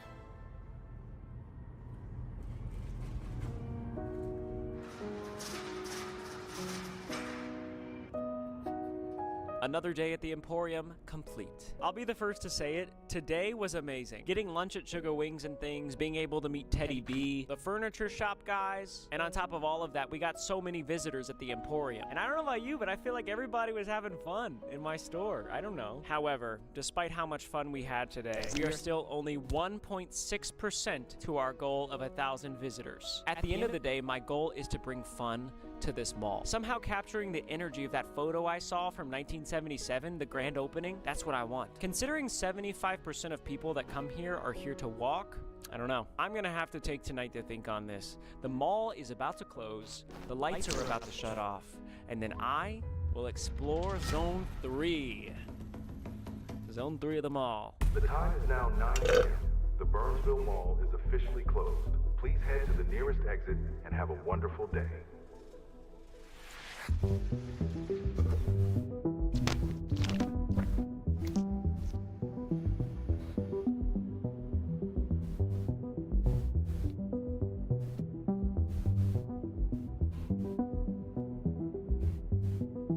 It's official. I have entered Zone 3.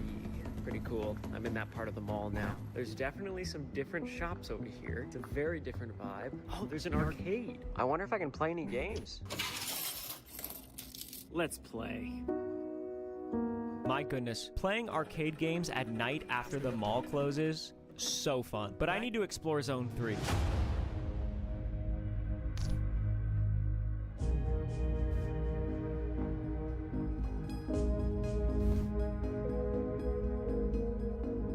What do we have here? Another vending machine. Snacks? What? So many stores like this. I wonder what this used to be. Okay, so the food court is over there, and right here, elevators. No way, do these work? Oh my gosh. Okay, oh.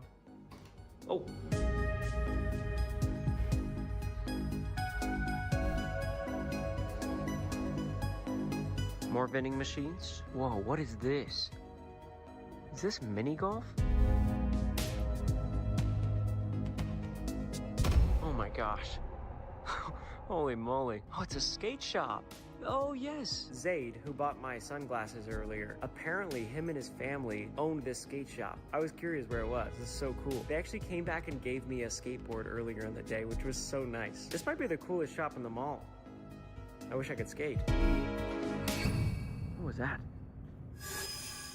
The heck? What is that? What was that? The heck? What is that? There, that was a prank. This is sour different. Still take a different store. So if your holidays one of my complete 16. There was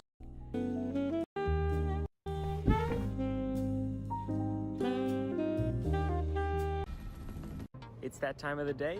It's time for my morning walk. The mall is open. The conditions are fantastic. Let's walk. This is fun.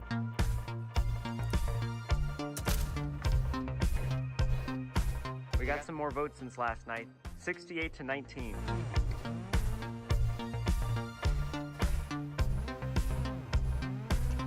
Yesterday I walked 1 mile, and today I walked 2 miles. It was just so fun. I didn't want to stop walking. I get the hype. I do. Since last night, I have developed a plan that I think could potentially get us to 1,000 visitors in my emporium, but more importantly, accomplishing my ultimate mission of making this mall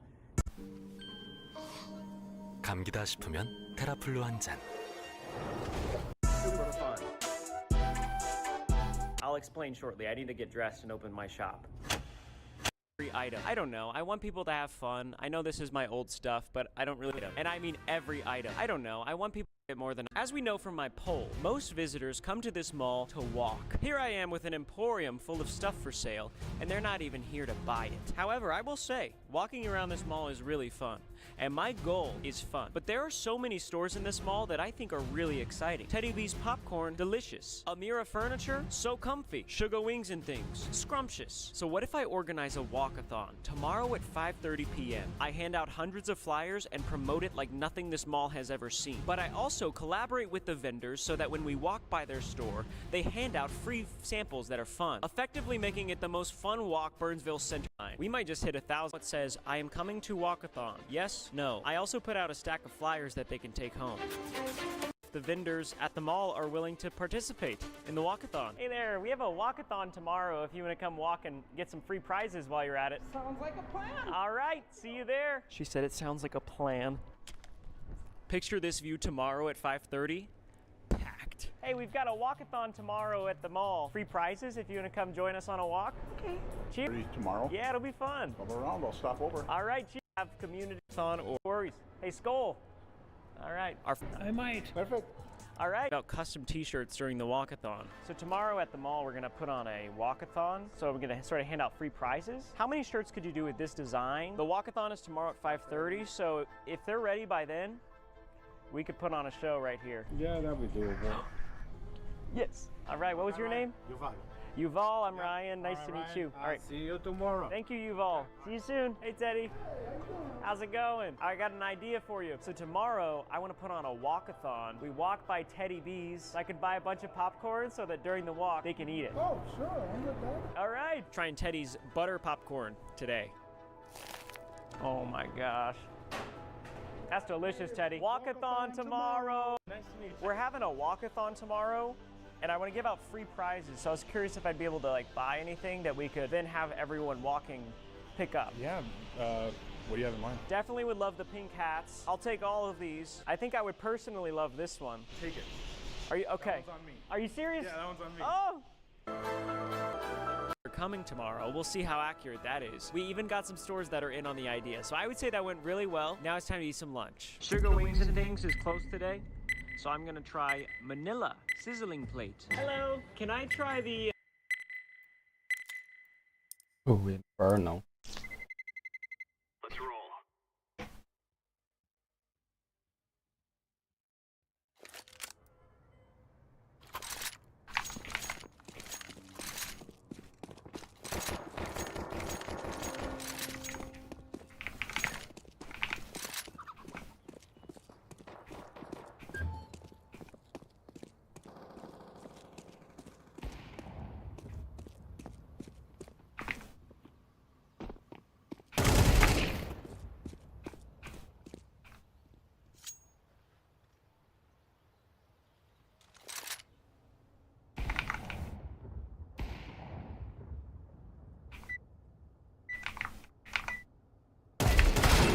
Oh, daddy. Why you scared me like that? Almost jammed in my pants. My boy gave me that big scare. Big scare.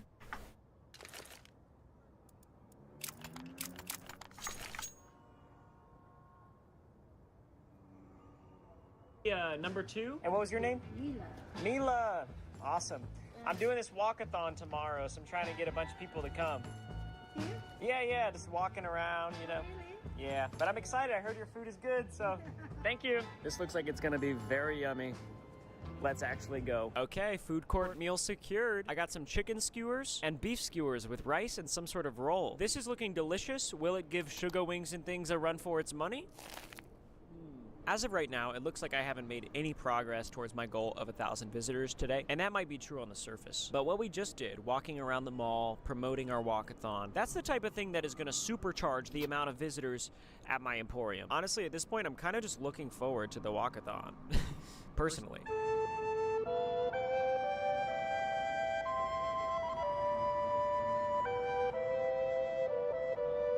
Hey Najib, we printed these flyers. We're gonna have a walkathon tomorrow. Okay. Basically, I'm trying to hand out free prizes. I don't know if maybe you can just like wave at us. For sure, I'm down. Awesome. Walkathon tomorrow. I decided to walk all the way over to Zone 3 to the skate shop to tell them about the walkathon that I'm hosting tomorrow. Hello. This is so fun. How's it going? Oh my gosh, Zayd is so cool. Go Zayd! Yo!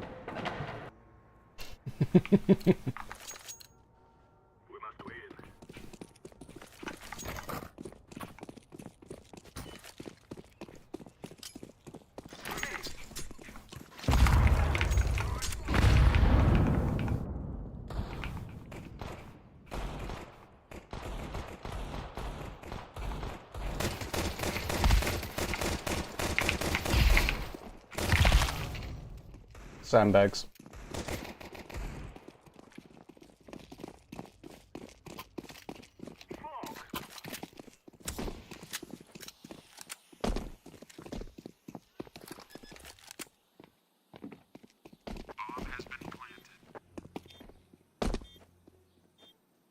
Care banana, guys.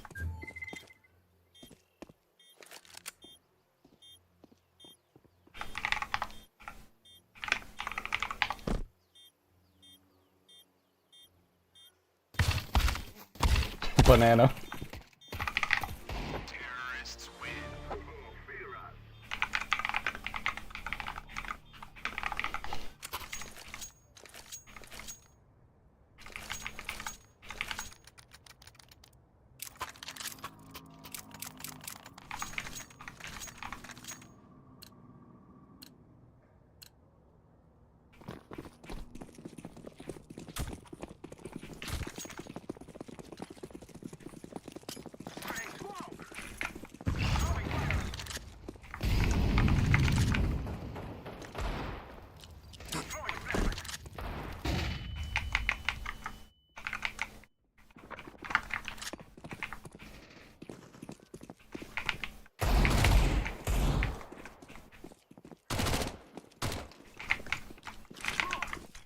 Church.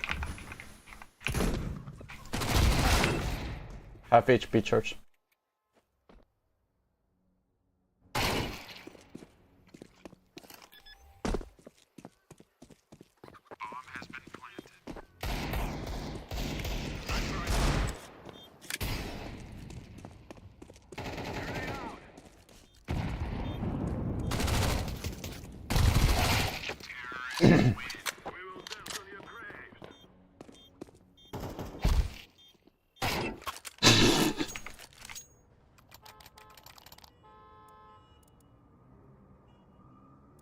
Yeah, let's just keep playing with the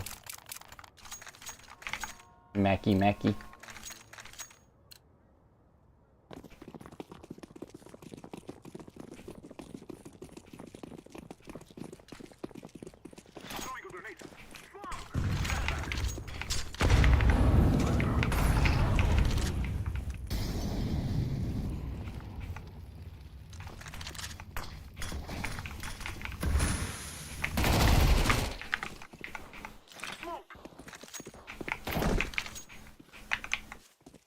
2B. 2B.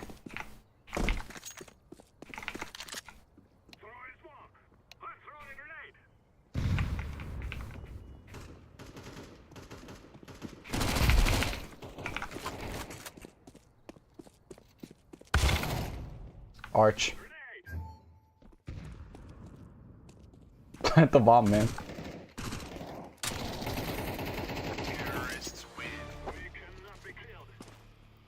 Can't make this up.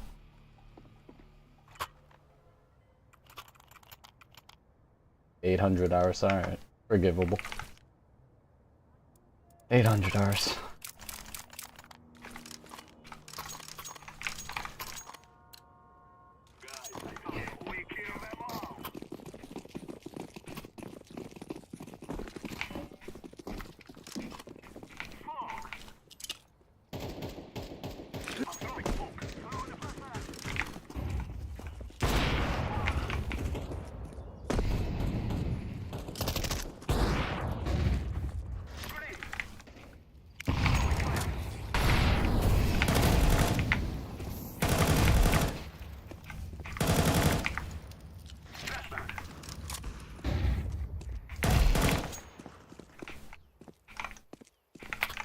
I'll take that. Care C2, last guy should be C2.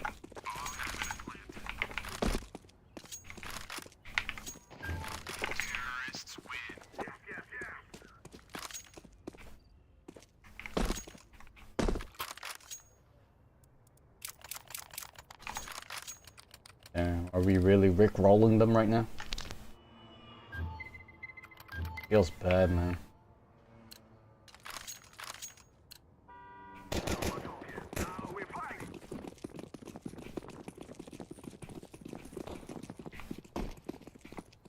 I forgot the lineup.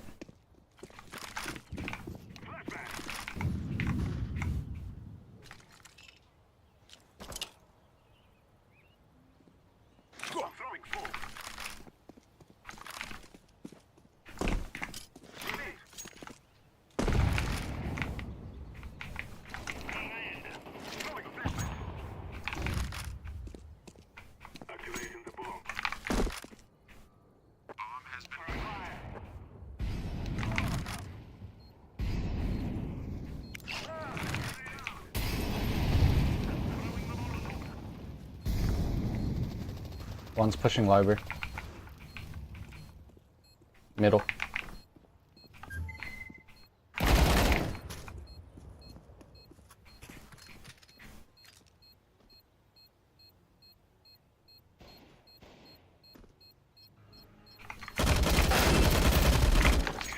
Holy cow.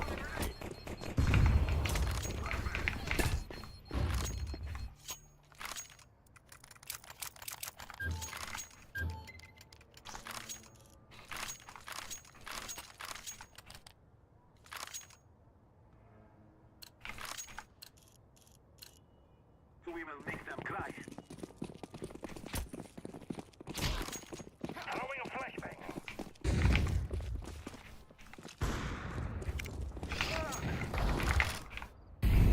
One mid.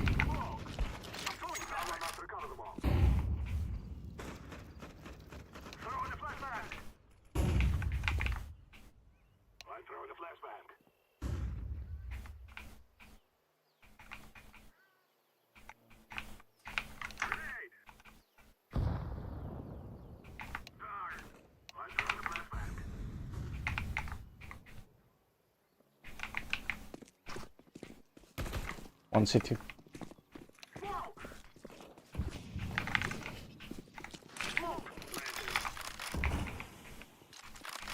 Church.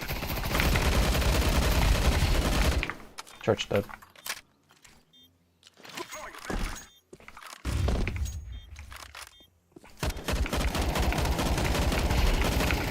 Holy cow, report it.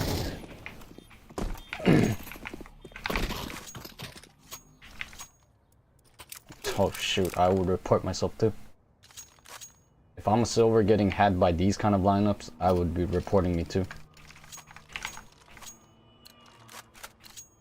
If you're any rank above Legendary Eagle, you wouldn't hold those lines and you wouldn't be spamming from those conventional angles.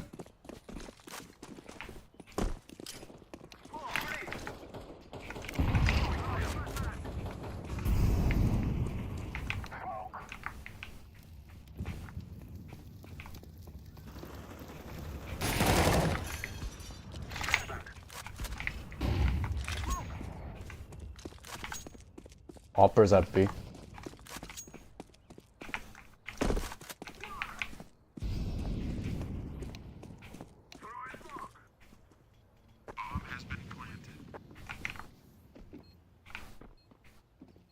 One's coming arch.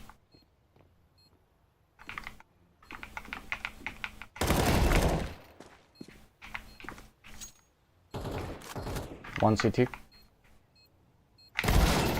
Half HP. One short.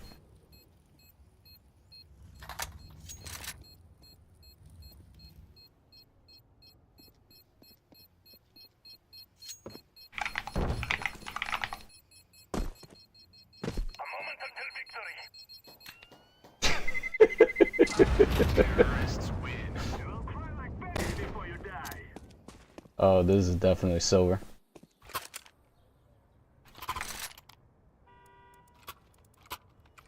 So many brain dead things happening.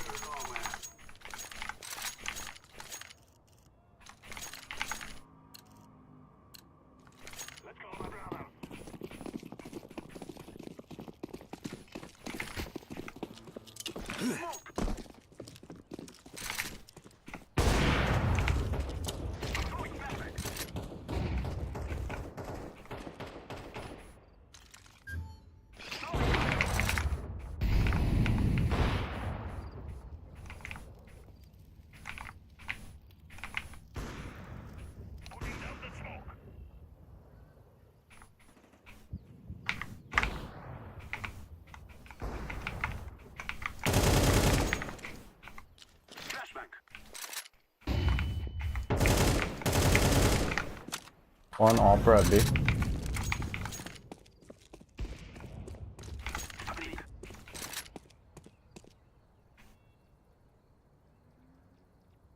Can you plant the bomb?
One B, half HP.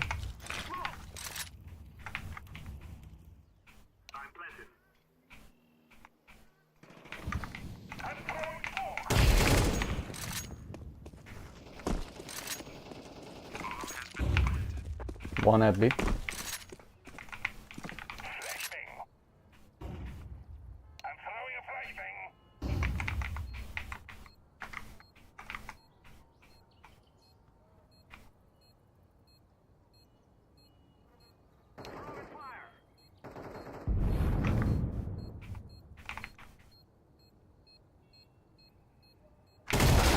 Half HP mid.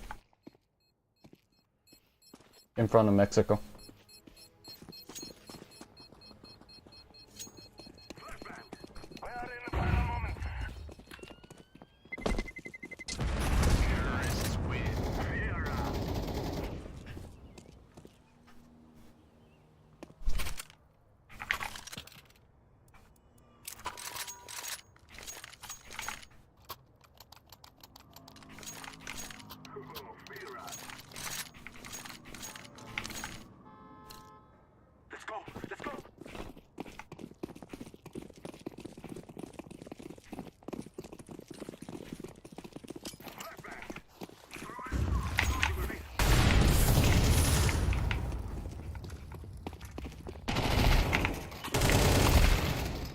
Sandbags.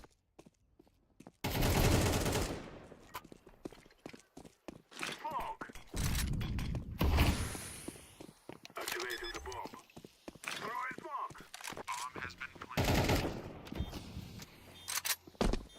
Grenade out.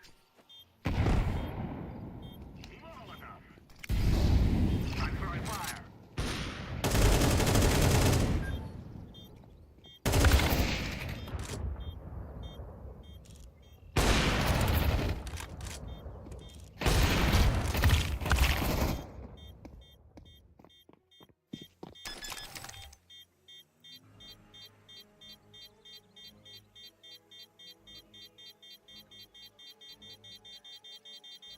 Bomb has been defused. Counter-terrorists win. Do do do do do do.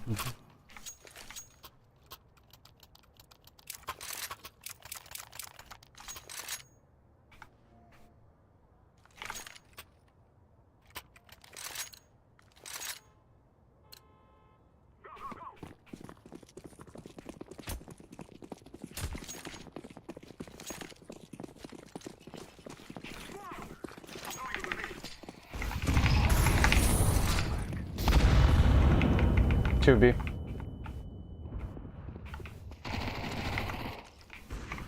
throwing smoke. I'm throwing a grenade. No shot. Bomb has been planted. Throwing flashback. I'm throwing fire. One banana.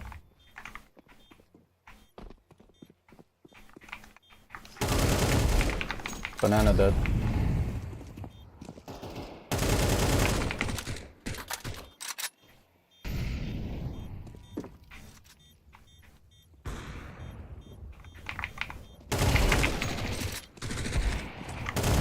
Terrorists win.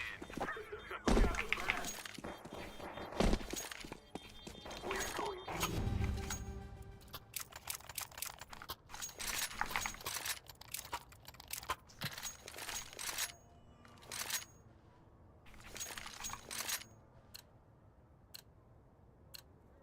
We will drive them from our lands.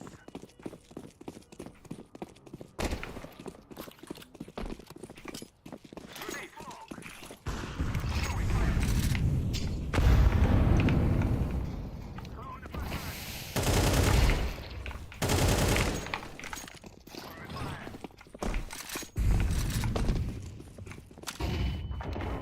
Pyramid. One arch. Arch. Throwing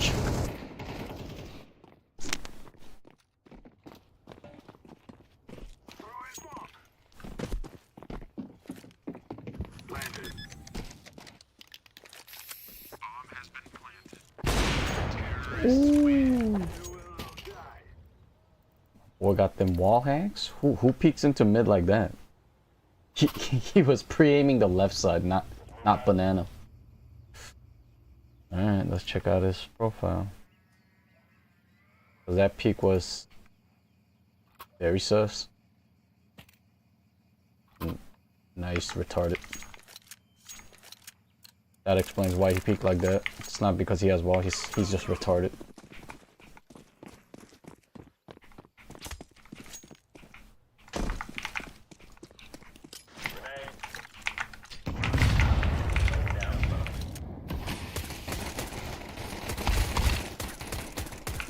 Two middle. Flashbang. Pushing smoke. Already short. Pit.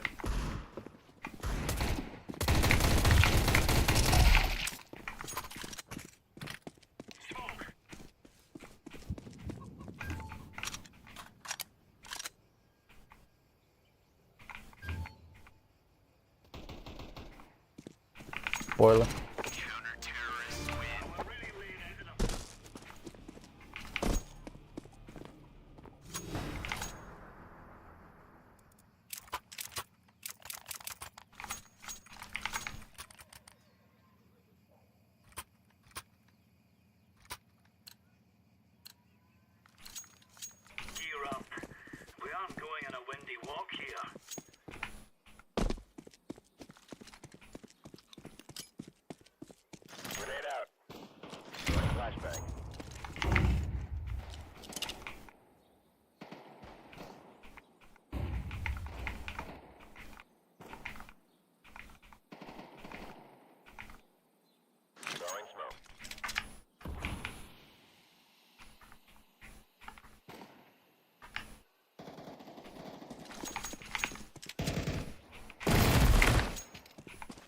The last guy was second mid.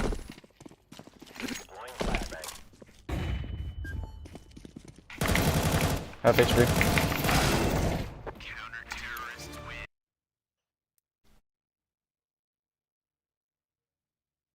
God darn. That felt bad, abusing real silvers. You could tell that lobby was genuinely all silvers. Holy lowly. That felt bad.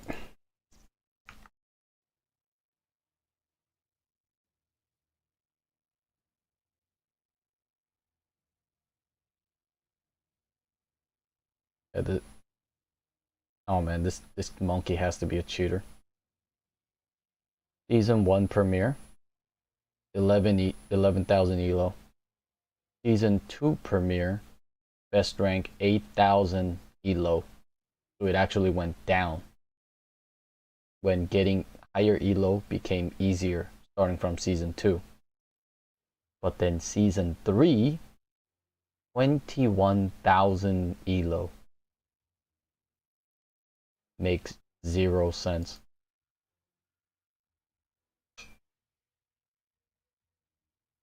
This monkey's averaging around 50% headshot with all the guns. This monkey was cheating.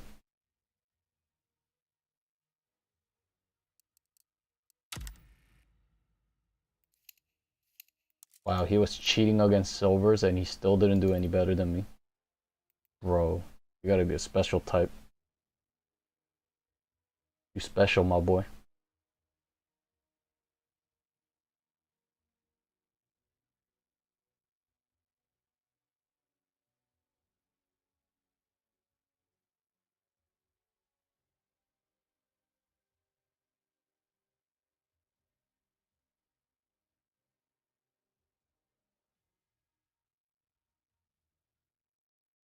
He also has equally mentally challenged friends spamming his comments, trying to make him look legit. Wow. I'm sorry, I didn't mean to encourage that. I don't know. Guys, can we spam the comments with Go Zaid? I am just so proud that he now owns my cool sunglasses. They're so much cooler on him. We're having a walkathon tomorrow. Okay. Yeah, we're gonna have free prizes. I also brought the skateboard that they gave me and put on wheels, and they got it all set up for me to skate. Do I know how to skate? No, but that's an obstacle for later tonight. Walkathon tomorrow.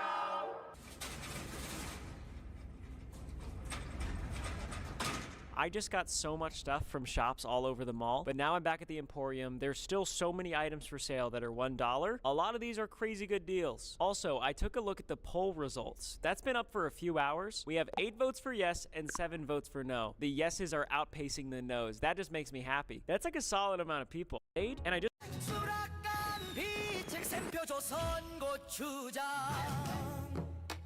sold a bunch of stuff to Zaid and his friend. Oh, perfect. Thank you. Enjoy.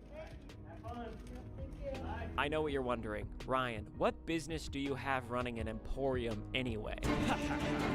I have business running an emporium. Here's my Shopify dashboard. We have sales. We have traffic. Shopify is an all-in-one platform that allows you to start and manage your business. I already sell Joyride using Shopify, and now I'm using it for Ryan's Fun Emporium. And since I'm selling in person, that means I get to set up a point-of-sale system. But let's say I want to go on vacation. I could still keep my store open by selling online. As a matter of fact, I could be running my Emporium from anywhere with Shopify. And that's not all. They have this little guy called Sidekick. I use Sidekick voice on my Joyride Shopify account to figure out what flavors to bring to my Emporium. Hey Sidekick, what flavors of Joyride are most popular in Minnesota? Based on my analysis, the most popular Joyride flavors in Minnesota are the Sour Smacks, Sour Worms, Cherry Berry Ropes, Sour Watermelon Wedges, and Sour Blue Raspberry Strips. Thanks, Sidekick. That's why I brought all of these flavors with me to Minnesota. If you want to start your own emporium or candy store or any idea you have, be sure to sign up for Shopify using my link, shopify.com/Ryan Trahan, or you could just scan this QR code on screen. That works too. Thank you, Shopify. Najib at the furniture store invited me to come play video games, so I just closed the shop early, and yeah, I'm gonna hang out with him. Najib! Let's go, you got it set up? Dude, this looks awesome! This is so fun! I can't remember the last time I played video games with someone in real life. Regardless of how the walkathon goes tomorrow, I can at least say that I found myself a new friend.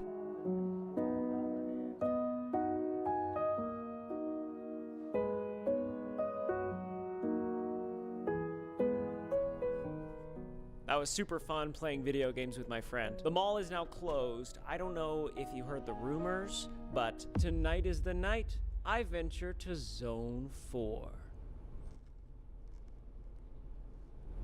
Let's do it.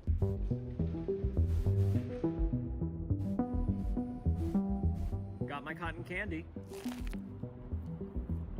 This is the last section of the mall that I have explored. It's bittersweet, it's kind of scary. I am even more scared because I'm going to attempt to skate to it. So I don't know how to skate. I just made it to the end of Zone 4. Oh, there's a Chuck E. Cheese? This is the edge of the mall. Oh my gosh. It's so spooky at night, but I bet it's so fun during the day. With that, I have reached the end of the mall. I have explored this entire mall at night. I feel brave, I feel handsome. Chuck E. Cheese would be really fun to go to tomorrow, but at the same time, we'll have to see how the day goes. I have a walkathon to host. It feels super weird to say this, but I just feel comfortable at this mall. Like it feels like a second home. I love it.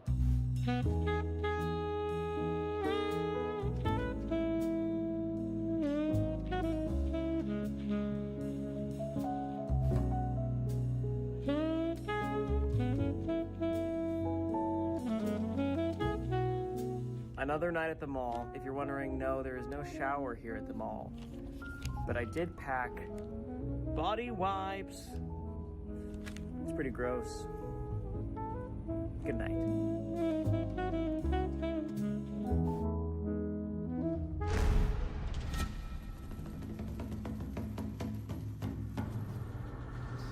Let's go for a walk. It's a beautiful day in Burnsville Center. Feeling good on my morning walk. I think I'm gonna walk about 3 miles today. Electrolytes for walking, staying hydrated via vending machines. You already know this boy capping. Every day, every night he pretends to sleep there. He goes home. I finished my walk and Or Ryan's to Fun a Emporium inn nearby. is officially open again for business. I walked over 3 miles today in the mall, which is kind of crazy. Like that's one of my longest walks that I've ever done. Also, poll update. Looks like we have 20 people that said yes to coming to the walkathon. Who knows how accurate that is? We will find out soon. I have some more work to do to prepare for the walkathon, but I did come here hoping to sell through all of my items in my crate. I have one item left. It's this little crab Pokemon. I'm listing it for free. I also updated all of the other items to be free, and hopefully people can just take these items home and actually enjoy them. Once we give away all the items in my emporium, I will do one final walk through the mall to make sure that we are ready for the walkathon. Look at the Charizard doll in the back. I would have taken Things the are still Charizard. very slow. Not many people are coming into the store, but I did get some visitors. Well, you got cute things, but I guess, I don't know, my grandkids are getting older, so. Maybe they'll like the Shrek mug. Can't hurt. Oh, I know. Bless your heart. So that's the latest on Ryan's Fun Emporium. I think I'm gonna go get some lunch. I just got to the food court and our walkathon signs are all over the place. I didn't even put these here. Dude, word is getting around. All right. Hey Willa, we got the walkathon today. Yep, we do. I just posted it on my Facebook too. Awesome, thank you. Can I order some lunch? Absolutely. I'm gonna do 6 wings plain, just a cheeseburger plain as well. Just plain, nothing on it? Nothing on it, no veggies. Okay. That's how I like it. Lunch is served. I just got my meal from Willa. Got myself a cheeseburger and 6 wings. Looks delicious. What do you think about the walkathon going on today? I think that's a great thing. Can you tell me how you got into sugar wings and things? So this may going on 3 years that we've been here. Trying to stick it out, you know, it's hard. Not too many customers, but I got the faith. I'm gonna just keep the faith and hopefully we get the traffic that we need in here. That's amazing. I can say the food is delicious, so you've got that down for sure. Well, Willa, I'm gonna eat my lunch, but thank you so much. You're amazing. Sugar wings and things. Yes, I'm gonna eat.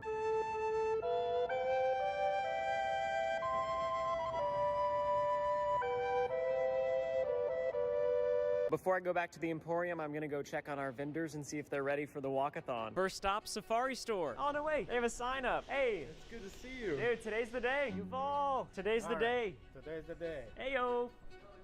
Today's the day. Teddy, how's it going, man? Today's the day. We're excited. It's gonna be fun when we walk by the safari. You can just feel the energy building. Woo-hoo-wee. Oh my gosh. Look at that. It's gonna be big. Yeah, man, I'm looking forward to it. All right, thanks, Yuval. Today's the day, let's go. Thank you, Teddy. We're gonna blow the top off this place.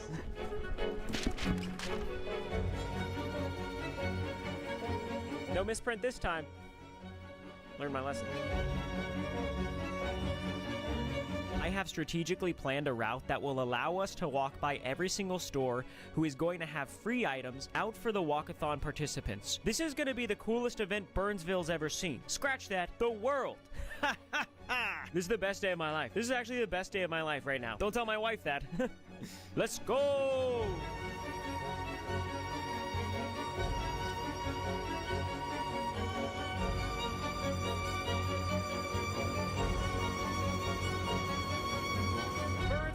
Let me hear you make some noise.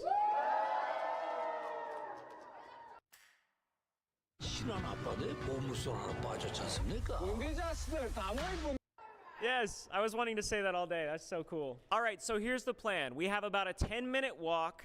It's going to be called a walkathon, as you know by the merchandise. But first, we need to go in here.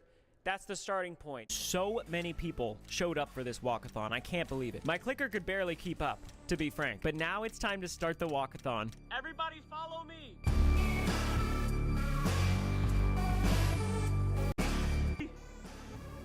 Yeah! Grab a popcorn. You're the leader of the pack. Feel free to join. We're walking at a moderate pace. All right, guys, this is where we got our shirts, our custom shirts. Customization store. This is insane. Dante, I'll take a silly hat. Yeah, there you go. Oh, it's all right, Zane. Yay! Is this electric right now? This is so electric. This is the most active it's been in so long.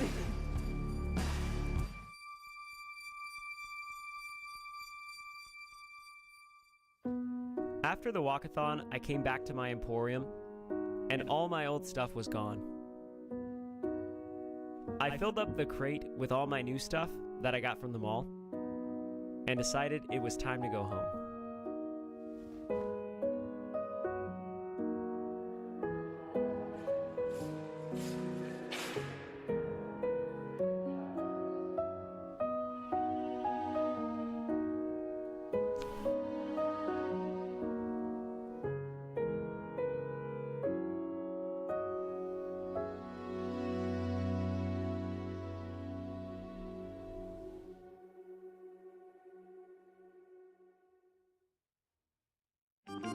You can keep watching by clicking the video on screen. There is a room. He did a fabulous job with that episode. Pretty good.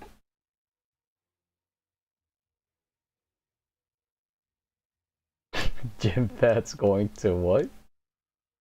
No way.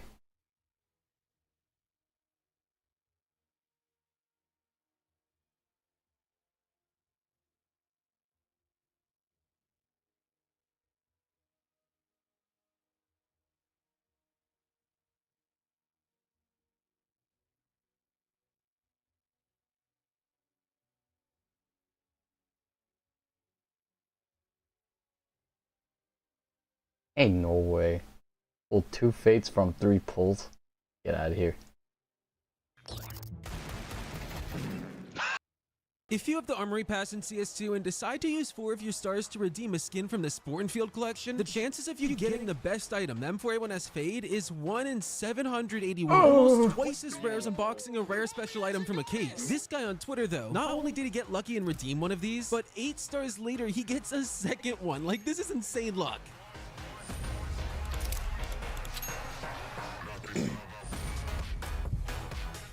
If you have the Armory Pass in CS2, Crazy luck.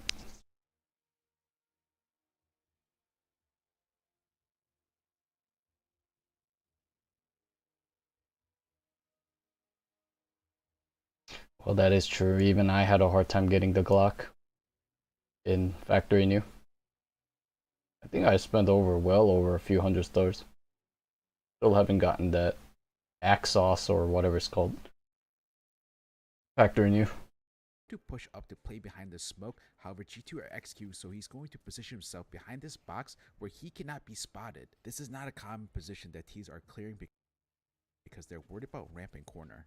Check out this duo play from Falcons. Nico smoked off short, pushes on the ledge, and then once the smoke begins to fade, Nico's going to call for the flash from Monacy, and then he's going to peek, kills Donk, and then drops off safely. You catch the T's off guard because they're not expecting anyone to be on the ledge after the smoke fades. Falcons have a safe rifle. Nico's going to put it in good use here. He smokes off short, and it's going to look like it's a defensive smoke as he gets boosted from Monacy so he could see towards Xbox and lower tunnel. Gets a free frag of the Donk who was not expecting the boost at all. Donk again. To flash mid, stand next to the wall, aim here, left click throw. Zaiwu comes around the corner short, gets the free frag onto Techno 4K as the flash won't blind him and Techno has no time to react. Paravision are retaking B and Jay makes an insane movement play by running through the window and doing a 360 air strafe. He's going to be the bait to get info for his teammates to instantly trade him out if need be. Next time you're retaking B, have your Opper or low HP player jump through the window first. When it comes to jumping up Xbox, if you don't know the CTs are on short, don't just jump up like Cello. Go ahead and do what No Way does. Just look down and double jump up on top of the Xbox because the CTs can hardly see the tip of your head. The Mongols had two CTs pushed up short. They could easily spot Cello's head as he jumps up, but they don't see No Way's head because he looked down. No Way throws a short smoke from T mid, and this smoke is used to take short control as Jambo is holding from the ledge to peek short with an op. He has to drop off because the smoke is going to control as Oh, that's a crazy smoke. A short smoke from T mid, and this smoke is used to take short control as Jambo is holding from the ledge to peek short with an op. He has to drop off because the smoke is going to block off his vision. FaZe lose long control and Kerrigan throws the defensive smoke. Twist is going to play in front of the smoke, and look what Aurora does when they come through the smoke. They have one player on each side, and this is going to make it very hard for Twist to transfer onto the second player. So next time your team wants to go through a smoke, don't group up as the enemy will have the harder shot to flick. Halsik throws two A smokes for T-Pistol. First position with a box for the A cross smoke. Aim at this part of the 10 W jump throw for the short smoke. Aim here, jump throw. Your teammates will rush long to A. Paravision do not play when it comes to the mid to B split. They throw three smokes. So the crisscross smokes and then another smoke for CT spawn. Wrinkle coming from A is going to try to break open the smoke, but there's too many layers. Imperial have this 200 IQ boost next to the bench, which try clears out the ledge angle that CTs might be holding the bench jump up. Then he doesn't see Buddy, swings out to the bench and deletes Swisher afterwards.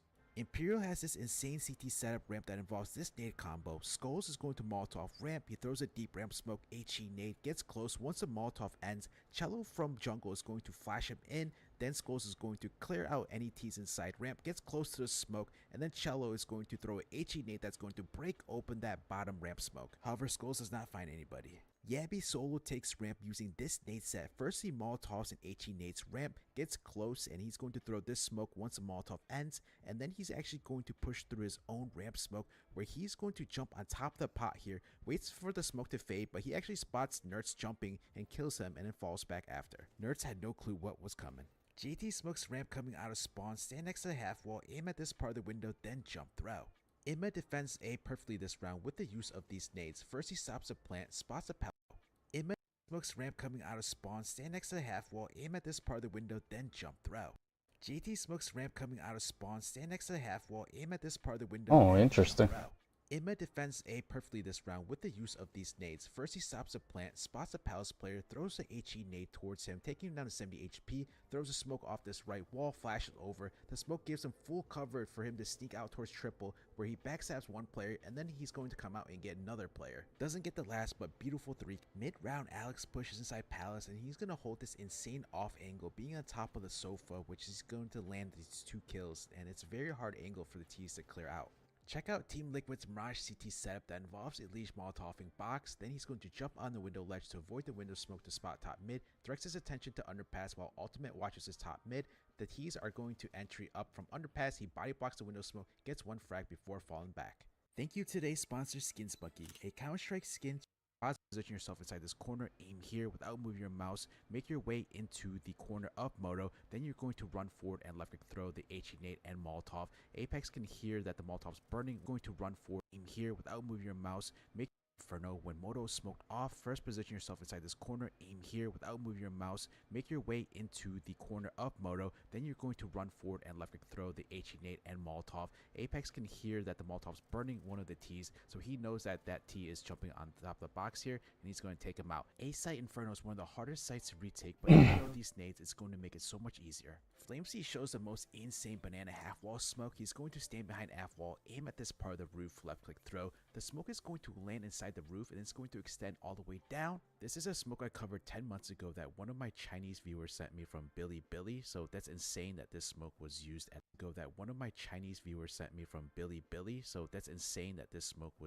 the major. Monacy's in the clutch and he makes a super smart play by jumping up apartments, and he's going to fake that he dropped down by jumping at the end of the balcony. Then he makes his way back boiler, peeks out, and he catches Brolin looking towards mid.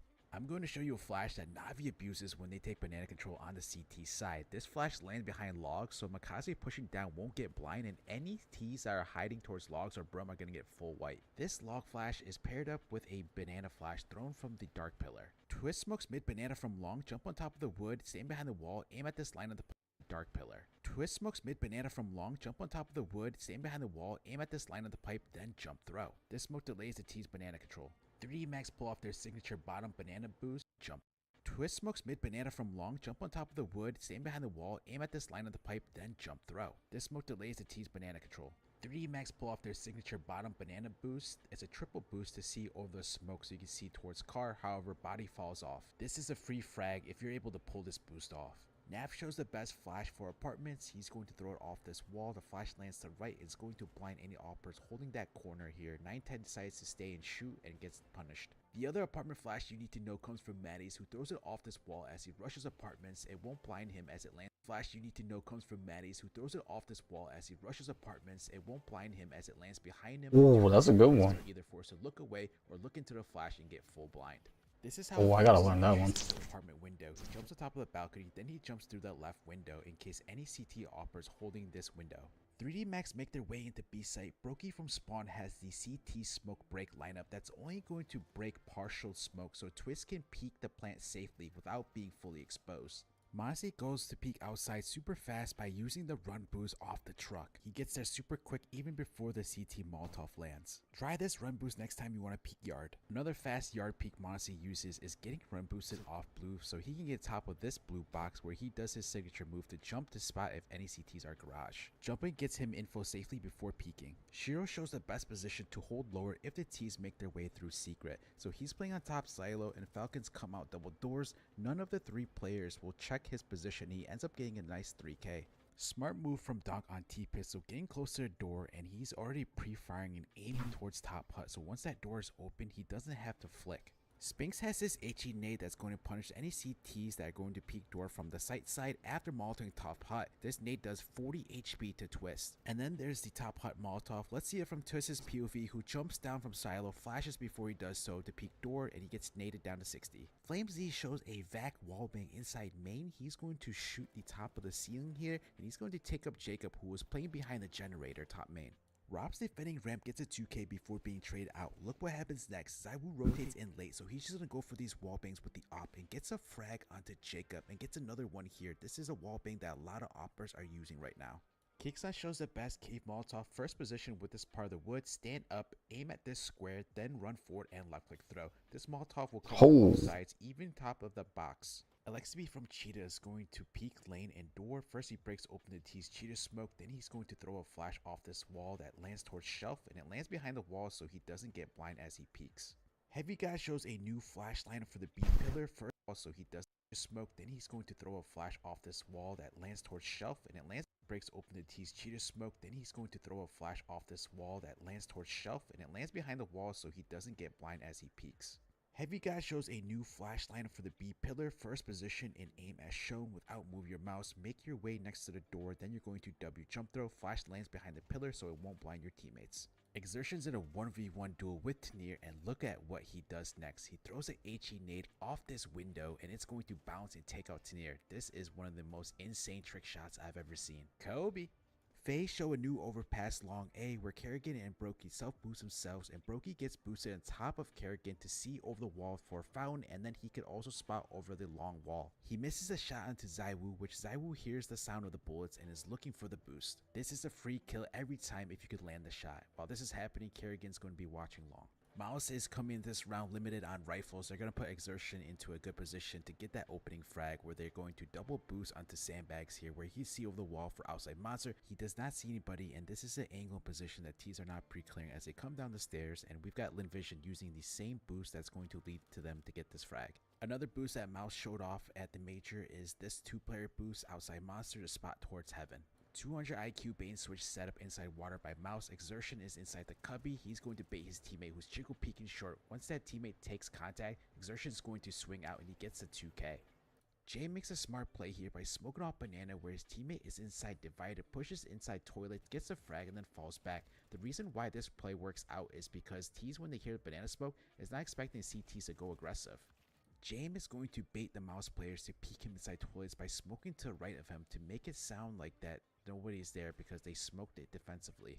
Vinny smokes the top of Pop Dog from connector, stand next to the door, aim at this part of the crane, jump throw. The smoke is going to block off any T's holding Pop Dog from top of the stairs so you can retake Pop Dog control. Tyloo has this insane tactic where they throw a 2-smoke wall for Mozia towards Ivy to walk through the Ivy smoke and the gap smoke, and he's going to flank outside yard. He also Molotovs the left side of Ivy, and this is the third player POV. CTs are definitely not expecting this type of play. First smoke is Ivy smoke, aim here, run forward, jump throw. The second smoke is the gap smoke, go ahead position as shown, crouch, aim here, jump throw.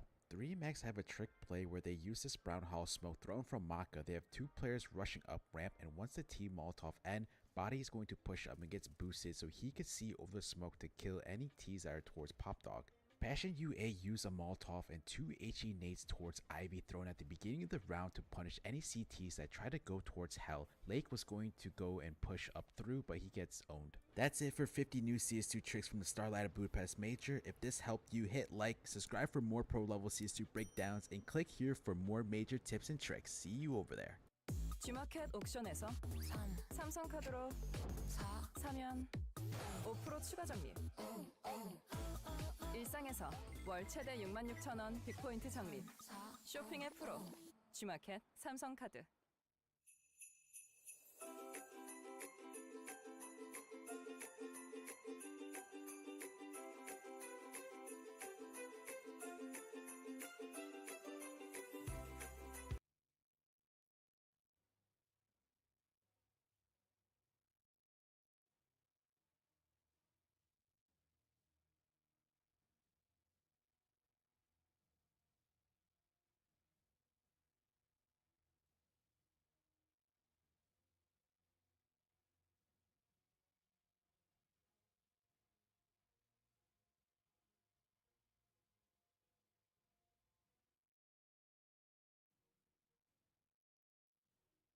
So if you guys don't know who Rodtang is, he's probably the best Muay Thai fighters in the world. I mean, He's a f***ing beast. Yeah, he just walks through these people. The first round was Muay Thai. I could not grapple. Was it a 3-minute round or a 5-minute round? 3-minute round. So the first round was Muay Thai, and the second round was MMA, Muay Thai, and the fourth round was MMA. So I knew the first round was going to be, you know, very difficult. Were you allowed to clinch? Because Muay Thai involves a lot of clinch work. What was the rules there? So you are allowed to clinch, but if you watch any of the Muay Thai in one championship, they don't actually, I feel they don't give the athletes enough time to actually fight and dominate in the clinch, right? How dangerous did you feel him in the first round? I think the last time I got rocked in any of my fights was probably John Dotson, and he gave me that same feeling again. That motherfucker can take a shot like nobody. It's weird. Yep. He stands there and lets guys punch him in the face. Yeah. Like, who the f does that at an elite level? So if you guys don't know who Rodtang is, he's probably the best.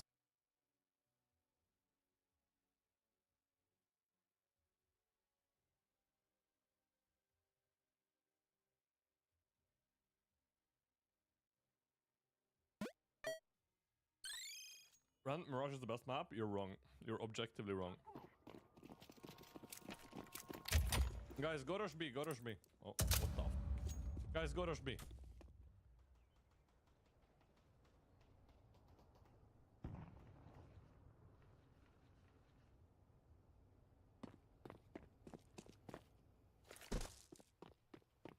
Cover me while I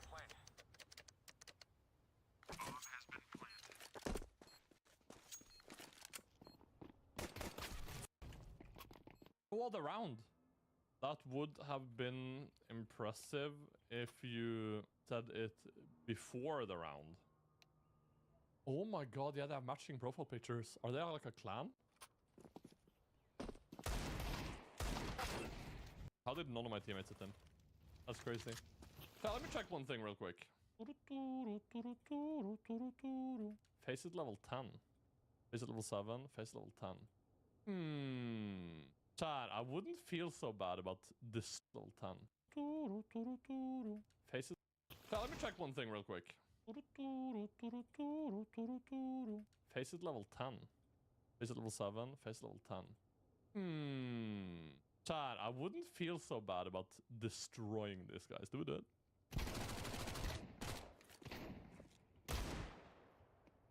We're playing versus the face at level 10 clan.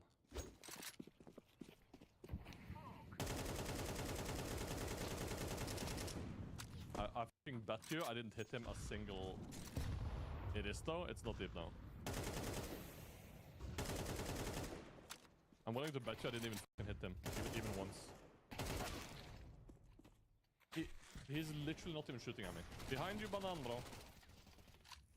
This guy's shooting at my teammate. Yeah, there's the guy flanking. Last banana, guys. Last banana, guys. Holy shit, they lost that. 67 in 4. Them. And they lost that? Yeah, they lost that. But enemy team is a 4-stack of level 10s and a level 7. Kind of shit-stomping noobs. Seemingly pretty try-hard.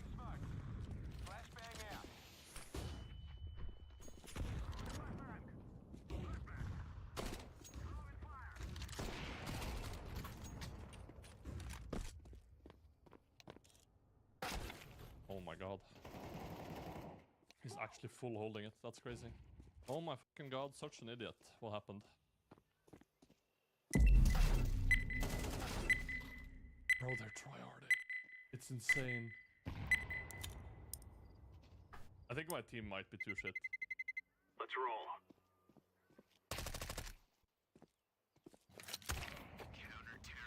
I think my team is low-key too shit to win this game. I think even if I get like an entry and a 2K or a 3K, I don't think... Throwing smoke.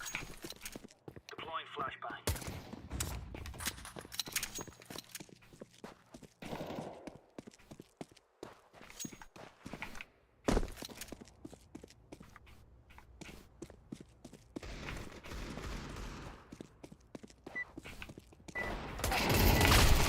Ow.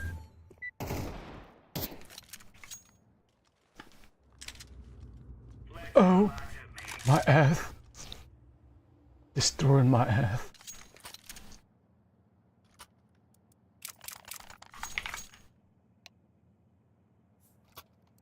Win plus con, what is he talking about?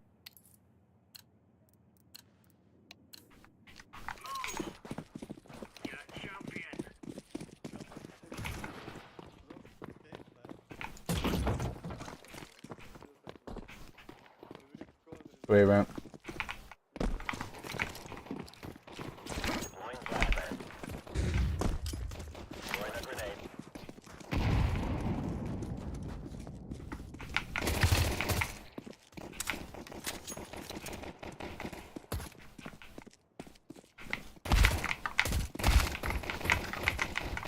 Throwing smoke.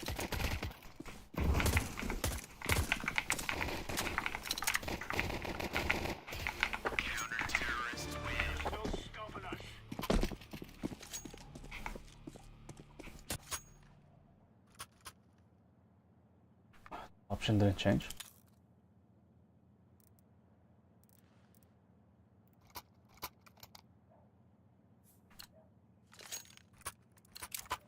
Let's go.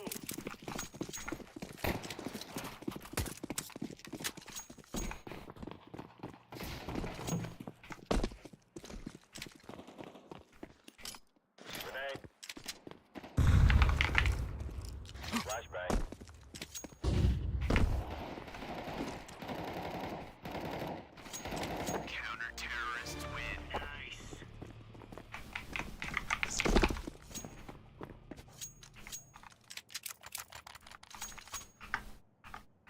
You can't change the options during a match?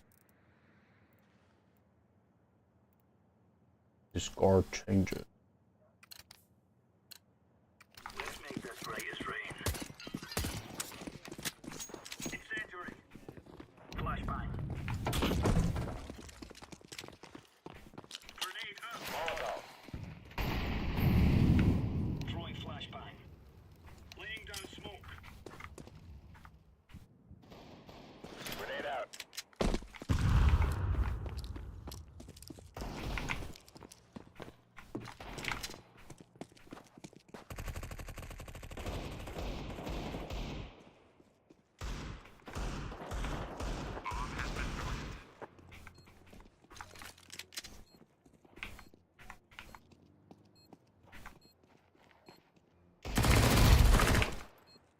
Throwing flashbang.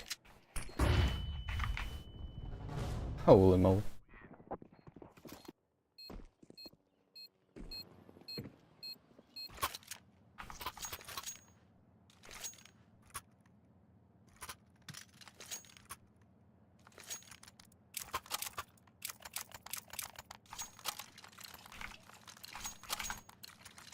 Go, go, go.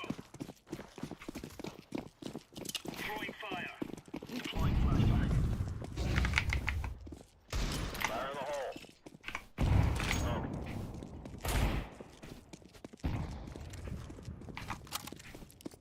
Flashbang.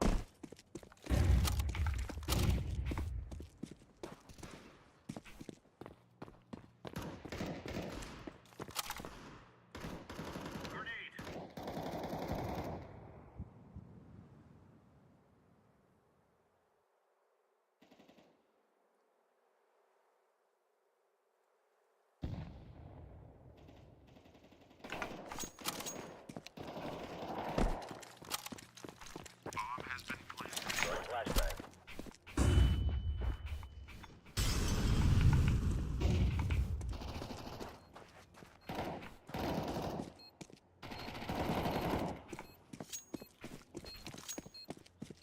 Defusing the bomb.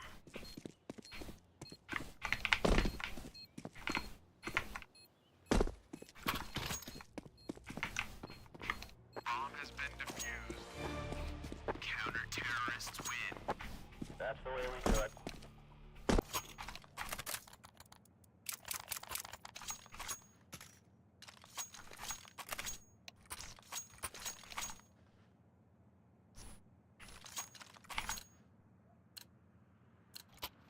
Come on, choke, choke. Throwing fire. Incendiary out. Throwing fire. Throwing flashbang. Deploying flashbang.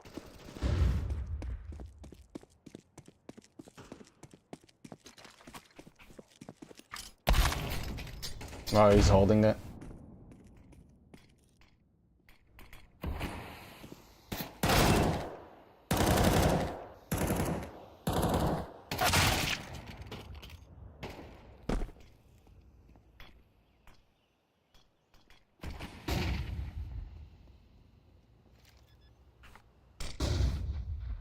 Bomb has been planted.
Oh yeah, yeah.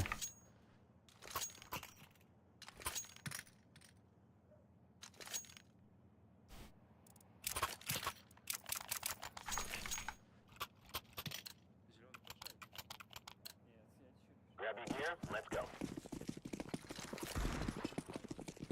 Smoke. Flashbang. Incendiary.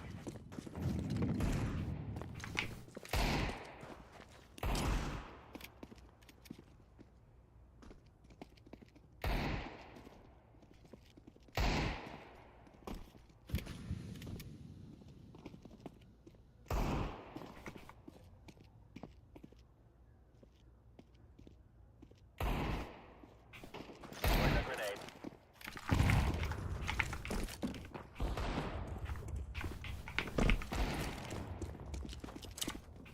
Deploying flashbang.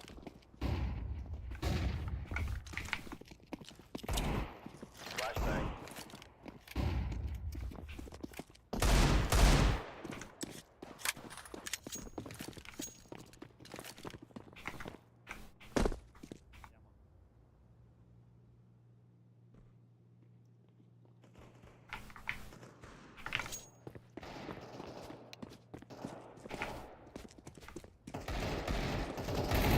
Counter-terrorists win. Oh yeah.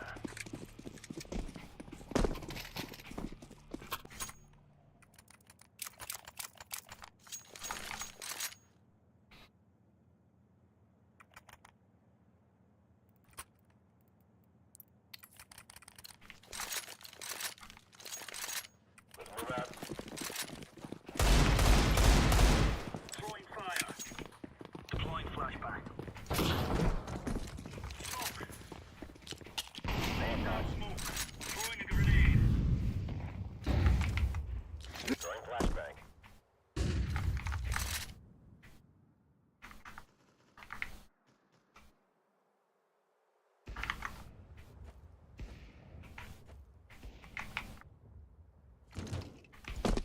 Laying down smoke.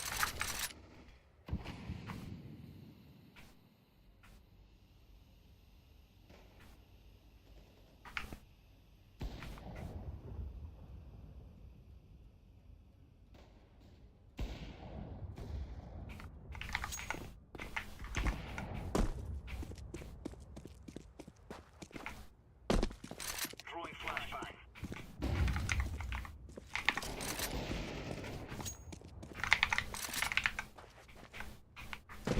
Fire in the hole. Holy shit.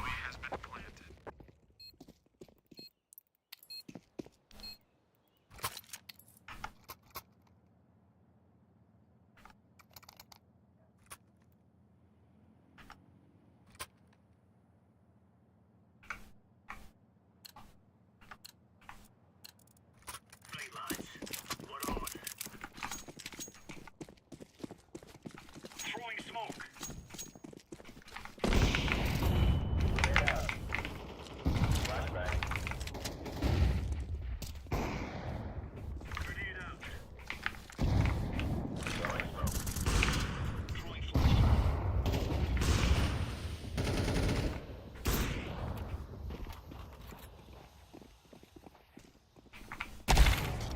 Oh my god, cheats are unreal.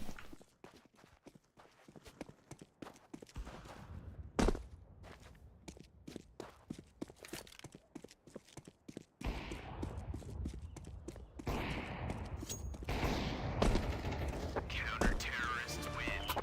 All right.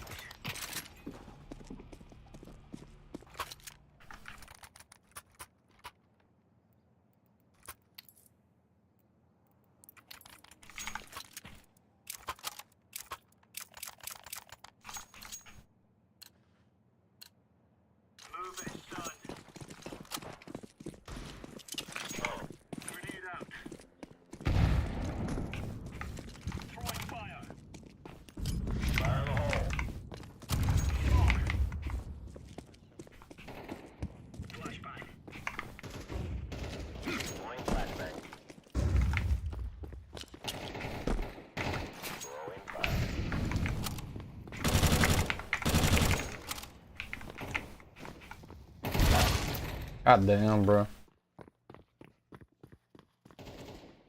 Incendiary out.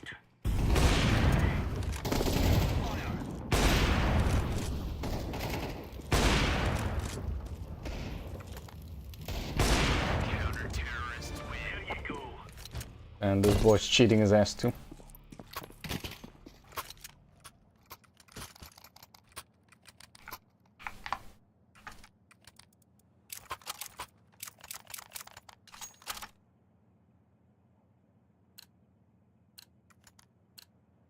Let's go. Incendiary. Throwing fire. Flashbang. Deploying flashbang. Laying down smoke.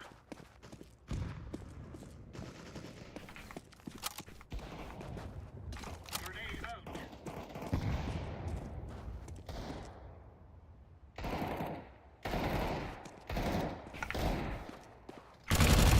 Counter-terrorists win. Clear, lads.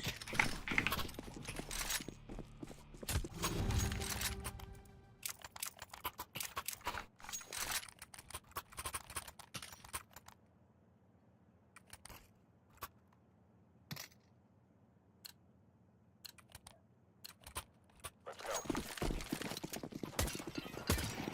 Throwing fire. Flashbang. Throwing smoke. Incendiary out. Molotov. Incendiary. Throwing flashbang.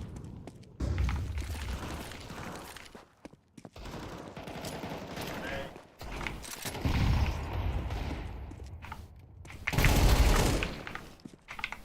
Laying down smoke.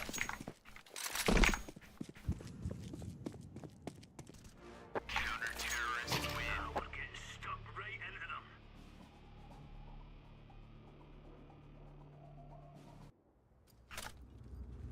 Let us go.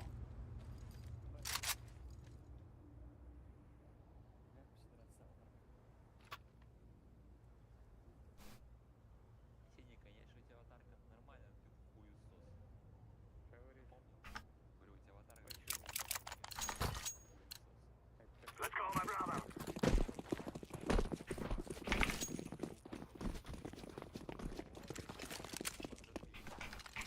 Grenade! Flashback! I'm throwing flashback! Smoke!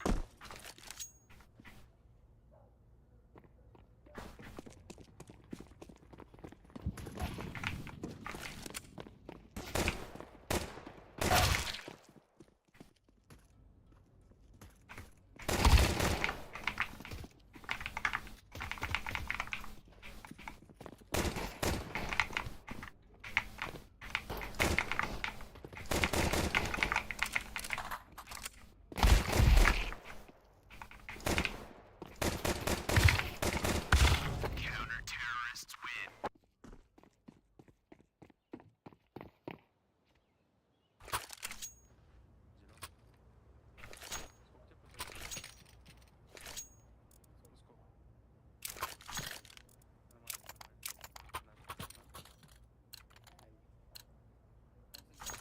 Come on, let's go! Decoy is out.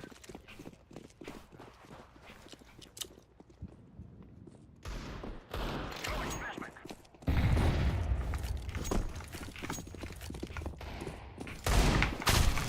Ooh, daddy.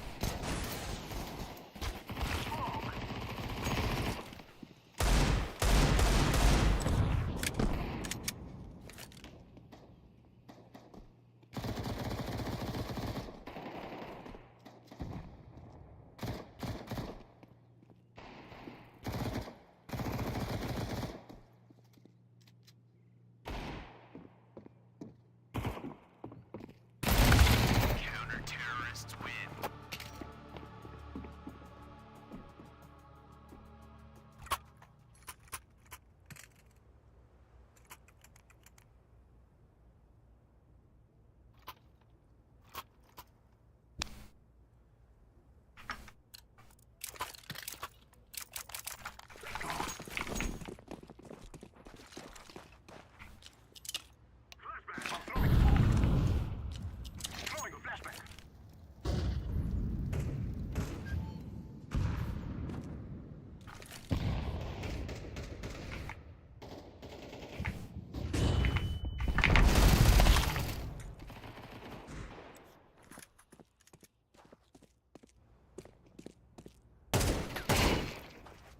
The hell am I watching here?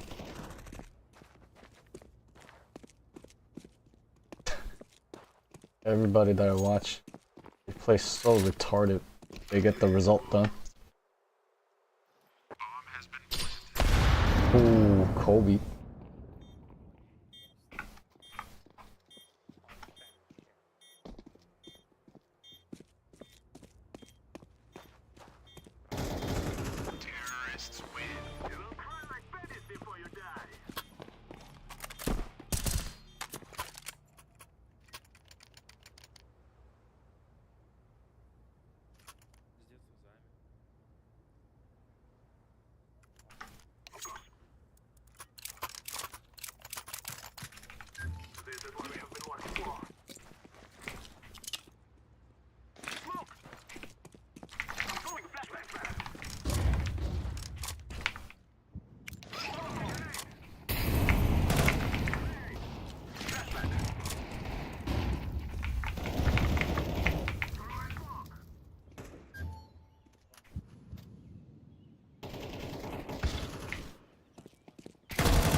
Oh, he's holding it.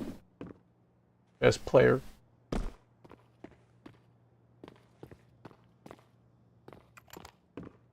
Obviously one CT.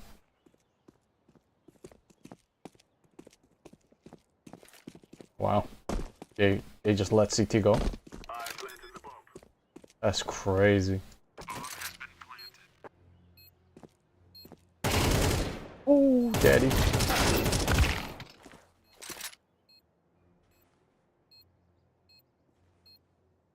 Bottom fragger versus bottom fragger. Oh my god. Looking at him holding this angle.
I dig it.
What the hell? He's walling so hard.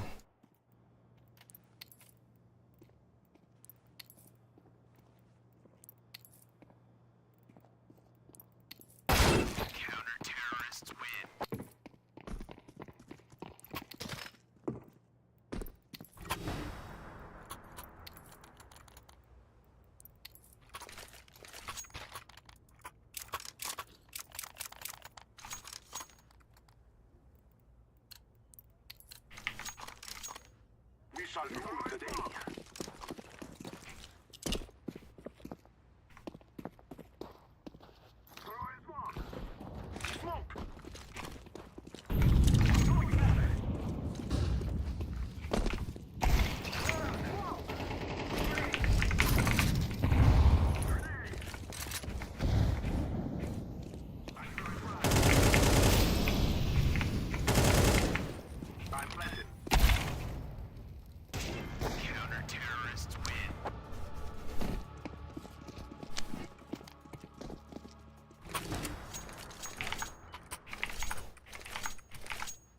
Dang, going full blatant to try to get this victory, huh? Not even trying to hide it.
Activating the bomb. Bomb has been planted.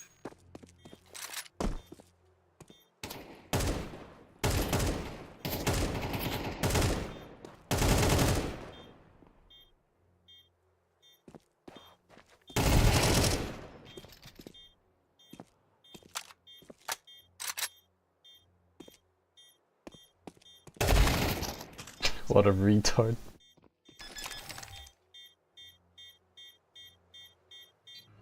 Heartbeat 170. Retard has never clutched in his life before. You could just tell.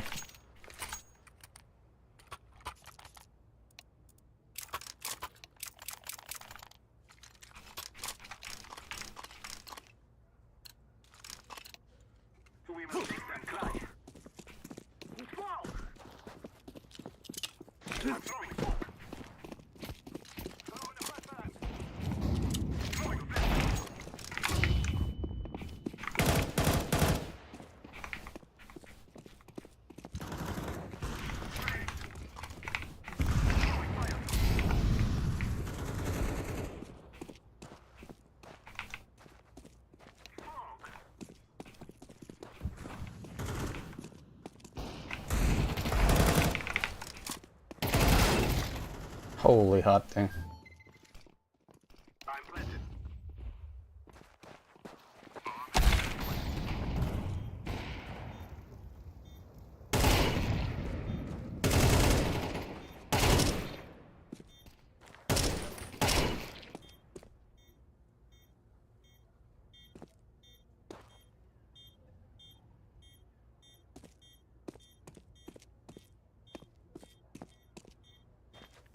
How about reloading, retard?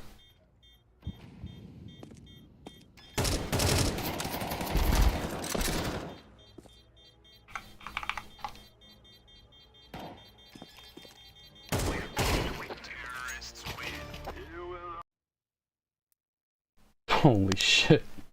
That guy is retarded. Holy cow.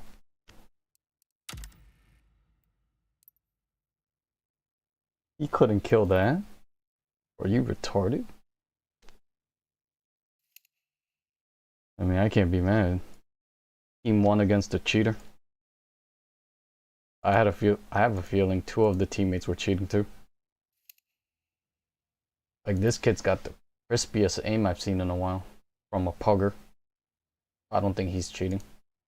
He had walls. And this monkey, obviously. Kudo with a bunch of cheaters on his profile. Looking through his stats. Oh my god, I want to see how blatant this is. I'm dying to know how blatant this monkey was. Because he was just cutting off all of our rotations. Still win the round. If I'm being perfectly honest, like, no offense to the teammates, but it is just the truth of the game. Wait the fuck out of them, become clutch Jesus, but it's so boring to play like that.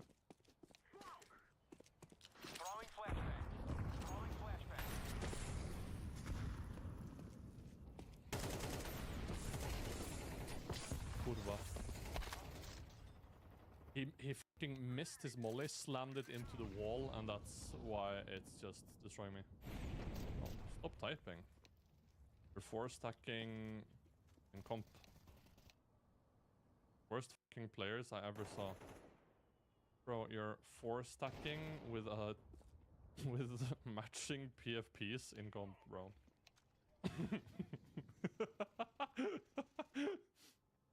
It's called warm up before you go play face it. Warming up in a 4 stack just to lose on face it in a 4 stack. Omega low.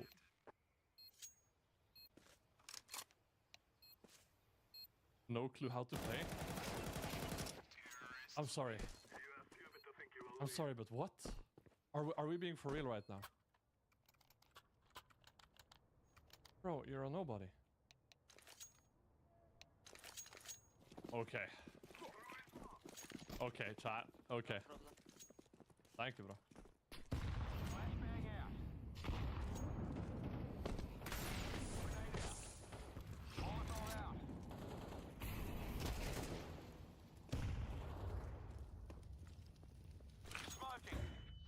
Come on, B. One more city. Nice B hold. Thought I heard a guy CT. I did. Do you want to buy a... Are we that big now? Yes. I'm playing against a 4 stack of 3 faces level 10s and 1 guy who is level 7. Yes, the skill gap is that big now. It is unbelievable how bad they are. But they're warming up for face it? Ah, true. True. And this is my 12th game.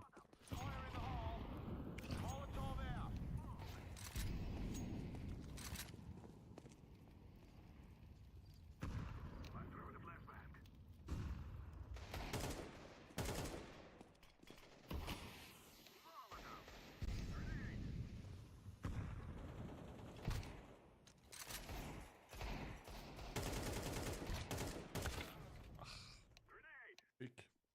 Burma. No talent. No talent needed in CS2. Underbalk, jump down. I feel like I'm playing with silvers. Genuinely. If they win this, it's a small miracle. I don't think they will. What, they're gonna go together? No, actually not. Wow. That might be the worst thing I've ever seen in my life. Oh, kurva. Guys, let me go B solo, okay? I can kill these guys and be over and over, no problem. Ooh, do I Zybu pick it? I feel like these guys are susceptible to be on the corner. But then I'm stuck with an AWP, I don't like that, no. I'm gonna run it though. Thank you. I'm gonna full run it though.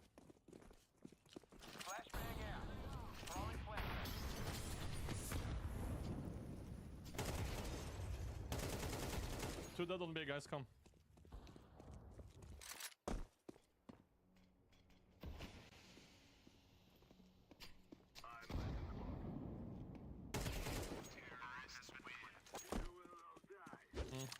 quiet? They are. They're still gonna win the game. How did you know there was nobody else on B? Why would there be one more on B with that setup? I'm playing as level 10s, bro. The most predictable creatures in all of Counter-Strike.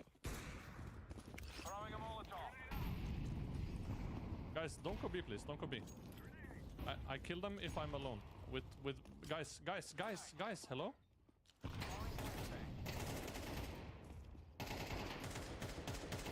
Every time, bro, it's like this.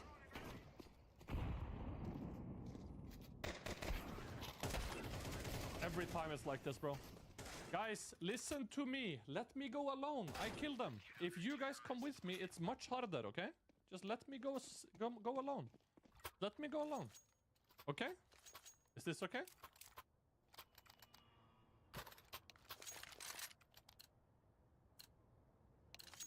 AI players? No, but it's every time. It doesn't matter the elo. If you do well somewhere, your teammates want in on the action every time. Without fail.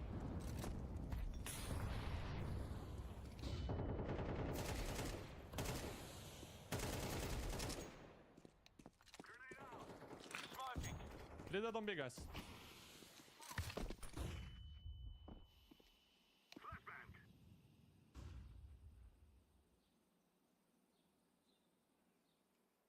Guys, go A. Last on B.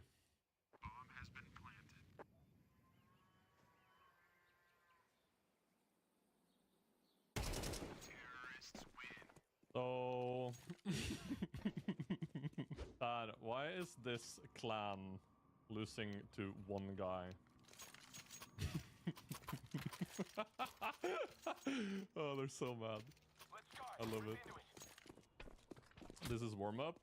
Same. Don't act try hard! Says you! Oh my god, the irony.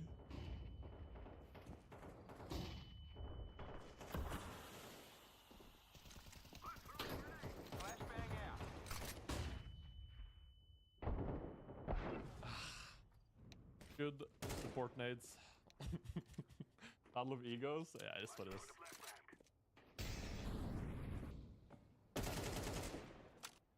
Last two was banana, guys. No, but they're trying so hard. It's fucking funny. Oh, it really does feel like the silver tournament. You know what I mean?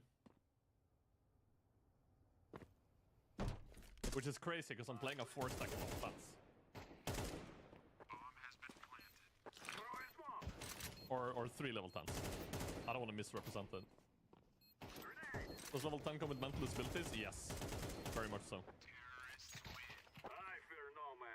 Okay, the only way we could ever fucking possibly win this game is if I'm playing solo B.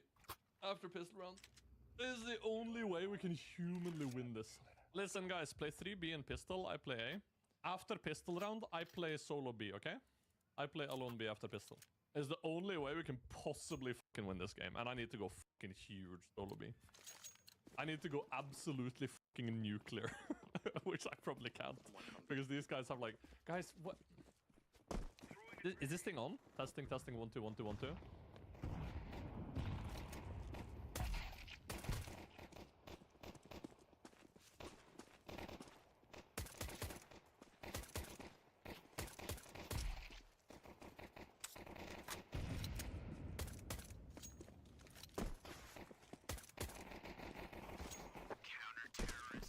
I lost 1 Kevlar!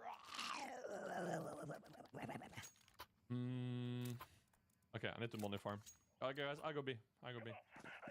No, a very fitting name for this enemy team. True. Yellow, go A, please. Go A, please. Too many B now.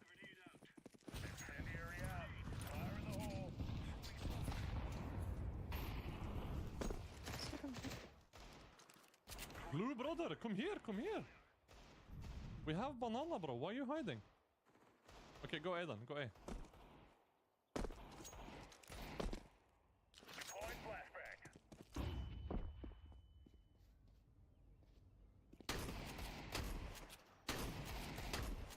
Mad?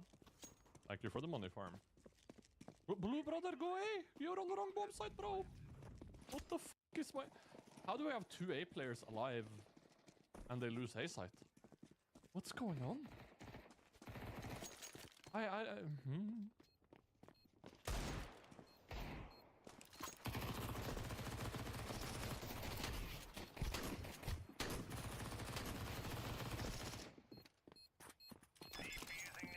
Your teammates are specimens? Yeah, no, but I have silvers on my team. we're against level 10s. I was really just joining this game to clip farm. I can't lie. And all of a sudden it turned into something a little bit more serious. Blue, can you hear me? Or yellow? I don't know who plays B. Only one go B. Blue, can you... only one go B. Okay, yellow, can you hear me? No, you come, yellow. Is my microphone on? You hear me?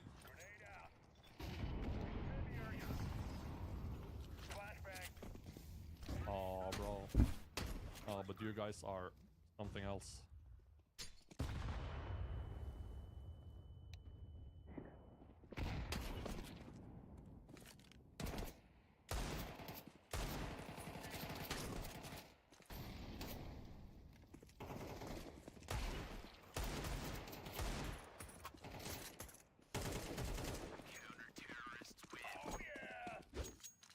Try harding, my little guy. You're literally 4 matching PFPs, nade setups in warm-up. Send us your Faceit profile? Sure. After game.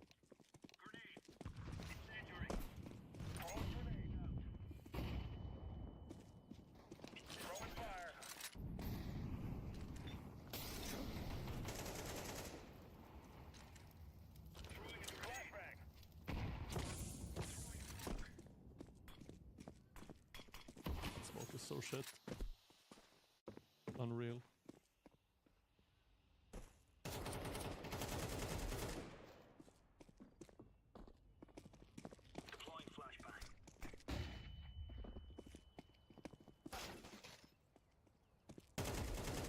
Koya. Oi.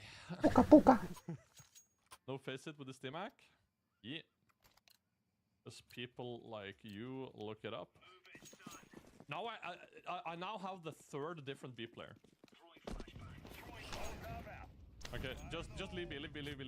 Orange, trust me, go A. They will not come B. Trust me, bro. And he stays on B.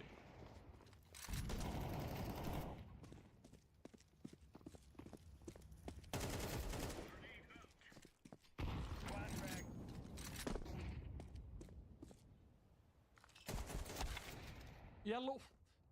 Mid and balcony. Laying down smoke. It's insane how bad they are. Like, I know they are, because obviously, like, I'm... But holy shit, how does he not keep holding balk for me? What the fuck is throwing the smoke for? Because we had bomb control mid, and I thought my teammate was holding balk, so I could smoke it and take control of it. Listen. Play 4A, okay? 4A, I play B alone, okay? Blue, go A. Nice.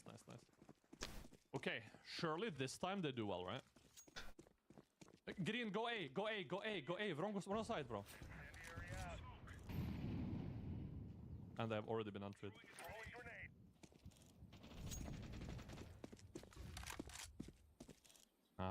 You guys don't know about the 4A strat. I see you recently bought this hack. Now it's an account purchase, chat. At this point, this has to be a YouTube video.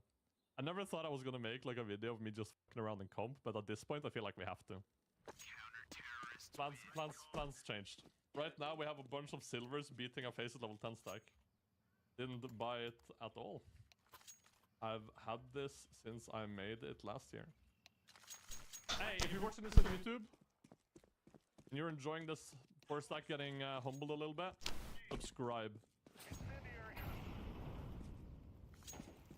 Did you just team kill a guy and get disconnected? Oh my god, bro.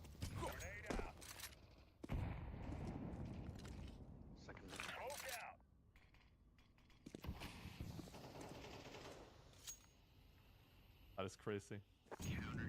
We have actually mental boomed a Faceit level 10 stack. That is crazy. That is actually crazy.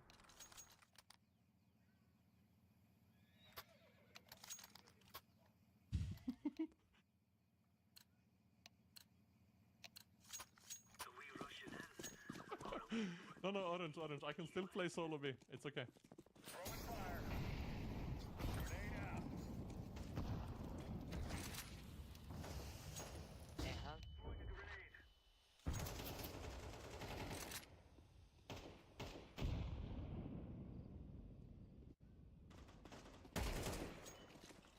Nice bomb, bro. I have bomb here, bro.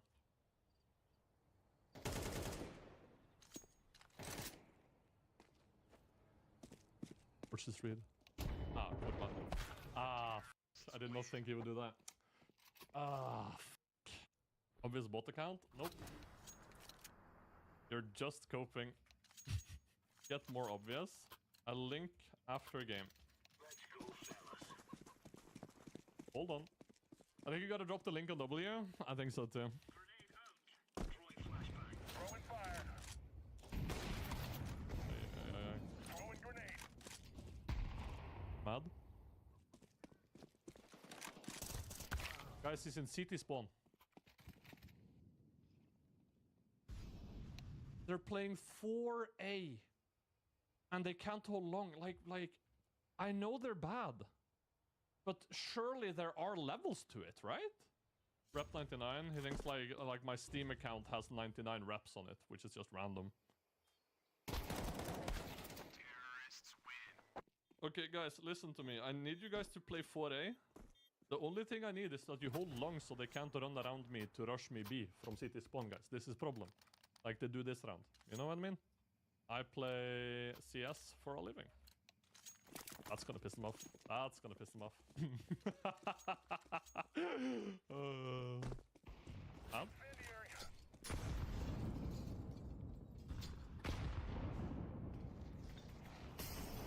Holy shit, bro.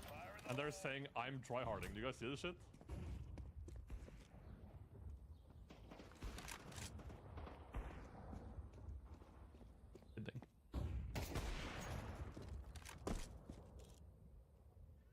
But how?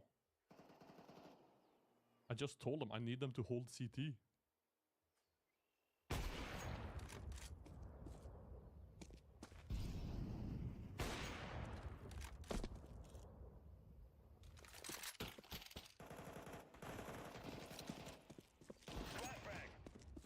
Where's the second mid? Counter-terrorists win. We took the piss out of them. Alright, we did it. No need to be surprised.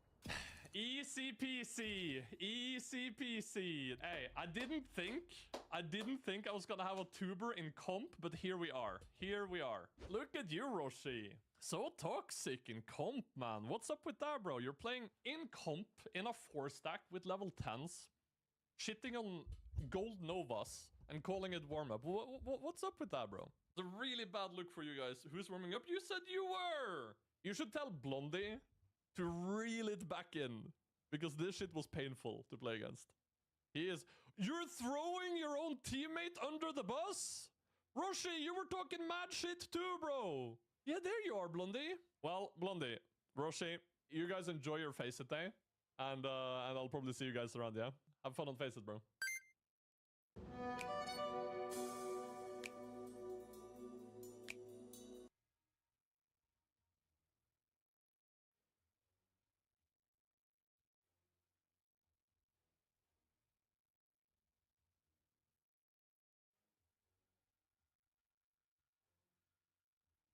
This 8-7, I think it would be minimal wear. We also have a minimal wear for Moss Bad Trip and a minimal wear 5-7 Angry Mob, so we could get the Skeleton Ruby and we could get the Talon Ruby. And I think we're gonna edge it in a way where we find out if we get it or not. Karambit 3-8-7 minimum wear, case hardened in 3, 2, 1. Boom! Come on, Gaben. Come on. Buy order popped up. Okay, let me pull it over here. Click it back to the red. M9 should be popping up any minute. I don't think it's an M9. What is it? Is it a Karambit? That's a Karambit! Guys, that's a Karambit! It's a Karambit! What is it? What is it? It's a Karambit! It's guaranteed Karambit. It can't be Shadow Daggers, right? What the f is that? What the f is that? It's not a Karambit. What? Why is it so small? That's what she said. What the f? Why is it so small? When I do this, it becomes small. I love my Deagle Blaze, but it's time for it to go, and the best place to sell it is on Skinland. Visit the link in the description and use code TechSavvy for a free $10 on your first sale, and if you qualify, you can even get an instant payout, not having to wait the 8-day trade protection period. You also get your money instantly if you choose to get paid out. One, Vice Gloves, come on, come on. Vice gloves, Vice gloves. We're just gonna go down and see the finger. Hopefully it's not an actual finger. Oh no, that looked kind of skin colored. Oh no. Oh, that's not a finger. What is that? It's specialist gloves. It's specialist gloves. That could be fade. Could be fades. Wait, no, that's not. What is that? Oh, it's moto gloves. Oh, that's so bad. Oh no. Oh, the turtles are bad. The turtles are bad. 5 inputs. 3, once again, are from OG Gold collections. So that's the Phoenix collection, the Vanguard collection, and the Arms Deal 3 collection. 1 is from the Prisma case, and the other one is from the Prisma 2 case. In 3, 2, 1, Karambit. Come on, Gaben. We're just gonna go for it. We're gonna go for it. We're gonna go for it. Come on. Show me the Karambit. Show me the Karambit. M9 should be showing right here. I don't think it's an M9. I also don't think it's a bayonet. That means it's either a flip knife, a gut knife, or a Karambit. 1 in 3 for a Karambit now instead of a 1 in 5. Oh no, guys. I know what that is. I know exactly what that is. It's a gut knife. Oh my god, that's so bad. Oh my god, that is minimum win. That is minimum win. 12% for Karambit, 12% for an M9. Let's do this, y'all. Put it straight in the middle. In 3, 2, 1, boom!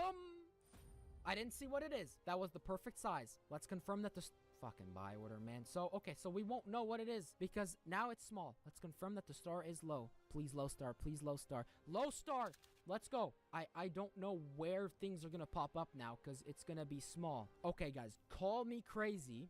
At this point, I'm pretty sure the flip knife has already showed up when it was small. At this point, it has to be a Karambit, right? It has to be a Karambit. It has to be a Karambit. There's no way this is not a Karambit. There's no way this is not a Karambit. It's a Karambit! Safari Mesh. It's profit. I'll take it. It's profit. Minimal wear Karambit Safari Mesh is profit. There it is. Guys, we're just gonna do it raw. Crimson Webs are gonna be field tested. Let's do this. 5, 4, 3, 2, 1. Karambit. Case hardened. Any of the 1, 2. Okay, that should be good. Come on, show me they did it. I think it's a, okay, it's a 20. That's not Safari Mesh. I think that's, but it's gotta be good. That's gotta be good, and that's gonna be fact. Love doing the letter bleach, but it's still you. Come on, bit 9. Come on, remove it.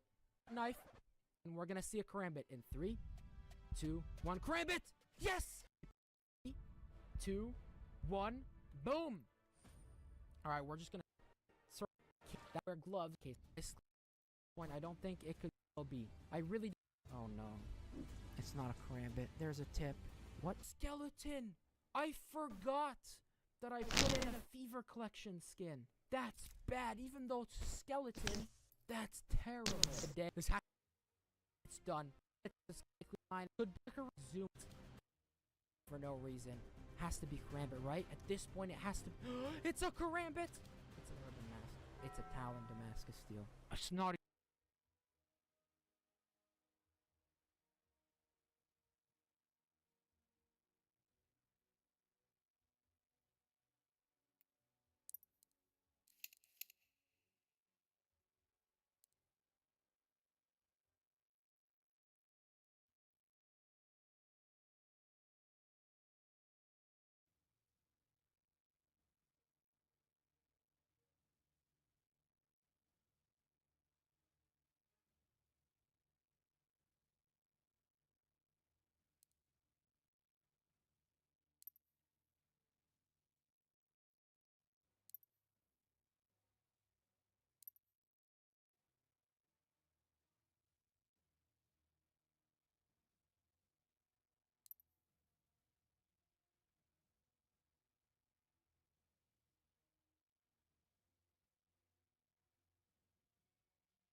Sorry, lads. Just buying time. No. If you guys are looking to cash out your CS2 skins, Gush the guy out outside. Ramp one. Ramp Deagle. Coming out hot. Ready? Big rush. My hand is so cold right there, I couldn't even name. Nice. Out heaven. Good. Heaven. Nice. Ramp last, I think. Maybe heaven.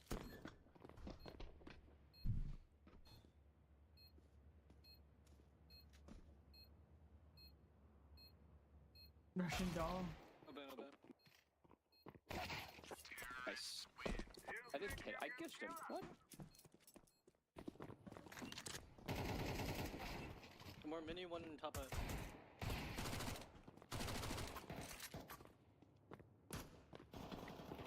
Could be in hut.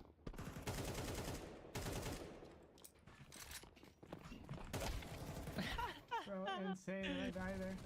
He almost died there. AK's down. AK down.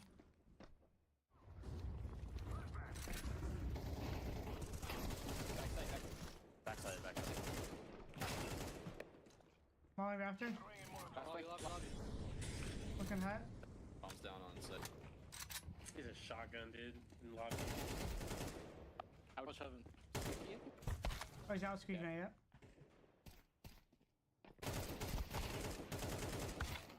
Nice try. I think that. Germany, everybody's watching heaven right now.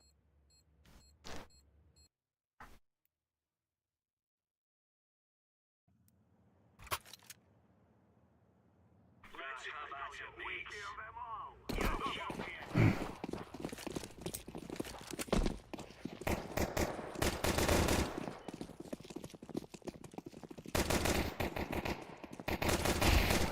The cheat is so blatant even with aim lock.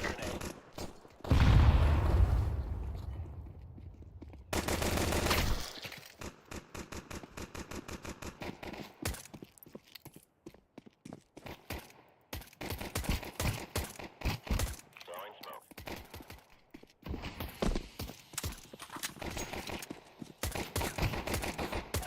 Counter-terrorists win. There's no stopping us. Yes, Puma.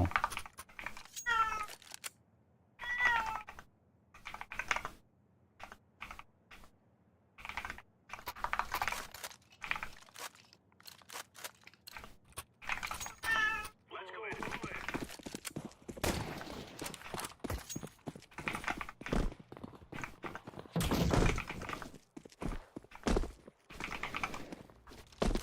I'm throwing a flashback. Flashbang.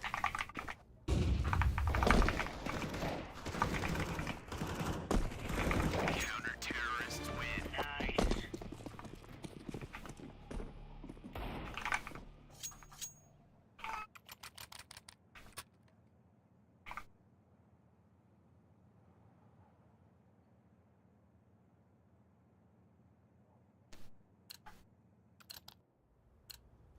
Let's make this right. Throwing flashbang.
Monkey is so blatant.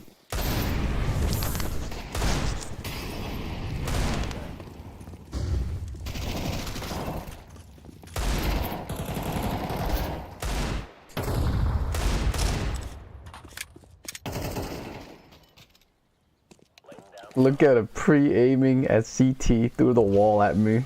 That is insane.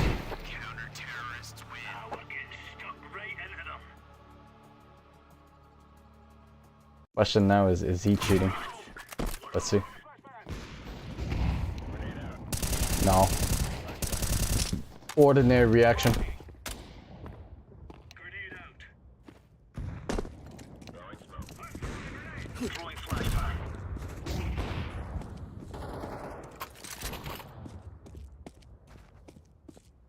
Let's see how he gets the remaining 2 kills.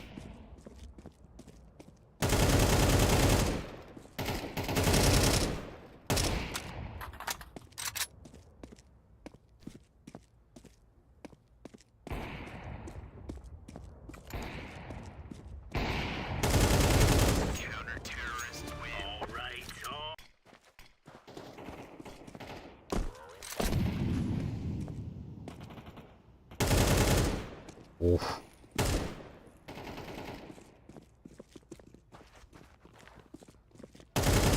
Oof.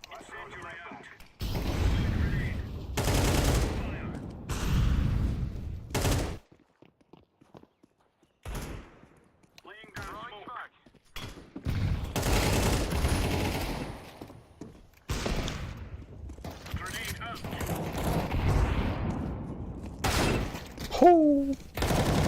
Yeah, this guy's clean. This guy's clean. I want to see the rest of his cheats. What the hell is this?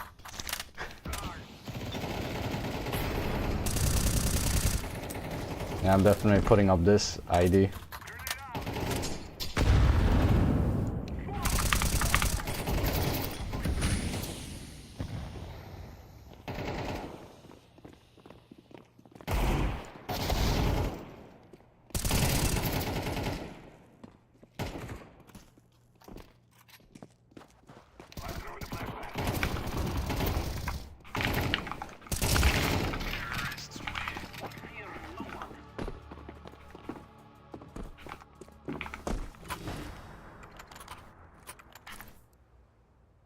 Can't believe he lost with that kind of cheats.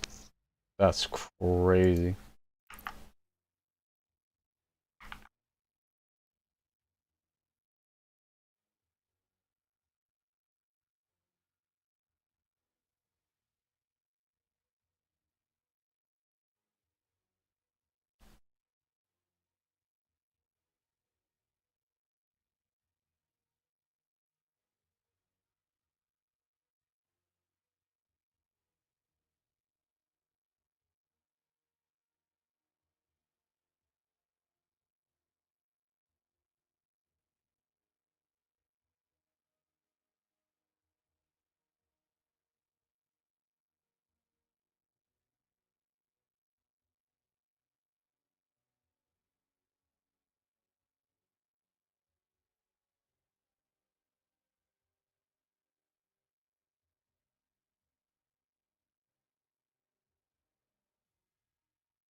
Retard has a silver coin. Oy oy oy.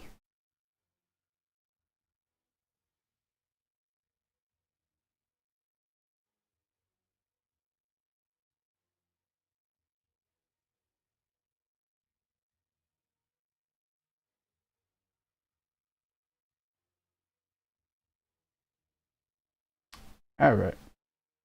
Going up against blatant cunts like that, no fun.